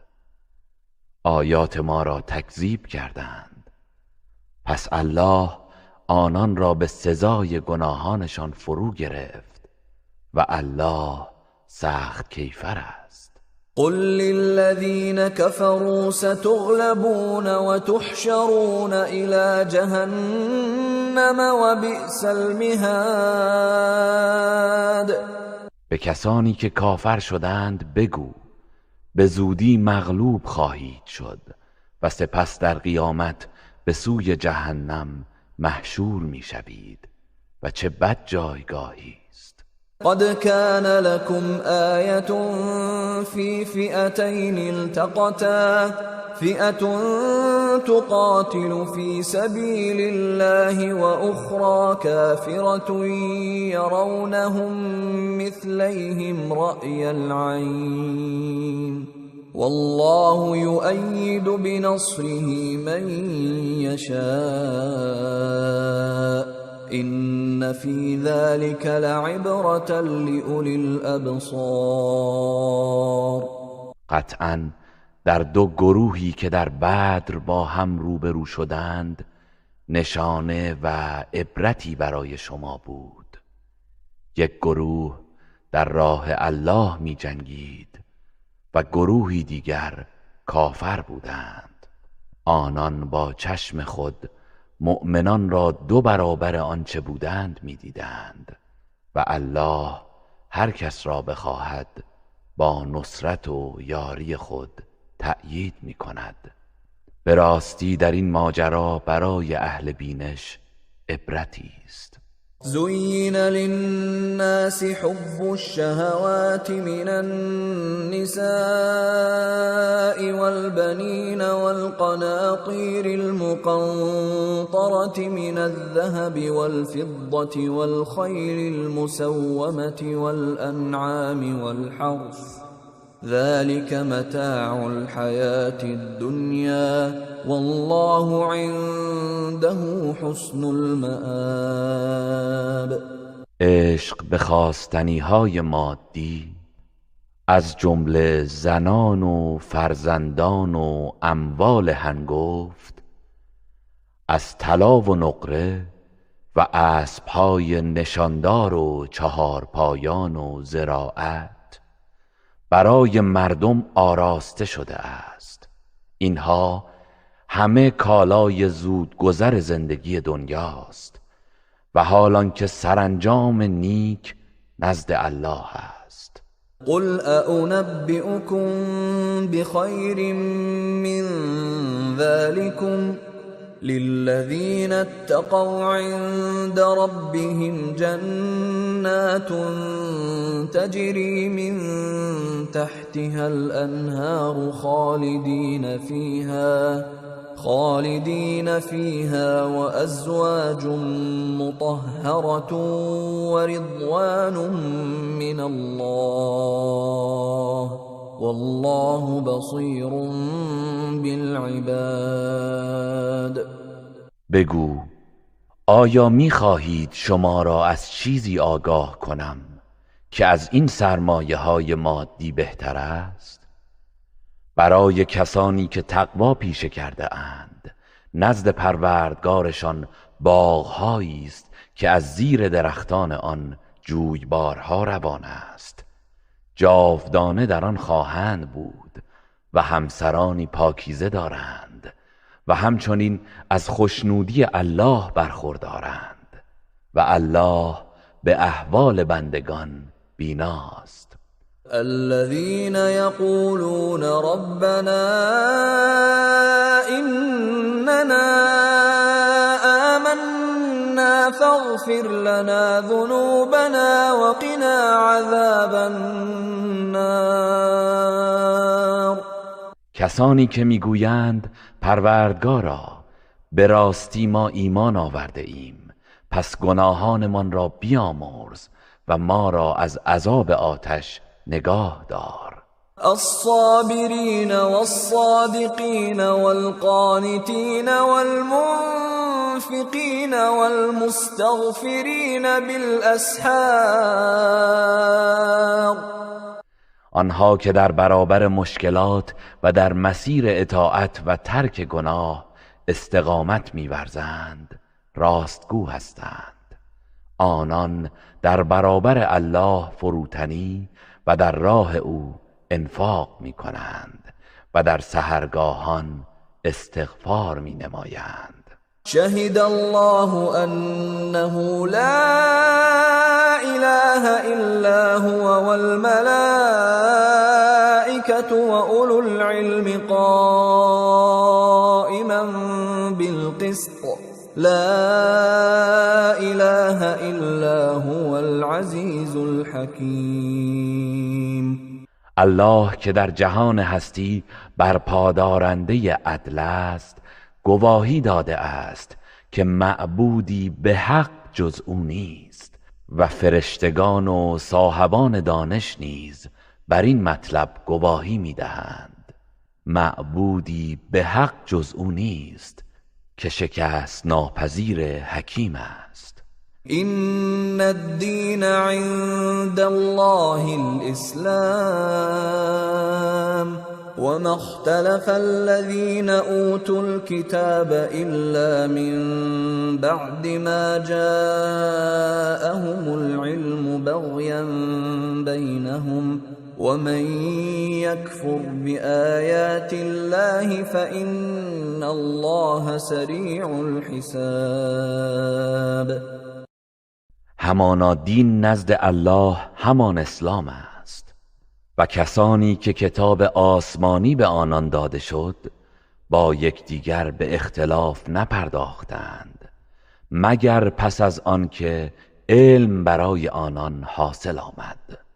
آن هم به خاطر سرکشی و حسدی که میان آنان وجود داشت و هر کس به آیات الله کفر ورزد پس بداند که الله سریع الحساب است. فإن حاجوك فقل أسلمت وجهي لله ومن اتبعني وقل للذين أوتوا الكتاب والأميين أأسلمتم فإن أسلموا فقد اهتدوا وإن تولوا فإنما عليك البلاغ والله بصیر بالعباد. پس اگر درباره دین و توحید با تو ستیز کردند، بگو من و پیروانم در برابر الله و دستورهای او تسلیم شده ایم. و به اهل کتاب و مشرکان بگو آیا شما هم تسلیم شده اید؟ پس اگر تسلیم شوند قطعا هدایت یافته اند، و اگر روی گردان شدند و سرپیچی کردند پس نگران مباش، زیرا فقط رساندن پیام الله بر عهده توست و الله به احوال بندگان بیناست. إن الذين يكفرون بآيات الله ويقتلون النبيين بغير حق ويقتلون الذين يأمرون بالقسط من الناس فبشرهم بعذاب أليم. به راستی کسانی که به آیات الله کفر می‌ورزند و پیامبران را به ناحق می‌کشند و نیز کسانی از مردم را که به عدالت امر می‌کنند به قتل می‌رسانند، پس آنان را از عذابی دردناک خبر ده. أولئك الذين حبطت أعمالهم في الدنيا والآخرة وما لهم من ناصرين. آنان کسانی هستند که اعمالشان در دنیا و آخرت تباه شده و برای آنان هیچ یاور و مددکاری نیست. ألم تر إلى الذين أوتوا نصيبا من الكتاب يدعون إلى كتاب الله ليحكم بينهم ثم يتولى فريق منهم وهم معرضون. آیا داستان کسانی را که بهره ای از کتاب تورات یافته اند ندانسته ای؟ که چون به سوی کتاب الله فراخوانده میشوند تا میانشان حکم کند، آنگاه گروهی از آنان که حقیقت را دریافتند به حال سرپیچی روی برمیتابند. ذلك بأنهم قالوا لن تمسنا النار إلا أياما معدودات وغرهم في دينهم ما كانوا يفترون. این کار بدان سبب است که گفتند آتش دوزخ جز چند روزی به ما نخواهد رسید، و این افتراها و دروغهایی که میبافتند آنان را در دینشان فریفته و مغرور ساخت. فكيف إذا جمعناهم ليوم لا ريب فيه فكيف إذا جمعناهم ليوم لا ريب فيه ووفيت كل نفس ما كسبت وهم لا يظلمون. پس چگونه خواهد بود حالشان آنگاه که ایشان را برای روزی که شکی در آن نیست گرد آوریم و به هر کس پاداش آنچه که فراهم کرده است به تمام و کمال داده شود و به آنها ستم نخواهد شد. قل اللهم مالك الملك تؤتي الملك من تشاء وتنزع الملك ممن تشاء وتعز من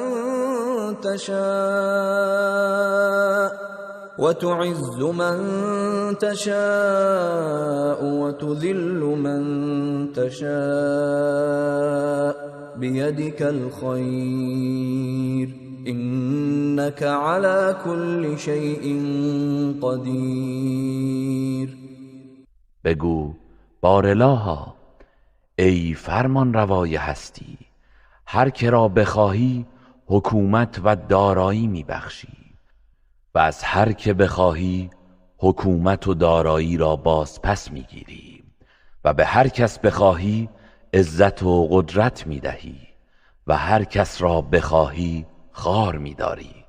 خوبی در دست توست و بیگمان تو بر هر چیزی توانایی. تولج الليل في النهار وتولج النهار في الليل وتخرج الحي من الميت وتخرج الميت من الحي وترزق من تشاء بغير حساب. شب را به روز در میآوری و روز را به شب در میآوری و زنده را از مرده بیرون میآوری و مرده را از زنده خارج میسازی و به هر کس بخواهی بیشمار روزی میدهی. لا يتخذ المؤمنون الكافرين أولياء من دون المؤمنين ومن يفعل ذلك فليس من الله في شيء إلا أن تتقوا منهم تقاه ويحذركم الله نفسه وإلى الله المصير. مؤمنان نباید کافران را به جای مؤمنان دوست خود بگیرند و هر کس چنین کند با الله هیچ رابطه ای ندارد و عهد و پیمانش با الله گسسته می گردد، مگر آنکه ناچار شوید که خیشتن را از آزار ایشان مصون دارید و الله شما را از کیفر خود برحذر می دارد و بازگشت به سوی الله است. قل إن تخفوا ما في صدوركم أو تبدوه يعلمه الله ويعلم ما في السماوات وما في الأرض والله على كل شيء قدیر. بگو اگر آنچه در سینه های شماست پنهان دارید یا آشکارش کنید، الله آن را می‌داند و نیز آنچه را که در آسمان ها و زمین است می‌داند و الله بر هر چیزی تواناست. يوم تجد كل نفس ما عملت من خير محضرا وما عملت من سوء تود لو أن بينها وبينه أمدا بعيدا ويحذركم الله نفسه والله رؤوف بالعباد.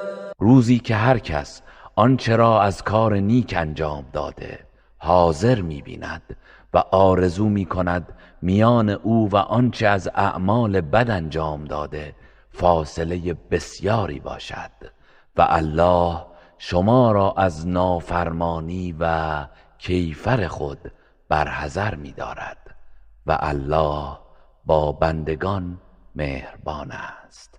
قل إن كنتم تحبون الله فاتبعوني يحببكم الله ويغفر لكم ذنوبكم والله غفور رحیم. بگو اگر الله را دوست دارید پس از من پیروی کنید تا الله شما را دوست بدارد و گناهانتان را بیامرزد و الله آمرزنده مهربان است. قل اطیعوا الله والرسول فإن تولوا فإن الله لا يحب الكافرین. بگو الله و پیامبر او را اطاعت کنید، پس اگر پشت کردند و سرپیچی نمودند قطعاً الله کافران را دوست ندارد. إن الله اصطفى آدم ونوحا وآل إبراهيم وآل عمران على العالمين. همانا الله آدم و نوح و خاندان ابراهیم و خاندان عمران را بر جهانیان برگزید. ذریة بعضها من بعض والله سمیع علیم. فرزندانی که برخی از آنان از نسل برخی دیگرند و الله شنوای داناست. اذ قالت امرأة عمران رب إني نذرت لك ما في بطني محررا فتقبل مني إنك أنت السميع العليم. به یاد آور هنگامی که همسر عمران گفت پروردگارا من آنچه را در شکم دارم برای تو نذر کردم که آزاد از هر چیز در خدمت بیت المقدس و پرستشگر تو باشد، پس از من بپذیر که تو خود شنوای دانایی. فلما وضعتها قالت رب إني وضعتها أنثى والله أعلم بما وضعت. قالت رب إني وضعتها أنثى والله أعلم بما وضعت وليس الذكر كالأنثى وإني سميتها مريم وإني أعيذها بك وذريتها من الشيطان الرجيم. پس هنگامی که او را به ذات گفت پروردگارا من او را دختر زاده ام، ولی الله به آنچه او به دنیا آورده بود داناتر بود و پسر همانند دختر نیست و من او را مریم نام گذاردم و او و فرزندانش را از شر شیطان رانده شده به تو پناه میدهم. فتقبلها ربها بقبول حسن وأنبتها نباتا حسنا وكفلها زكريا كلما دخل عليها زكريا المحراب وجد عندها رزقا قال يا مريم أنى لك هذا قالت هو من عند الله إن الله يرزق من يشاء بغیر حساب. آنگاه پروردگارش او را به طرز نیکویی پذیرفت و به شیوه شایسته ای پرورش داد و سرپرستی او را به زکریا سپرد. هرگاه زکریا وارد محراب و عبادتگاه او میشد نزد او غذایی می‌یافت. زکریا میگفت ای مریم این غذا از کجا برای تو آمده است؟ مریم میگفت این از جانب الله است که الله به هر کس بخواهد بیشمار روزی میدهد. هنالك دعا زكريا ربه قال رب هب لي من لدنك ذرية طيبة إنك سميع الدعاء. آنجا بود که زکریا پروردگارش را خواند و گفت پروردگارا از جانب خود فرزندی پاک و پسندیده به من عطا کن، به درستی که تو شنونده دعایی. فنادته الملائكة وهو قائم يصلي في المحراب أن إن الله يبشرك بيحيى مصدقا بكلمة من الله وسيدا وحصورا ونبيا من الصالحین. پس در حالی که او ایستاده در محراب نماز می‌خواند، فرشتگان او را ندا دادند که الله تو را به ولادت یحیی بشارت می‌دهد و او تصدیق کننده کلمه الله است و سرور و پارسا از رغبت به زنان و پیامبری از صالحان است. قال رب أنا يكون لي غلام وقد بلغني الكبر وامرأتي عاقر قال كذلك الله يفعل ما يشاء. زکریا گفت پروردگارا چگونه مرا فرزندی خواهد بود در حالی که پیری به سراغ من آمده و همسرم نازاست؟ الله گفت کار پروردگار چنین است که الله هر چه بخواهد انجام میدهد. قال رب اجعل لي آیه قال آیتك ألا تكلم الناس 3 أيام إلا رمزا واذكر ربك كثيرا وسبح بالعشي والإبكار. زکریا گفت پروردگارا برایم نشانه ای قرار ده. فرمود نشانه ات این است که 3 روز با مردم جز با اشاره سخن نگویی و پروردگارت را بسیار یاد کن و شامگاهان و صبحگاهان او را تسبیح گوی. وَإِذْ قَالَتِ الْمَلَائِكَةُ يَا مَرْيَمُ إِنَّ اللَّهَ اصْطَفَاكِ وَطَهَّرَكِ وَاصْطَفَاكِ عَلَى نِسَاءِ الْعَالَمِينَ.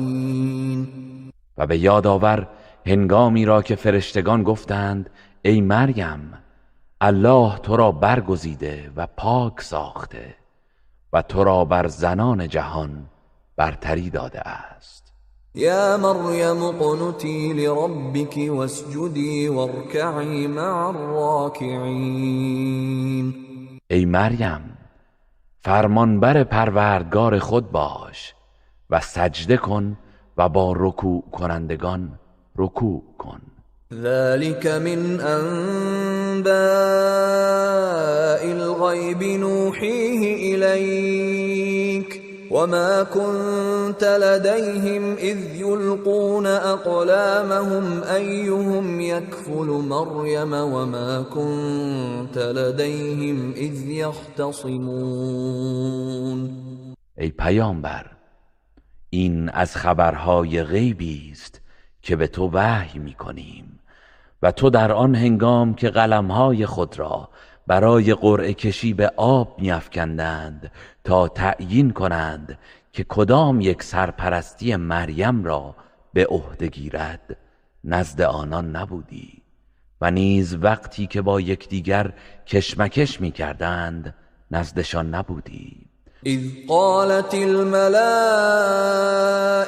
يا مريم إن الله يبشرك بكلمة منه اسمه المسيح عيسى ابن مريم وجيها في الدنيا والآخرة ومن المقربين.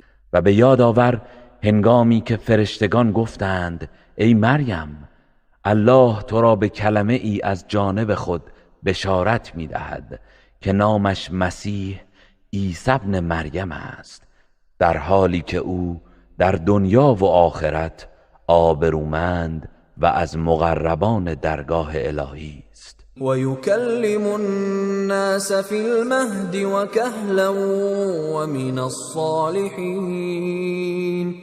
او در گهواره به اعجاز و در میانسالی به وحی با مردم سخن میگوید و از شایستگان است.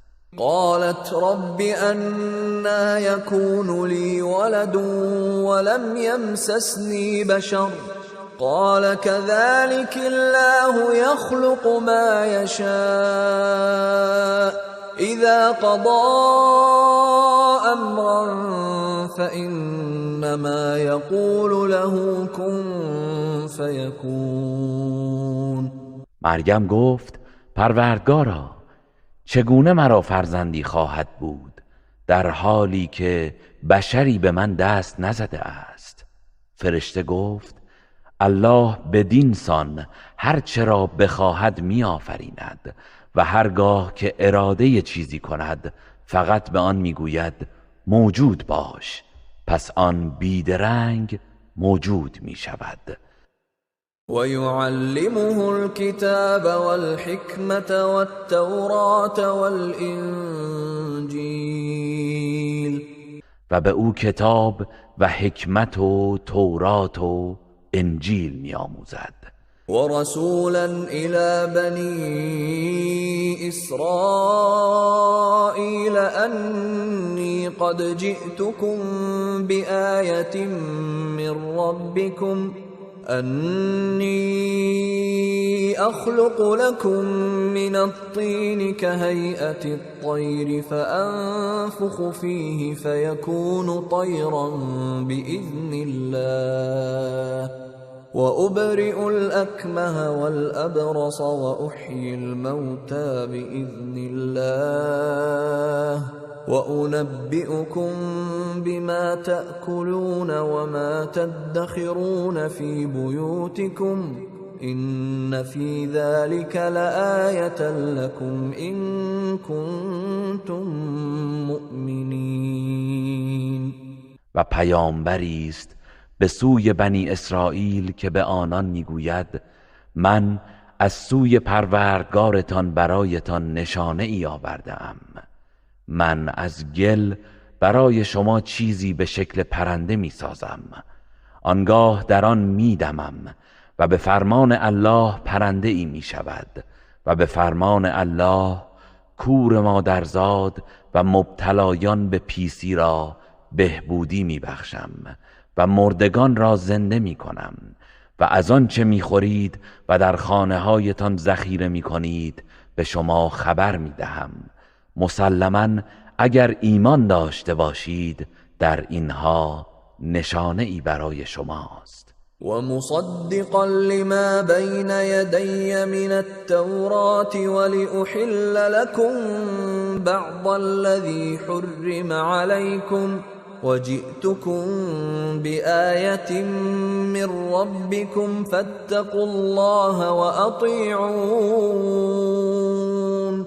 و میگوید آمده ام تا تصدیق کننده تورات باشم که پیش از من نازل شده است و فرستاده شده ام تا برخی از چیزهایی را که بر شما حرام شده بود حلال کنم و نشانه ای از طرف پروردگارتان برای شما آورده ام.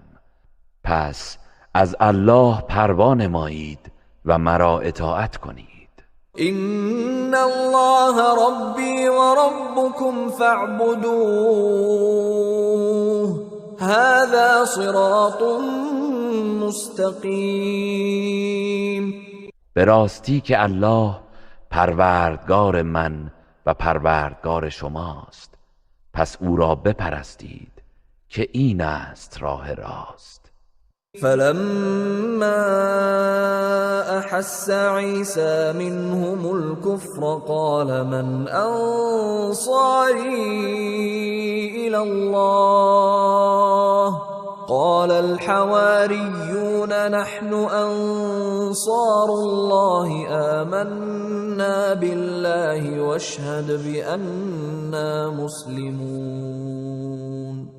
سپس هنگامی که عیسی به کفر آنان پی برد گفت یاوران من در راه دعوت به سوی الله چه کسانی هستند؟ حواریون گفتند ما یاوران دین الله هستیم، به الله ایمان آورده ایم و تو نیز گواه باش که ما تسلیم او هستیم. ربنا آمنا بما انزلت واتبعنا الرسول فاكتبنا مع الشاهدین. پروردگارا، به آنچه نازل کرده ای ایمان آوردیم و از فرستاده تو پیروی نمودیم، پس ما را در زمره گواهان و مؤمنان بنویس. ومكروا ومكر الله والله خیر الماکرین. و یهودیان برای کشتن عیسی مکر ورزیدند و الله نیز در پاسخشان مکر در میان آورد و الله بهترین مکرانگیزان است. اذ قال الله یا عیسی انی متوفیک ورافعک الی ومطهرک من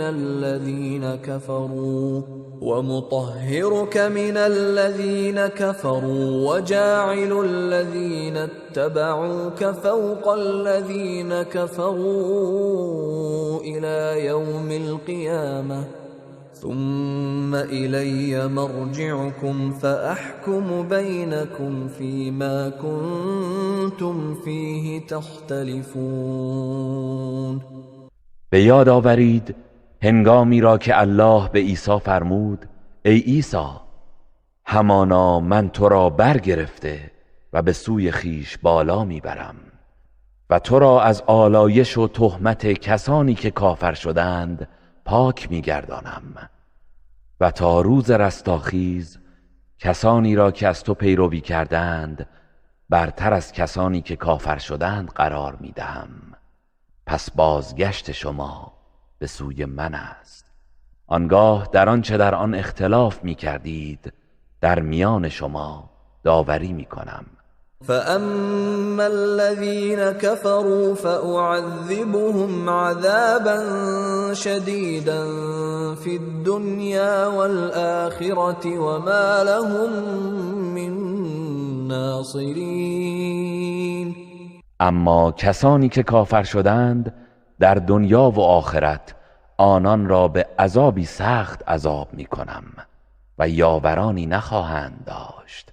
وَأَمَّا الَّذِينَ آمَنُوا وَعَمِلُوا الصَّالِحَاتِ فَيُوَفِّيهِمْ أُجُورَهُمْ وَاللَّهُ لَا يُحِبُّ الظَّالِمِينَ. و اما کسانی که ایمان آورده و کارهای شایسته انجام دادند، پس الله پاداششان را به طور کامل به ایشان خواهد داد و الله ستمکاران را دوست نمی دارد. ذلك نتلوه عليك من الآيات والذكر الحكيم. اینها که بر تو میخوانیم از آیات و نشانه های الله و قرآن حکمت آمیز است. إن مثل عيسى عند الله كمثل آدم خلقه من تراب ثم قال له كن فيكون. همانا مثل عیسی نزد الله همچون مثل خلقت آدم است که او را از خاک آفرید و سپس به او فرمود باش، پس بیدرنگ موجود شد. الحق من ربك فلا تكن من الممترین. آنچه درباره عیسی بیان کردیم حقیقتی از جانب پروردگار توست، پس هرگز از تردید کنندگان مباش. فمن حاجك فيه من بعد ما جاءك من العلم فقل تعالوا ندع أبناءنا وأبناءكم ونساءنا ونساءكم وأنفسنا وأنفسكم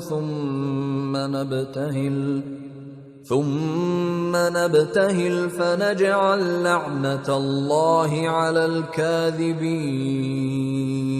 هر که درباره او پس از دانشی که تو را حاصل آمده با تو بحث و ستیز کند، بگو بیایید پسرانمان و پسرانتان و زنانمان و زنانتان و ما خیشان نزدیک و شما خیشان نزدیک خود را فراخوانیم، سپس مباهله کنیم و لعنت الله را بر دروغگویان قرار دهیم.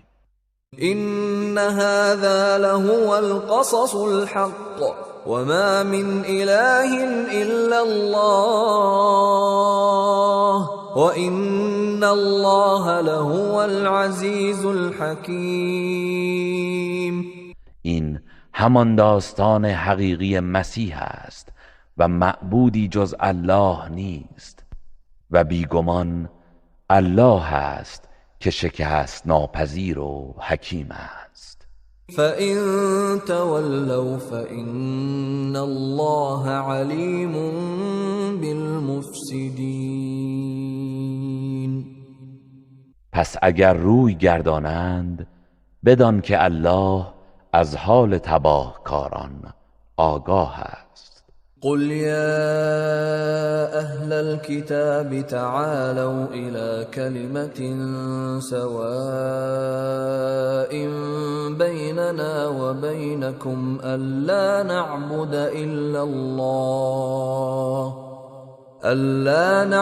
إلا الله ولا نشرك به شيئا ولا يتخذ بعضنا بعضا أربابا من دون الله فإن تولوا فقولوا اشهدوا بأننا مسلمون. بگو ای اهل کتاب، به سوی سخنی بیایید که میان ما و شما عادلانه است و انحرافی از حق در آن نیست، که جز الله را نپرستیم و چیزی را شریک او نسازیم و برخی از ما برخی دیگر را به جای الله صاحب اختیار به پرستش نگیرد. اگر از این دعوت روی گرداندند پس بگویید گواه باشید که ما مسلمانیم. يا أهل الكتاب لم تحاجون في إبراهيم وما أنزلت التوراة والإنجيل إلا من بعده أفلا تعقلون. ای اهل کتاب، چرا درباره ابراهیم مجادله و ستیز می کنید در حالی که تورات و انجیل بعد از او نازل شده است؟ آیا اندیشه نمی کنید؟ ها انتم هؤلاء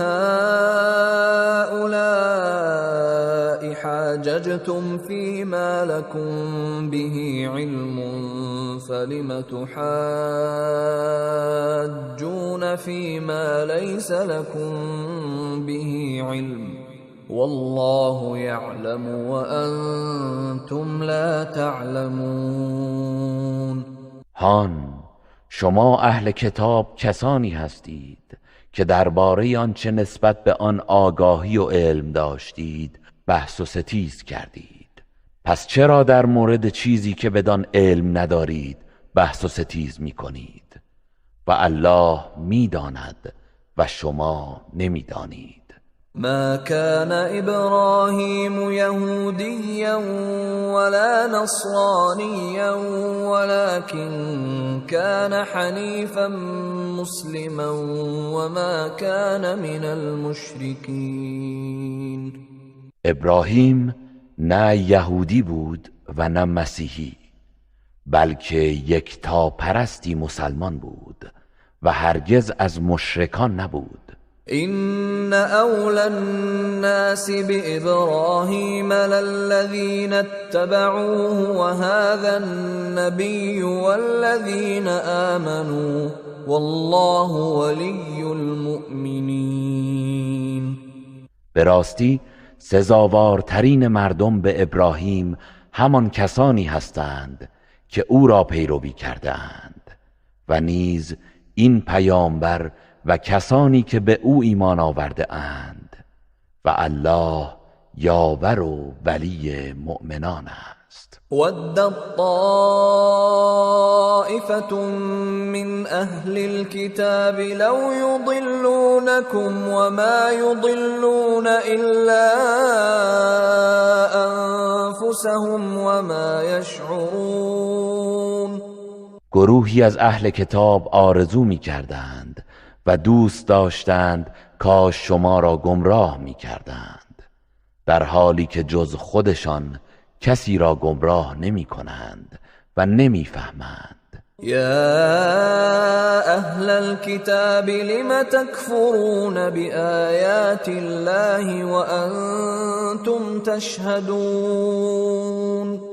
ای اهل کتاب، چرا به آیات الله کافر می شوید در حالی که خود به صدق و درستی آن گواهی می دهید؟ یا اهل الكتاب لم تلبسون الحق بالباطل وتكتمون الحق وانتم تعلمون.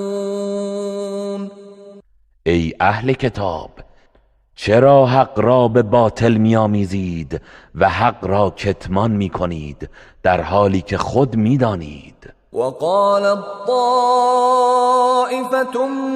من اهل الكتاب آمنوا بالذي انزل على الذين آمنوا وجه النهار واكفروا آخره لعلهم يرجعون. و گروهی از اهل کتاب به همدیگر گفتند در آغاز روز به آنچه بر مؤمنان نازل شده ایمان بیاورید و در پایان روز کافر شوید، شاید آنان از اسلام برگردند. ولا تؤمنوا إلا لمن تبع دينكم قل إن الهدى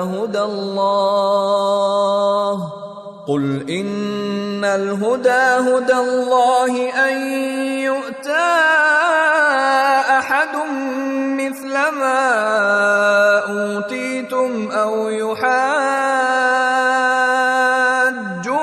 عند ربكم قل إن الفضل بيد الله يؤتيه من يشاء والله واسع علیم. و باز گفتند جز به کسی که از دین شما پیروی می کند ایمان نیاورید. بگو همانا هدایت الله است و باور مکنید که به کسی نظیر آنچه به شما داده شده است داده شود، یا باور مکنید که بتوانند در پیشگاه الله با شما احتجاج کنند. بگو همانا فضل و برتری به دست الله است، آن را به هر کس که بخواهد میدهد و الله گشایشگر داناست. یختص برحمته من یشاء والله ذو الفضل العظیم. هر کس را که بخواهد مشمول رحمت خود می‌گرداند و الله دارای فضل و بخشش بزرگ است. ومن أهل الكتاب من إن تأمنه بقنطار يؤده إليك ومنهم من إن تأمنه بدينار لا يؤده إليك إلا ما دمت عليه قائما ذلك بأنهم قالوا ليس علينا في الأميين سبيل ويقولون على الله الكذب وهم يعلمون. و از اهل کتاب کسی است که اگر مال فراوانی به او امانت دهی آن را به تو باز می‌گرداند و از آنان کسی است که اگر او را بر دیناری امین شماری آن را به تو باز نمیگرداند مگر تا زمانی که پیوسته بر سر او ایستاده باشی.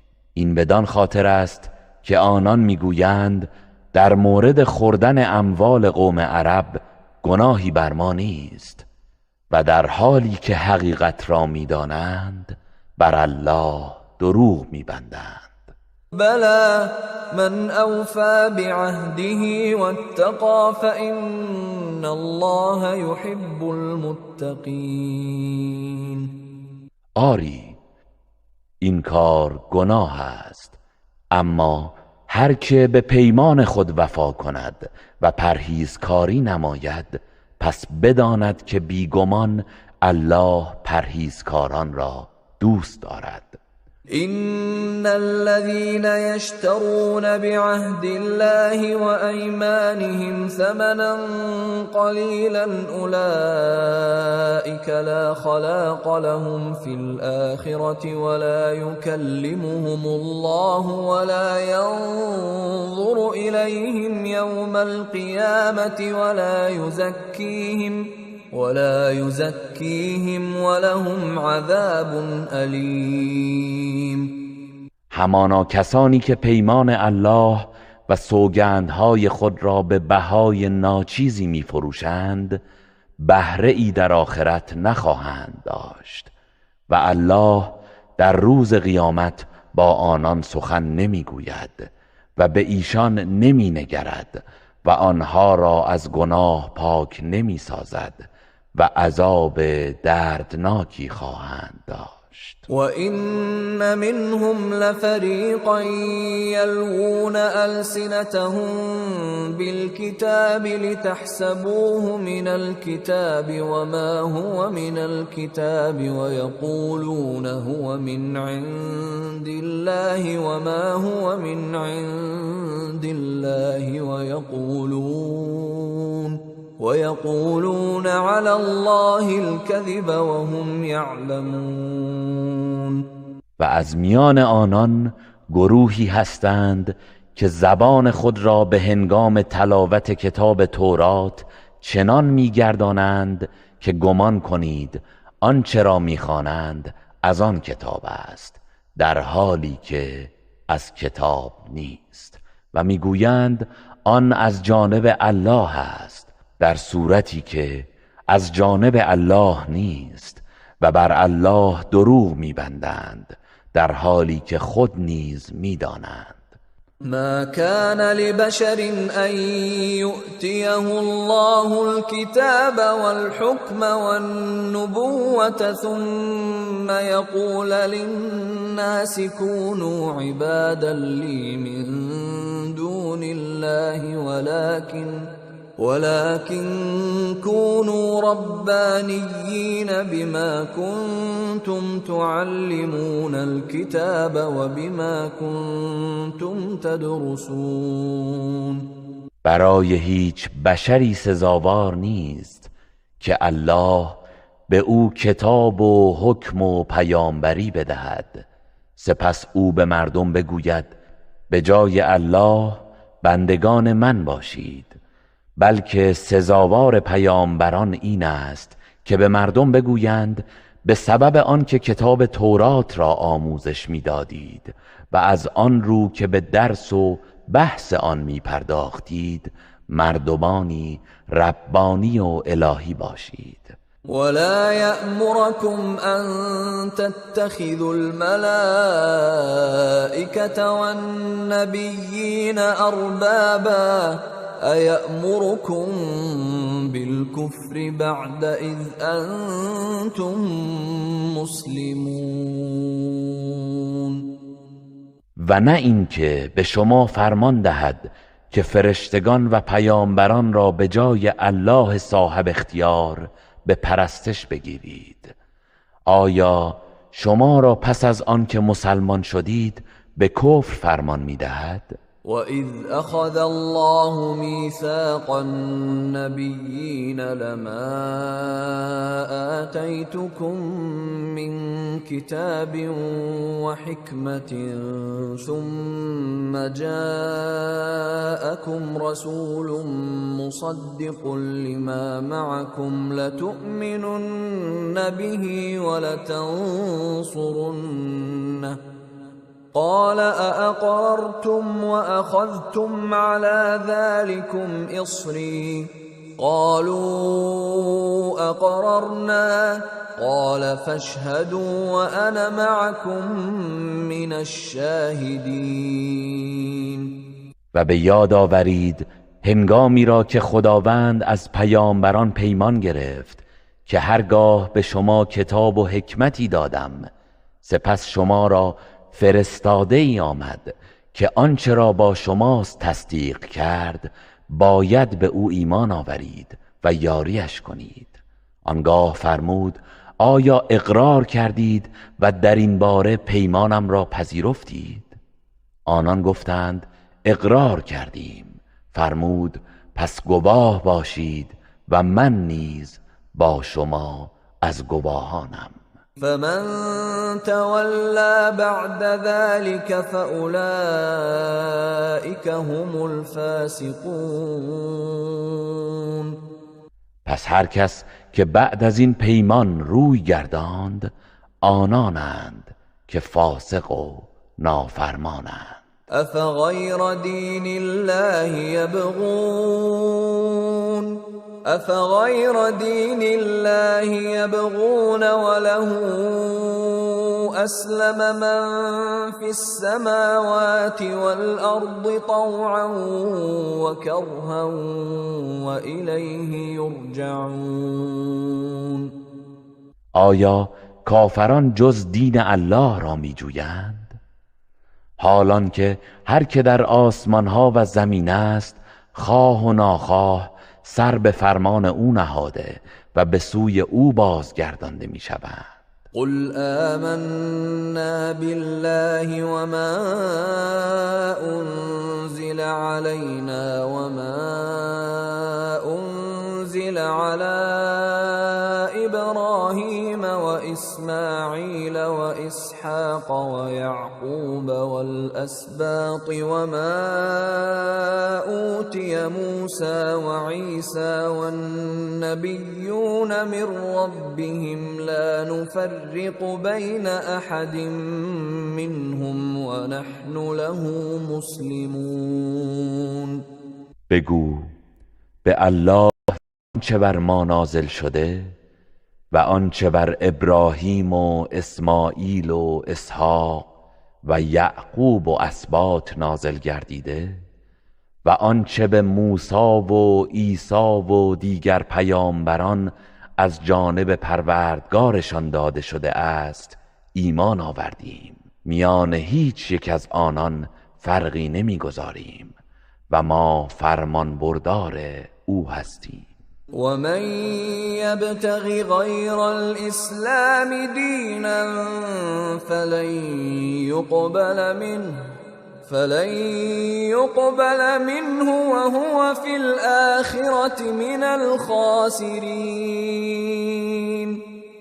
و هر کس که دینی غیر از اسلام برگزیند هرگز از او پذیرفته نخواهد شد و او در آخرت از زیانکاران است. كيف يهدي الله قوما كفروا بعد إيمانهم وشهدوا أن الرسول حق وجاءهم البينات والله لا يهدي القوم الظالمين. چگونه الله قومی را هدایت می کند که بعد از ایمانشان و پس از آن که گواهی دادند به این که پیامبر اسلام بر حق است و برایشان دلایل روشن آمد کافر شدند و الله قوم ستمکار را هدایت نمی کند. اولئك جزاؤهم ان عليهم لعنة الله والملائكة والناس اجمعین.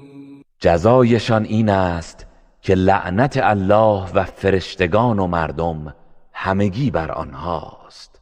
خالدین فیها لا یخفف عنهم العذاب ولا هم ینظرون.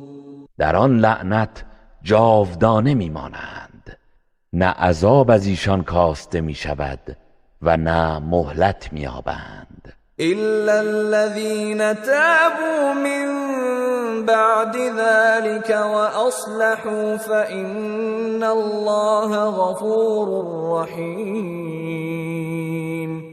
مگر کسانی که پس از آن توبه کردند و درست کاری پیشه نمودند، پس بیگمان الله آمرزنده مهربان است. ان الذين كفروا بعد ایمانهم ثم ازدادوا كفرا لن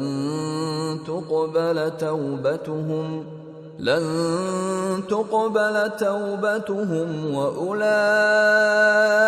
هم الضالون.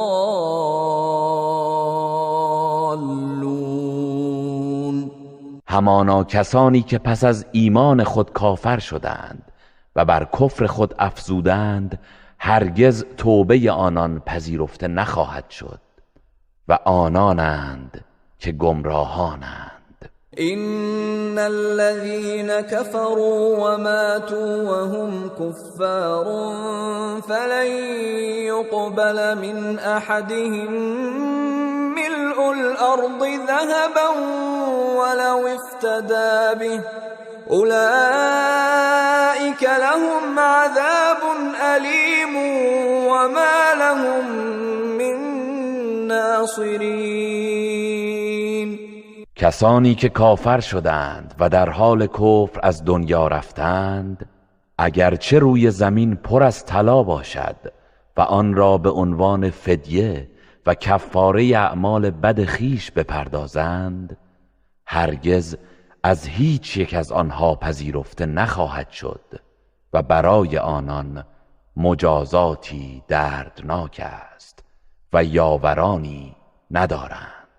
لن تنالوا البر حتى تنفقوا مما تحبون وما تنفقوا من شيء فإن الله به علیم. هرگز به نیکوکاری نمی رسید مگر آنکه از آنچه دوست دارید انفاق کنید و بیشک الله از آنچه انفاق می کنید آگاه است. كل الطعام كان حلا لبني إسرائيل إلا ما حرم إسرائيل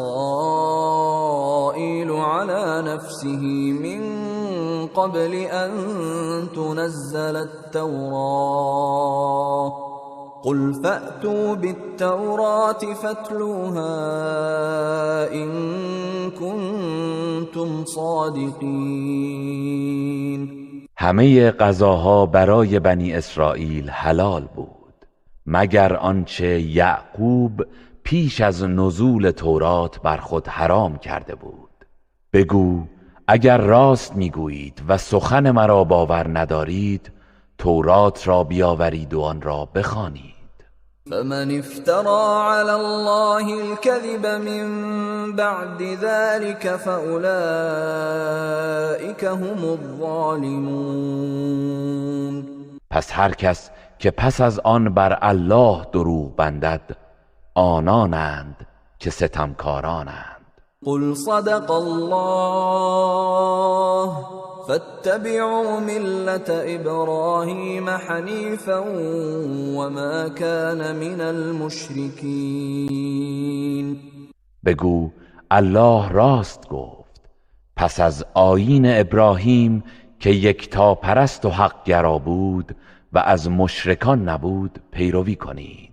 إن أول بيت وضع للناس للذي ببكة مباركا وهدى للعالمين. به راستی نخستین خانه‌ای که برای عبادت مردم قرار داده شده همانی است که در مکه است که پربرکت و مایه هدایت جهانیان است. فيه آيات بينات مقام إبراهيم ومن دخله كان آمنا ولله على الناس حج البيت من استطاع إليه سبيلا ومن كفر فإن الله غني عن العالمين. در آن خانه نشانه های روشن از جمله مقام ابراهیم است و هر کس داخل آن حرم شود در امان خواهد بود و برای الله حج خانه کعبه بر مردم واجب است، البته برای کسی که توانایی رفتن به سوی آن را دارد و هر کس کفر ورزد بیشک الله از جهانیان بینیاز است. قل يا أهل الكتاب لم تكفرون بآيات الله والله شهيد على ما تعملون. بگو ای اهل کتاب چرا به الله کفر می‌ورزید حالان که الله بر آنچه می‌کنید گواه است. قل يا أهل الكتاب لم تصدون عن سبيل الله من آمن تبغونها عوجا وأنتم شهداء وما الله بغافل عما تعملون. بگو ای اهل کتاب چرا کسی را که ایمان آورده است از راه الله باز می‌دارید و آن را منحرف می‌خواهید در حالی که شما به راستی آن گواه هستید و الله از آنچه می‌کنید غافل نیست. يا أيها الذين آمنوا إن تطيعوا فريقا من الذين أوتوا الكتاب يردوكم بعد إيمانكم كافرين. ای کسانی که ایمان آورده اید اگر از گروهی از اهل کتاب اطاعت کنید شما را بعد از ایمانتان به کفر برمیگردانند. وكيف تكفرون وأنتم تتلى عليكم آيات الله وفيكم رسوله ومن يعتصم بالله فقد هدي إلى صراط مستقيم. و چگونه شما کافر میشوید در حالی که آیات الله بر شما خوانده می شود و پیام